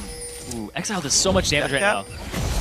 We're going to find Dude, who does not flash shield in time, so he is still slowed. Has to flash away, pops the ulti. He's going to stay safe on this one. Ko flashes in for Morden, though. Still has the damage coming down. Kick back required. That is multiple ultis down right now. Exhaust also burning on Alex. Voidal shows up. He's slow on a Yuki. More stomach acid comes down. Actually, one more shot for the stun. Yuki gets the Lulu ulti to stay alive, but NIP burned the health bars down, and Dragon's up now. Very well played by NIP there. I was talking about how strong the mid laner and AD carry are, and they abused it right there. Exile's damage chunks Morden down, puts them on the retreat, and then the junglers just go after the really weak supports at this point in the game. And now they're going to go straight for this dragon. It's up right in time. Very well played, NIP. Get that fight in the jungle. The blue buff steal helping out with that one as well. And now life looks pretty good if you're the blue team. 5,000 gold lead. Yep. Alex stole the red buff as well. Just this aggressive play off on the wings, knowing that G2 was stuck on the opposite side of the map. So the entire important part of the jungle has gone to NIP in the last 2 minutes. Gonna have those nice buffs spinning around them, gonna give them that extra gold. And Ko, he's gonna need it if he's going after the Blade of the Ruined King for the full build, or if he's just gonna sit on Bilgewater. We'll see 850 gold right now. We're going to see right now he could back for double dagger, he could back for some kind of durability boots, or maybe go towards the Randuins that I would expect to see out of this champion. But we'll have to wait and see. Voidal recalling himself back on this one. He's going to go towards some MR for himself. I'm guessing Aegis. Yeah, he went Aegis last game. No, he undid it. He's going something else. He goes to upgrade the sweeper instead. Okay, it's actually a really good call. He's going for the vision game here. He actually buys multiple pink wards for himself, just in case one expires, so he doesn't have to back between them. Yeah, you can carry multiple, so put one down if the first one goes away. Freeze still farming up. He's going towards pretty standard build. Blade of the Ruined King, second on Kog'Maw. He's working out. Trinity Force is there, of course. He spotted him. The jig is up, gamers, too. They're going to be pretty hurt with this one. Voidal sort of reconnected in real time. They're going to stay safe for this one. NIP with the can. 22-30 in the game. Of course, they're on the same house, so yeah, you'd expect when one goes, the rest of them go. But don't worry, they're fine. The game is still going on right here. 5,000 gold. Actually, more than that. 5,500 gold. Ninjas of Pajamas still growing this lead. Once again, down the line, every single roll, 1 through 5, has more CS than the opposition. They're up 3 turrets. They're up the dragons as well. Ninjas of Pajamas look very great this game, and they outscale, so life right now is difficult if you're G2. These guys have not found a way into the fights, and they can't just say, well, Twitch will do it. Yeah, they're setting up for the Baron as well. Voidal, he got the Oracle's Lens for himself. He had multiple pink wards. He just put one down. And now he's waiting for more. And there's this flank from Dude, and out. Wow, he is in the wrong spot right there. Alex gets the kill thanks to Ko's help with that one. A shield gets an assist on top of that one. Why the heck not? 23 minutes in, and NIP look awesome. Now they go to the top lane here. They're going to hit this one very successfully. A turret's going to go down, making that number 4-0 here. Ninjas of Pajamas only making great choices this game. Yeah, and the supports and top laners were very far down in levels. It's a level 8 Morgana roaming around against people who are 5 levels up on it. It's a ridiculous amount of pain you take just from the base stats of them. And the fact that you're a support and you don't even build that much durability, you get creamed in seconds. And that's what NIP's doing. They're just going straight for that Morgana. He's 0-2 so far. Wonderful stuff then by NIP to force all these things. It's not like it's easy to kill a Morgana. He's got Black Shield. Yeah. He's supposed to be in the back lines, but Dude warding his own jungle alone and gets caught out for it because of the aggressive play of NIP. Their lanes all pushing the wards deep in enemy territory. And you're seeing Dude, once again, trying to wrest control over these wards. He's doing something here, but there's really a lot more work ahead of him. It's what he's got to do for the team, and we do see that Ko goes for what looks like might be a Randuin's or Sunfire Cape coming out here in the very near future. Randuin's much more likely. Yeah, Randuin's is much more likely. It's not the old Evelyn. You sit on people with the Sunfire Cape. 5 of them. Good old days. Oh, man. And then you can do it with Garen, too. But yay. Right, now we have Bilgewater Cutlass's Yuki sitting around. has Black Shield on himself. Looked like he wanted something, but he doesn't go for it. And this is really just NIP starting to run away with the game. They can take a lot of the different objectives. They have Alex split pushing right now. Their mid laner is really strong in a team fight scenario. If you try to contest an objective as Gamers 2, you're going to take a shockwave. Look at that, they're just going to get, they're going to go after this blue again. Possibly flank them. There's the ball. Oh, he's going to land onto 3 people, and Gamers 2's got to be real careful with this one. The slow's coming out, and it's just the disengage, but now you got to be careful if you're offside. You're also forced away. Shockwave flashed away. Nicely done. Successful right there, but blue buff right now very much looks like it's going to be controlled by NIP. Alpha's going to be even more careful. The ults himself to stay alive. Stun. Voidal is there. Exile goes in. Can he get the damage? Yes, he can. Opt the stun from Voidal's passive. Another kill picked up now 5-2, and look at this now. Yuki's got to be careful. He's a little out of position. Has to flash away from Morden. Now Ko and JWoww is in this one. Exile's gonna go down. These guys willing to fight. Yuki stays alive. Ko, he is squishy, remember, but now Alex Ich goes in. He's been exhausted though. They're gonna find Yuki. The kill picked up there by Freeze, and this fight is just going back and forth. Now the jump in, they pick up another one onto Dio. Now only 2 alive, and JWoww's got nowhere to go. That is another kill picked up. Freeze goes massive in this battle. Now 2-0-4. And a 3-0-2 on Alex Ich, joining the fight at the right time from that overextension of Gamers 2. It looked like the fight was going to go in their favor. They turn it around, and they're going to get a turret for it after that. Absolutely massive. Ninjas and Pajamas go +1 kills in the battle. They get another turret on top of that one, so that makes it an 8,000 gold lead. Massive lead for these guys. Returning to the scene of the crime, Freeze is going to take the blue that they originally fought over. There's actually, going back to that blue fight too, it was a really good binding to try and stop the engagement. They're going after Freeze. Dragon's up in 30 seconds. If they can catch Freeze, it almost guarantees them. Well, Ko's trying to show up. Freeze just juking the Q, and he does it, but Mord's going to land the slow here. Another Void Ooze successfully placed this time. Puts it in the correct direction. Nicely done, and does force a disengage here. And here's the backup.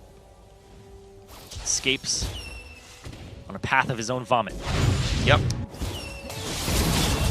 The nice stun there from the flash on Exile. Just picks up the kill there. Passive. We're gonna see they overextend the fight. JWoww comes in. Voidal actually flashes this perfectly. Stands, jumps, gets out of there. Then Alex comes in onto that nice little minion, goes straight after the biggest threat on the team, takes him out, and that's your job as these hyper carries, is to just kill the one other threat on the other team. Killed in front of you with Squishy Rat. That's even better. So it looks like in this case, Stomach Acid did beat Crossbow Bolts, and Ninjas and Pajamas take the Dragon down as well. Yeah, sure. But now it's more than a 9,000 gold lead. This number keeps getting bigger, and NIP, this looks so much like Game 1 now. Yeah, it's looking very reminiscent of it. Of course, it's not over in 27 minutes. Not going to be over for a little while longer either. They're all sitting in this bush here. Gamers 2 Morden. We see Ocelot there as well. Ward's up. Oh, sees there's Pink Ward, but it's not worth his time just yet. It's better to siege at this moment. And they give up some of the farm at the top lane there. NIP actually would kind of rather push than sit in the lanes for a little bit while longer and make these sorts of plays. They sweep away the wards. Baron, of course, is still a potential objective, but they don't have the ward coverage for it just yet. They would kill it fast, but double Ruin King.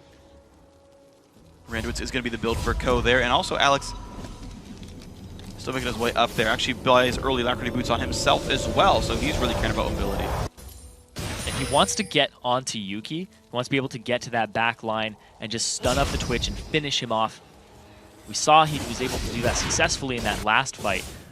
The question is, can he do it again? Because that is their key to victory, is just taking out Yuki. He was such a problem in the last game for them.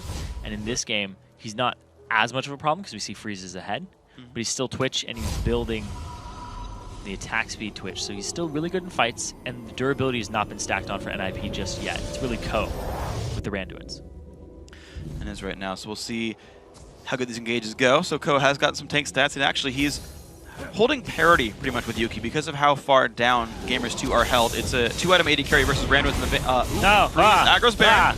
All right, Voidal comes to help. It's gonna be all right. But Ko is holding parity right now, so realistically the Cutlass doesn't actually detour him that badly, and it's going to be okay.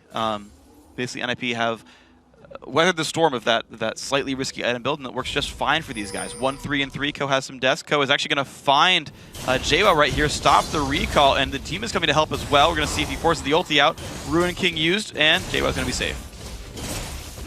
Used his Bilgewater Cutlass at the same time, and now they're going to start taking over the jungle again if they can. Last blue went to them. Looks like the red's not going to be the same story. Look at that. JWoww actually hasn't gone all the way back if he walks up to spamming Q. Nope.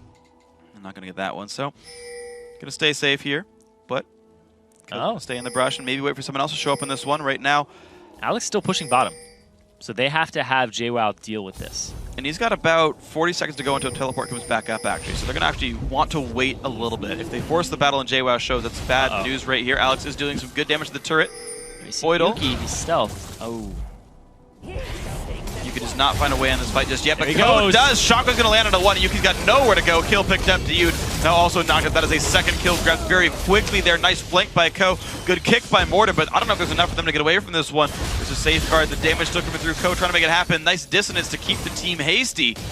They will at least push the minion waves in. I was talking about how they can submarine the ball in there, and instead they just run it straight at one person. That's the only person they need to take out on the team. That's the only necessity that they have to take off the field. And now they're going to go ahead and siege this turret up. Alex is rotating towards that top lane in the mid right now. Ocelot just getting chunked down. Big damage going through. That is a very scary Kog'Maw. You got to be sure on that one. But Gamers 2, and I like this though, NIP, they're playing it still very, very smart. It's this measured aggression that they had in the first game, where they're going for pretty low risk, high reward plays like this one. Boom. Puts him on the other side, completely destroyed. And that's the only person they had to take off the field. The other two off on the side, Ocelot not even in range to wild growth it. And now Dude again going to get caught out as well. He's got to try to stay alive. Looks like he will do that just barely, but Alex he wants the kill anyway in the middle of the enemy team.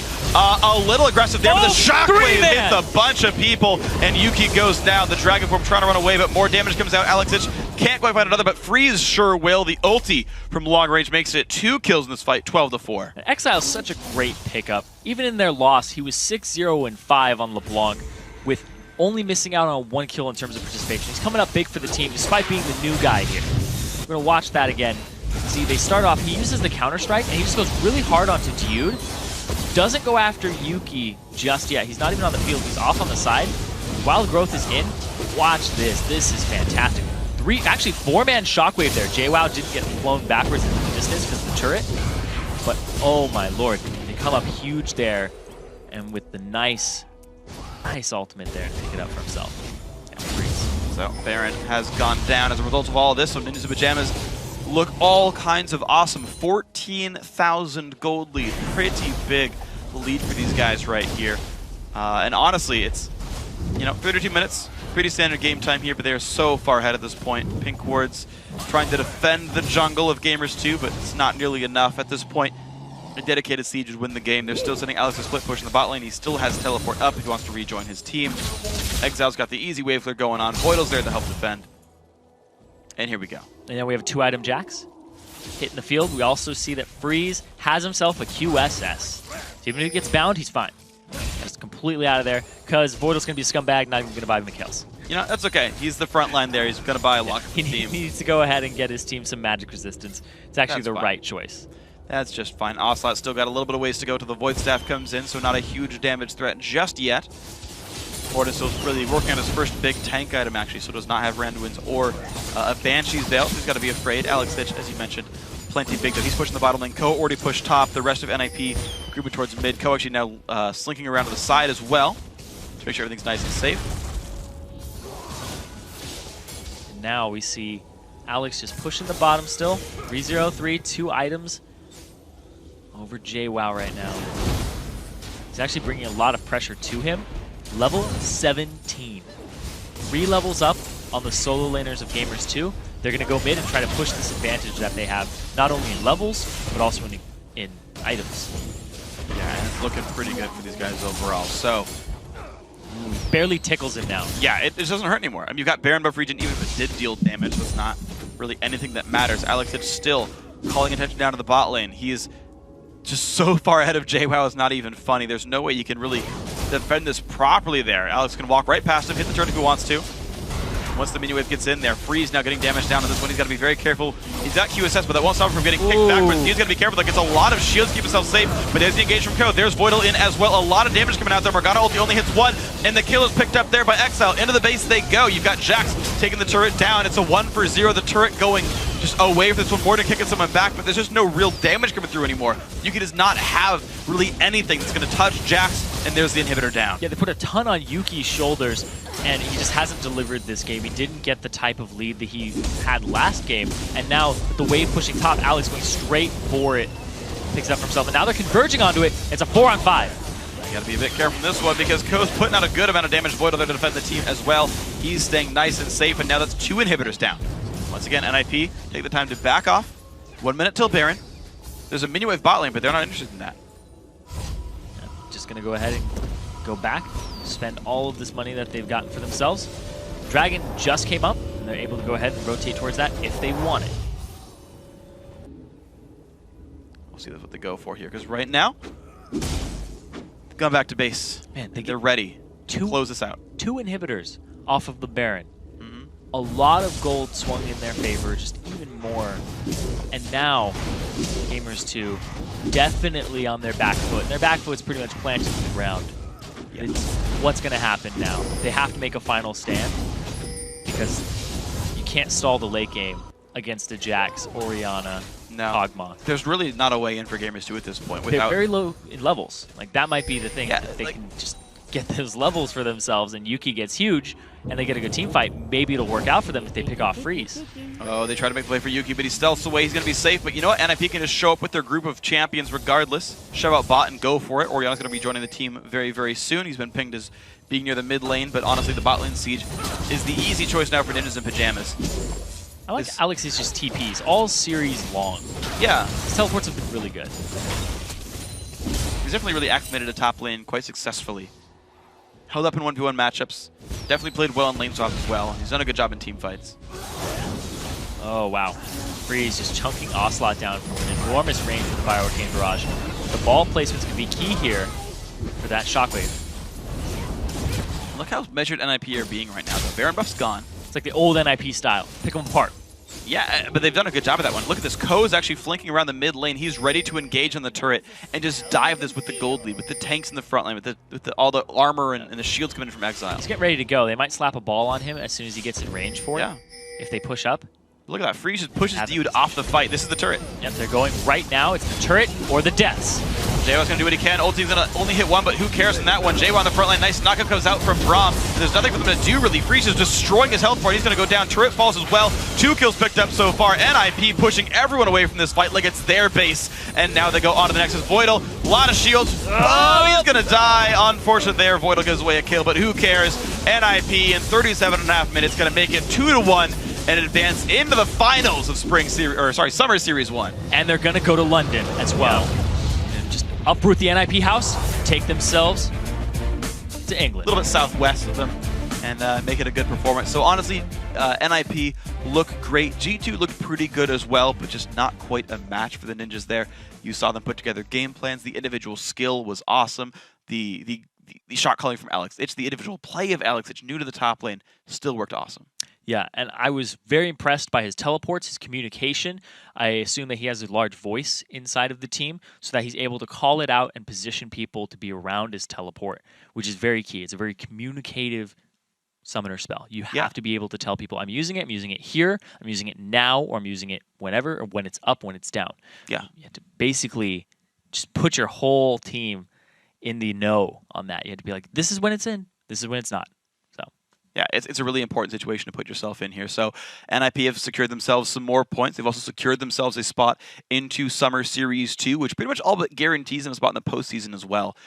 We actually saw in Spring Series, Cloud9 Eclipse took first place the first time around and then actually lost in the round of 8, and that was enough for still a good seed into the postseason themselves. So I think we're gonna definitely see more of NIP throughout. Actually, we're guaranteed. To be fair, we're guaranteed to see at least 2 more sets from them in the Challenger Series, and there's playoff spot all but secure as well, without something pretty massive happening against them and like a completely weird bracket going up against them. So, and another thing too is that they wrestled themselves another chance to keep this roster together and to keep it going without having to requalify through the ladder. So they can focus on scrimming, they can focus on just the challenger scene in general, have their analysts break down teams for them, and see what they need to do as they work on their synergy. I do like the pickup of Exile and Voidal. They've come up really big in this matchup that was not easy for them. Yeah. And, it shouldn't be easy either. The first game really impressed me how quickly they closed it out and how coordinated they looked despite only having about a week or two with each other. Yeah. They're going to be very powerful in the future. Yeah, I'm excited to see what they do in their final matchup against either Lublin Shore or H2K. It will be a good matchup. But guys, after today's matchup, here's how the bracket shapes up. With their win, Ninjas in Pajamas will pack their bags for the Summer Series 1 finals in London on June 21st. Their opponents will be decided tomorrow when Lublin Shore takes on H2K Gaming in our other semifinal matchup. So before we do that, there's more EU LCS action on the way tomorrow. Rocket will take on Super Hot Crew to start the day off, then Gambit and Millennium square off. After that, Fnatic takes on Alliance, and then the Copenhagen Wolves take on SK Gaming. It all starts at 6 p.m. Central European Summertime, 9 a.m. Pacific Daylight Time. And with that, we've reached the end of our time together tonight. But before we go, I want to say thanks again to our friends at Coca-Cola. Now for myself, Zyrene, and the entire live broadcast crew, thanks for watching, good night, and GG. There you go, Voidal in the front line, he's doing what he can. Ko already falls JWoww with a shield. He's going to trade back the 1-for-1. He is squishy, remember, but now Alex Itch goes in. He's been exhausted, though. They're going to find Yuki, the kill picked up there by Freeze, and this fight is just going back and forth. Now the jump in, they pick up another one onto Dio. Now only 2 alive, and JWoww's got nowhere to go. That is another kill picked up. Freeze goes massive in this battle. He does not find a way in this fight just yet, but Ko does. Shotgun's going to land on a 1. Yuki's got nowhere to go. Kill picked up. Dio now also knocked up. That is a second kill grabbed very quickly there. Nice flank by Ko. JWoww's going to do what he can. Ulti's going to only hit 1, but who cares from that one? JWoww on the front line. Nice knockup goes out from Braum. And there's nothing for them to do, really. Freeze is destroying his health bar. He's going to go down. Turret falls as well. 2 kills picked up so far. NIP pushing everyone away from this fight like it's their base.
Yo, man, look at me, man. I got all the jewels. Look at the jewels, man. I'm sharp.